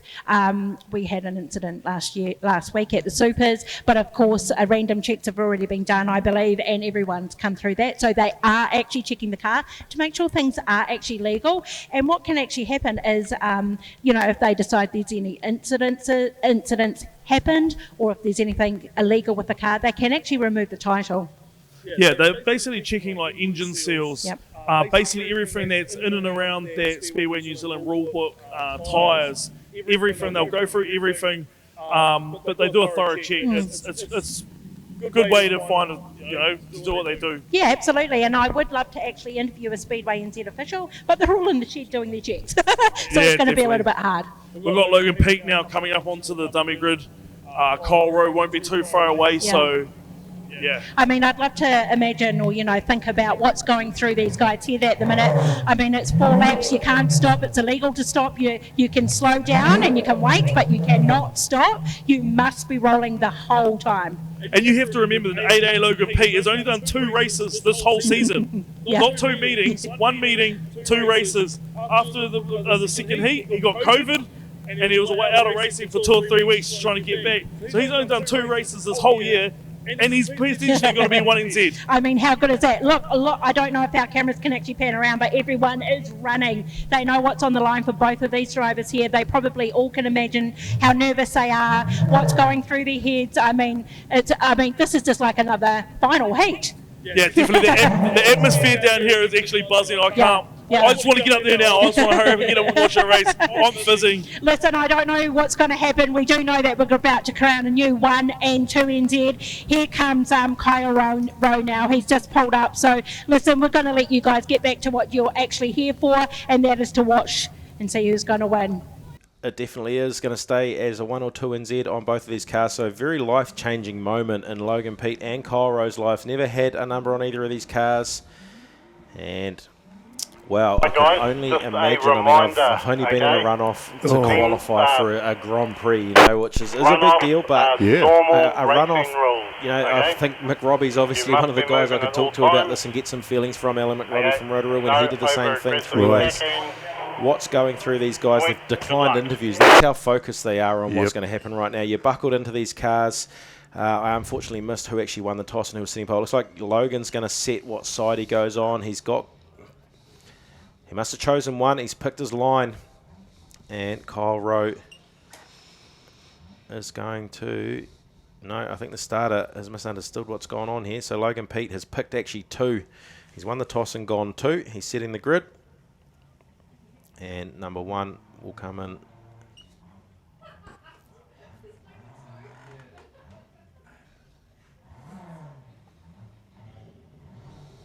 So I'm not sure the guy on the start line is quite sure what's going on. So Kyle Rowe knows that he's meant to be in number 1, and he knows that Logan Pete is starting and gets to set the grid. So this is it, ladies and gentlemen, boys and girls. Wow. This is the runoff for your 1NZ. It is the 5-star Liquor New Zealand Stock Car Championships. Logan Pete, is it going to be him from Auckland, the 8A, or is it going to be the 79P of Kyle Rowe from out of Palmerston North? These guys, I would absolutely hate to feel what the feelings are that are going through them. They're buckled up. They've gone through the safety checks. They know that they're going to stand on the podium. The revs are going to come up. We're looking at 4 laps to decide your New Zealand title. We've gone through 200 competitors. We've gone through 8 groups of 25 cars to find these finalists. They've made the top 3 in their qualifying groups. They've gone through. They've made the top 2 in the finals. Logan Pete gets a jump. He's going to push Kyle Rowe straight to the infield, which means he can exit the track before him. He needs to not stop there. Something happened to the car. Oh, yeah. So away they go. So this is going to be very interesting what's going to happen here. Obviously both to the infield. Logan Pete might have needed time to refire, but it is a big lead now for Logan Pete. In the 8A, he got a massive advantage when he pushed Kyle Rowe straight to the infield. Now all he needs to do is keep the tyres on this machine. He's got a decent lead. Is Kyle Rowe going to catch him as they come down to complete 1 lap of 3? This is the runoff for your 1 and 2 NZ. Logan Pete, 8A currently with the massive upper hand. Look at the big difference there between the first and second race cars on the track. Of course, only 2 cars on there. 8A Logan Pete hugging that pole line, staying off it enough. And they've gone red. So, interesting. What's going to happen? We'll see if we can hear from the referee's radio. 8A to the infield, please. While holding the car on the pole line, you cannot hold the car. Wow, so they have just called the 8A of Logan Pete to the infield for holding a car, and Kyle Rowe. Wow, so the referee, Wayne Bryant, has made the decision. Now, Logan, I mean, the thoughts that are going through these guys' head, this runoff is for 1NZ. He's pushed him to the infield. I love that Kyle Rowe's going to get the 1NZ. I'm absolutely gutted for Logan. I would be the other way around if it was the other way around as well. Both of these guys just losing the chance at getting that 1NZ. Kyle Rowe, now imagine what he's thinking in there now. He needs to not overthink this and throw the car too hard and then blow a right rear as well and get a DNF. But unbelievable. Wow. The mistake that I think that I can call that Logan Pete's made is he's pushed Kyle Rowe to the infield. He just didn't need to stop. He needed to just carry on and re-enter the track in front of Kyle Rowe. Would have been absolutely fine. He did not need to stop. So, like I say, I haven't had to put me in the position of that before. I don't know if I'd be able to think that quickly as well. You just want to be able to hold him up. You want to go, just the thoughts and emotions that are probably going through Logan's head.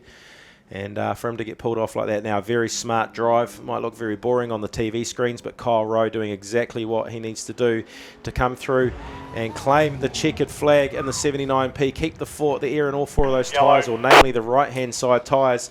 Ladies and gentlemen, boys and girls, put your hands together. 79P Kyle Rowe is your new 1NZ Stock Car Champion here at the 5-Star Liquor New Zealand Stock Car Champs at Stratford Speedway.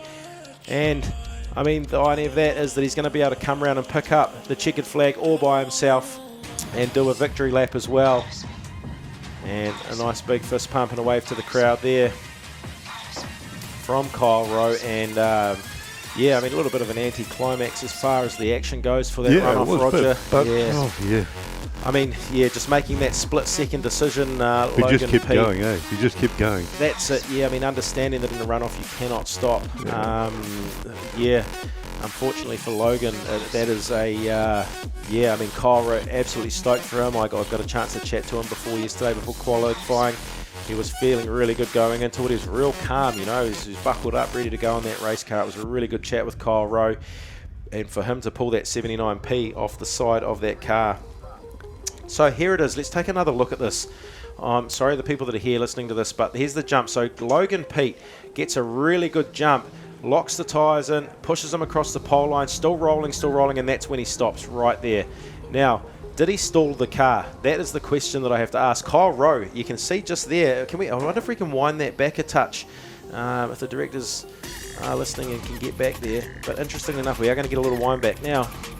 There he is, grabbing the checkered flag once again. Kyle Rowe finishing off his lap, but there was a moment.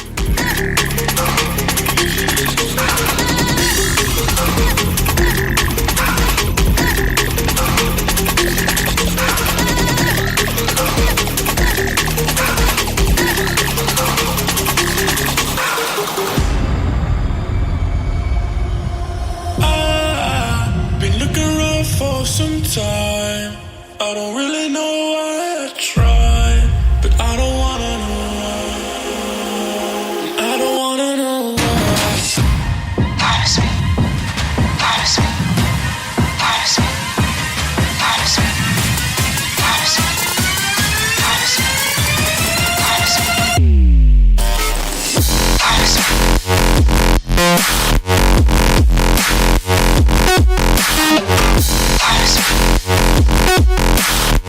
So, all right, we're going to go down and we've got Stu Russell. Good to have you on the mic, mate. Hey, good one. Yeah, I mean, we've missed Stu this weekend, haven't we, Stu, really? But listen, I know that you're the Pumas manager. You're absolutely fizzing right now. We've got Kyle Rowe, unofficially 1NZ. You're probably just as excited and happy as he is. You can't take anything from Kyle and his family and Alistair and all the boys. This was for, Daniel, Kyle Lamp, who we have out there? Wade McNabb. We had Lucas Hay. I think Lucas Hay rebuilt his car twice just to get back out there for the boys. Who else am I missing? William Humphreys. Yeah. There were 7 of them. Who was the 7 that qualified? I don't know. Kyle Rose 1NZ. That's what matters. We get to ring up the sign rider. Kyle gets to ring up the sign rider. What's that? The boys are pumped. Yeah. Bruce and Pucker watching back at Waikaraka Park. Ian's in Te Apo on holiday. I couldn't be more prouder of those Palmy boys. It's a team thing these days, New Zealand champs, and we do everything as a team this year. The Pumas, Jared Davis, he obviously went out early in that repechage, and he's been working on Kyle, on Lucas Hayes' car all night as well. Hamish has been down helping do things. Liam Metcalf, how bloody awesome's Liam Metcalf? He almost won that first heat. So proud of him, knowing him since he's grown up and all that in Levin. But I couldn't be more prouder of this Palmy team.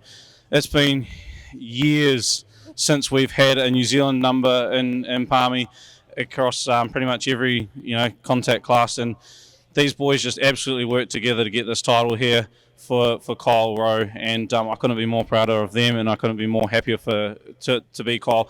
We were in one of the trailers, and I said to the boys, mate, I would love nothing more than see you boys bring that car, that 79p, home with a New Zealand number on. I don't care what it is, but come on, boys, you guys have got to get in and do it. This boy, 12 months ago in Waikaraka Park, Taylor Lamp, he was cruising on for a 2NZ, and Kyle Rowe was doing an absolute menace job to get in that 2NZ, only for Taylor to get taken out. He came in tears for his club mate, and now he's in tears because he's the New Zealand champion. So that's just what it means to our club. It's been years, and these boys that are out there doing it, putting on the line, they absolutely rock. Now, when we talk about emotion, the raw emotion is quite obvious with you, Stu. This isn't just a win for Kyle, it's a win for the club. Like you say, it's a win for every single Palmy driver here, and not only in the stock cars, but the supers as well, because you guys are such a tight-knit club. This is huge for your team. Yeah, everyone looks at us as the big glory club, but at the end of the day, we're just the same as every other track, and we're the ones that have been struggling for years now. As I say, we are literally been behind the 8 ball in Stockcar and Superstock racing, and now finally we're back on top, and it's bloody awesome, mate. It's bloody awesome, Bianca. I'm so stoked. I wasn't coming up this weekend, and as soon as I saw that 7 Palmy boys qualified, I jumped in that car this morning, and we were hooning up here. Stu, tell us, it was a runoff. You're not allowed to stop, we know that, but I think what the issue was holding the car Of course, I mean, people are going to fight it either which way, but what was your take on that? Yeah, rules are rules, I suppose. Logan Pete, he deserved to be 1 or 2. Whatever the call was at the end of the day, if Kyle ended up with 2 NZ, we'd still be absolutely pumped, But whatever the call was, the officials obviously looked at footage because it took 2 laps or something so that kudos to the officials. They didn't just bring the reds on and away they go. They must have looked at something, so bloody good on them. That's the hardest job in the world, especially when it's a 1 NZ. Imagine having to sit there and having to actually look at the footage and make that call as well. He's probably hiding somewhere in the shed. He doesn't want to come down here. But hey, the rules are the rules. Like you say, racing is racing.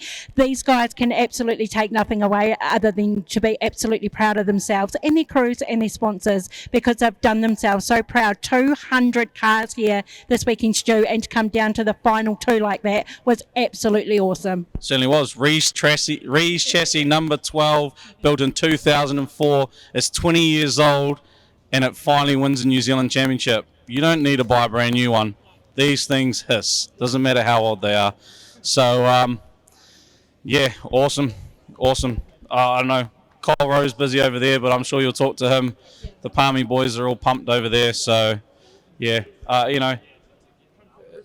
just primo. Can't wait to see the number 1 on the side of Kyle's car, and can't wait to especially see the number 1 on the side of a black car in a couple. And next week, actually, Kyle Rowe's part of our Pumas team that'll be at the 240s next week. So, can't wait to see the number 1 in black next weekend. Harrison Hocking, I've been trying to interview you all weekend, mate. How are you doing? This is Harrison Hocking, of course from Wellington, nowhere near Palmerston, but hey, you're down here in the celebrations. It's a pretty cool feeling to be have one of your friends up on one NZ. Oh, I'm absolutely stoked for Kyle. It's been a long time coming, winning King of the Arena not long ago, and always consistent, always fast, and he's a talented kid, so I'm stoked for him. Tell us, I mean, you've had a pretty tough weekend as well. Everyone's giving you grief now, like, what are you doing? What's going on? But I mean, how good is it to have your friend up there? You must be feeling the emotion as well, because everybody wants that number on their car. Oh yeah, definitely. It was a rough one for us. It was over before the first race was over, but unfortunately my brother got a right front flat, which happens to the best of us all. But worthy trade-off to see one of your mates up there on the top step. It's epic. Yeah. What does this mean for the future of, you younger drivers are coming through? There's absolutely no 2 ways about it. You're winning everything. I mean, it's almost like a passing of the guard. Do you feel like there's an epic change happening in the stock cars and the super stocks right now? Oh, I definitely think there is. You're looking at the 123 and their 123 mini stock kids through supers and stock cars, A lot of the fast guys are coming through, learning stuff from the little classes and jumping in and being quick. So there's always going to be a place for the old buggers, the Regan O'Brien, shout out. But it's definitely the way of the future. As much as a lot of us don't like to watch them, mini stocks help the sport. I mean, you're right. When these stocks all almost get the bums rush, every single meeting, they're always the ones that cancel outright, but they are the future of the sport. And I was lucky enough to spend some time in Wanganui, and they're actually really entertaining. There's some really, really amazing drivers. Yeah, definitely. I wasn't much chop, but, there's definitely some quick boys out there. I got to give a shout out to Will Hart, because he's being a pest. So shout out to 791P Superstock if it ever makes it back out on track. The burn. Nah, he's a good bugger. Shout out to giving us a motel for the weekend.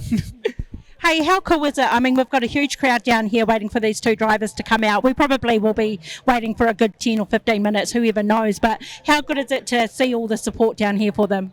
Oh, it's epic, and this is the stuff that stems from mini stocks, My older brother and Will and a lot of the boys around us all race mini stocks with Kyle and even Logan a couple of years prior, so it's definitely cool. There's the cool side of Speedway, being there, supporting all your mates. I think everyone's looking forward to the piss up in the club rooms.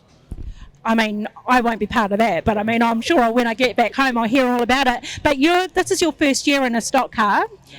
Second, I should know that. But I mean, you had your car, mini stock flying around Wellington. What's it like to actually make that step up and to be quite successful? Oh, I wouldn't say I'm successful yet. I still got a long way to go. Yeah, I'm not in the shed this weekend, so. But it's definitely an interesting step. but I think the mini stocks help, as we can see with a lot of boys already up here. You know, they're really good. Yeah, so yeah. Yeah, I mean, you watched that runoff, obviously. What's your take on what happened? Oh, I'm feeling for Logan. You know, as much as Kyle's my mate, I feel for him. That was a really rough way to lose, but it was good. Yeah, obviously they kind of kept to themselves after what happened, but it was good to see some biff, good to see some action in the last heat, even if it was at the detriment of some Wellington cars, unfortunately. But yeah, bloody good. Yeah. Hey, listen, we appreciate your time. We've actually managed to get Logan Pete out of the garage, so we'll go and cross over to him. Thanks for the chat. Awesome, thank you. See. Down here with the AA, your new 2NZ. Logan Pete, how are you, mate? Yeah, pretty happy, pretty happy. Can't complain. Two races all season. Did you even think at the start of this weekend you were going to be here, mate? Nah, not really, Not at all. Not at all? Bro, hell of a final heat out there. What was your heart going like, mate? Yeah, it was racing. Yeah, going through the roof, really. And got pretty lucky in the end.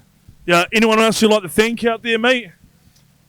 Just my sponsors and my crew for Epic Car and effortless night in the piss.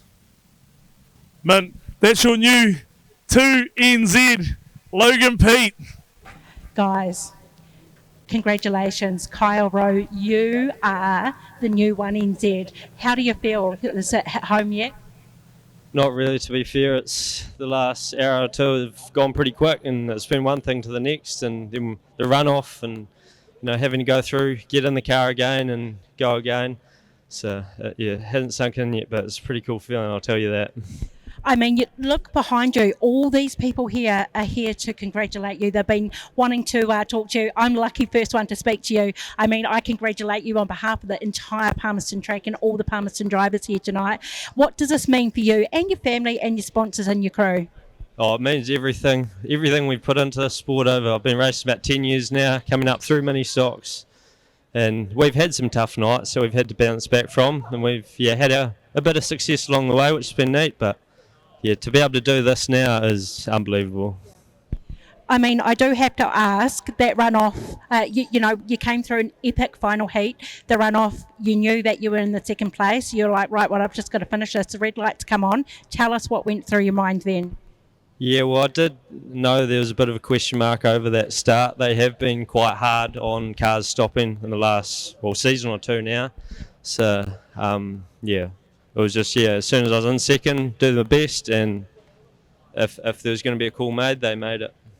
And it did take a couple of laps for them to actually make that, but as soon as the lights went on, did you know it was yours? Yeah, as soon as the lights went on, I did, know what was coming, so it was just a matter of getting my car across the line, not blowing a right rear or anything silly like that, and trying to get the job done. I mean, to come down to that epic runoff out of 200 cars, Kyle, you definitely 100% deserve that 1NZ on the side of your car. I know this is absolutely emotional for you. You haven't spoken to anybody. What I'm going to do is I'm going to actually let you go and speak to the people that you need to speak to. But on behalf of the pits, on behalf of everyone who's streaming at home, everyone here, the biggest congratulations to you. Thank you very much, and thank you everyone for the support, all my sponsors, my crew, my family. It means everything to us, so thank you very much. Well, there you go, Tony. I mean, it was lovely speaking to Kyle. I mean, you can see the emotion in the young guy. It's absolutely amazing to be part of this. If you quickly turn around, Amron, we've got Kyle with his mum and dad. But listen, that's us for the night. We've absolutely shattered. We hope that you've enjoyed the stream. We hope you've enjoyed the racing. We do appreciate you staying with us so late. That's a wrap from Pits Media. Thanks for joining us. I hope you enjoyed the racing.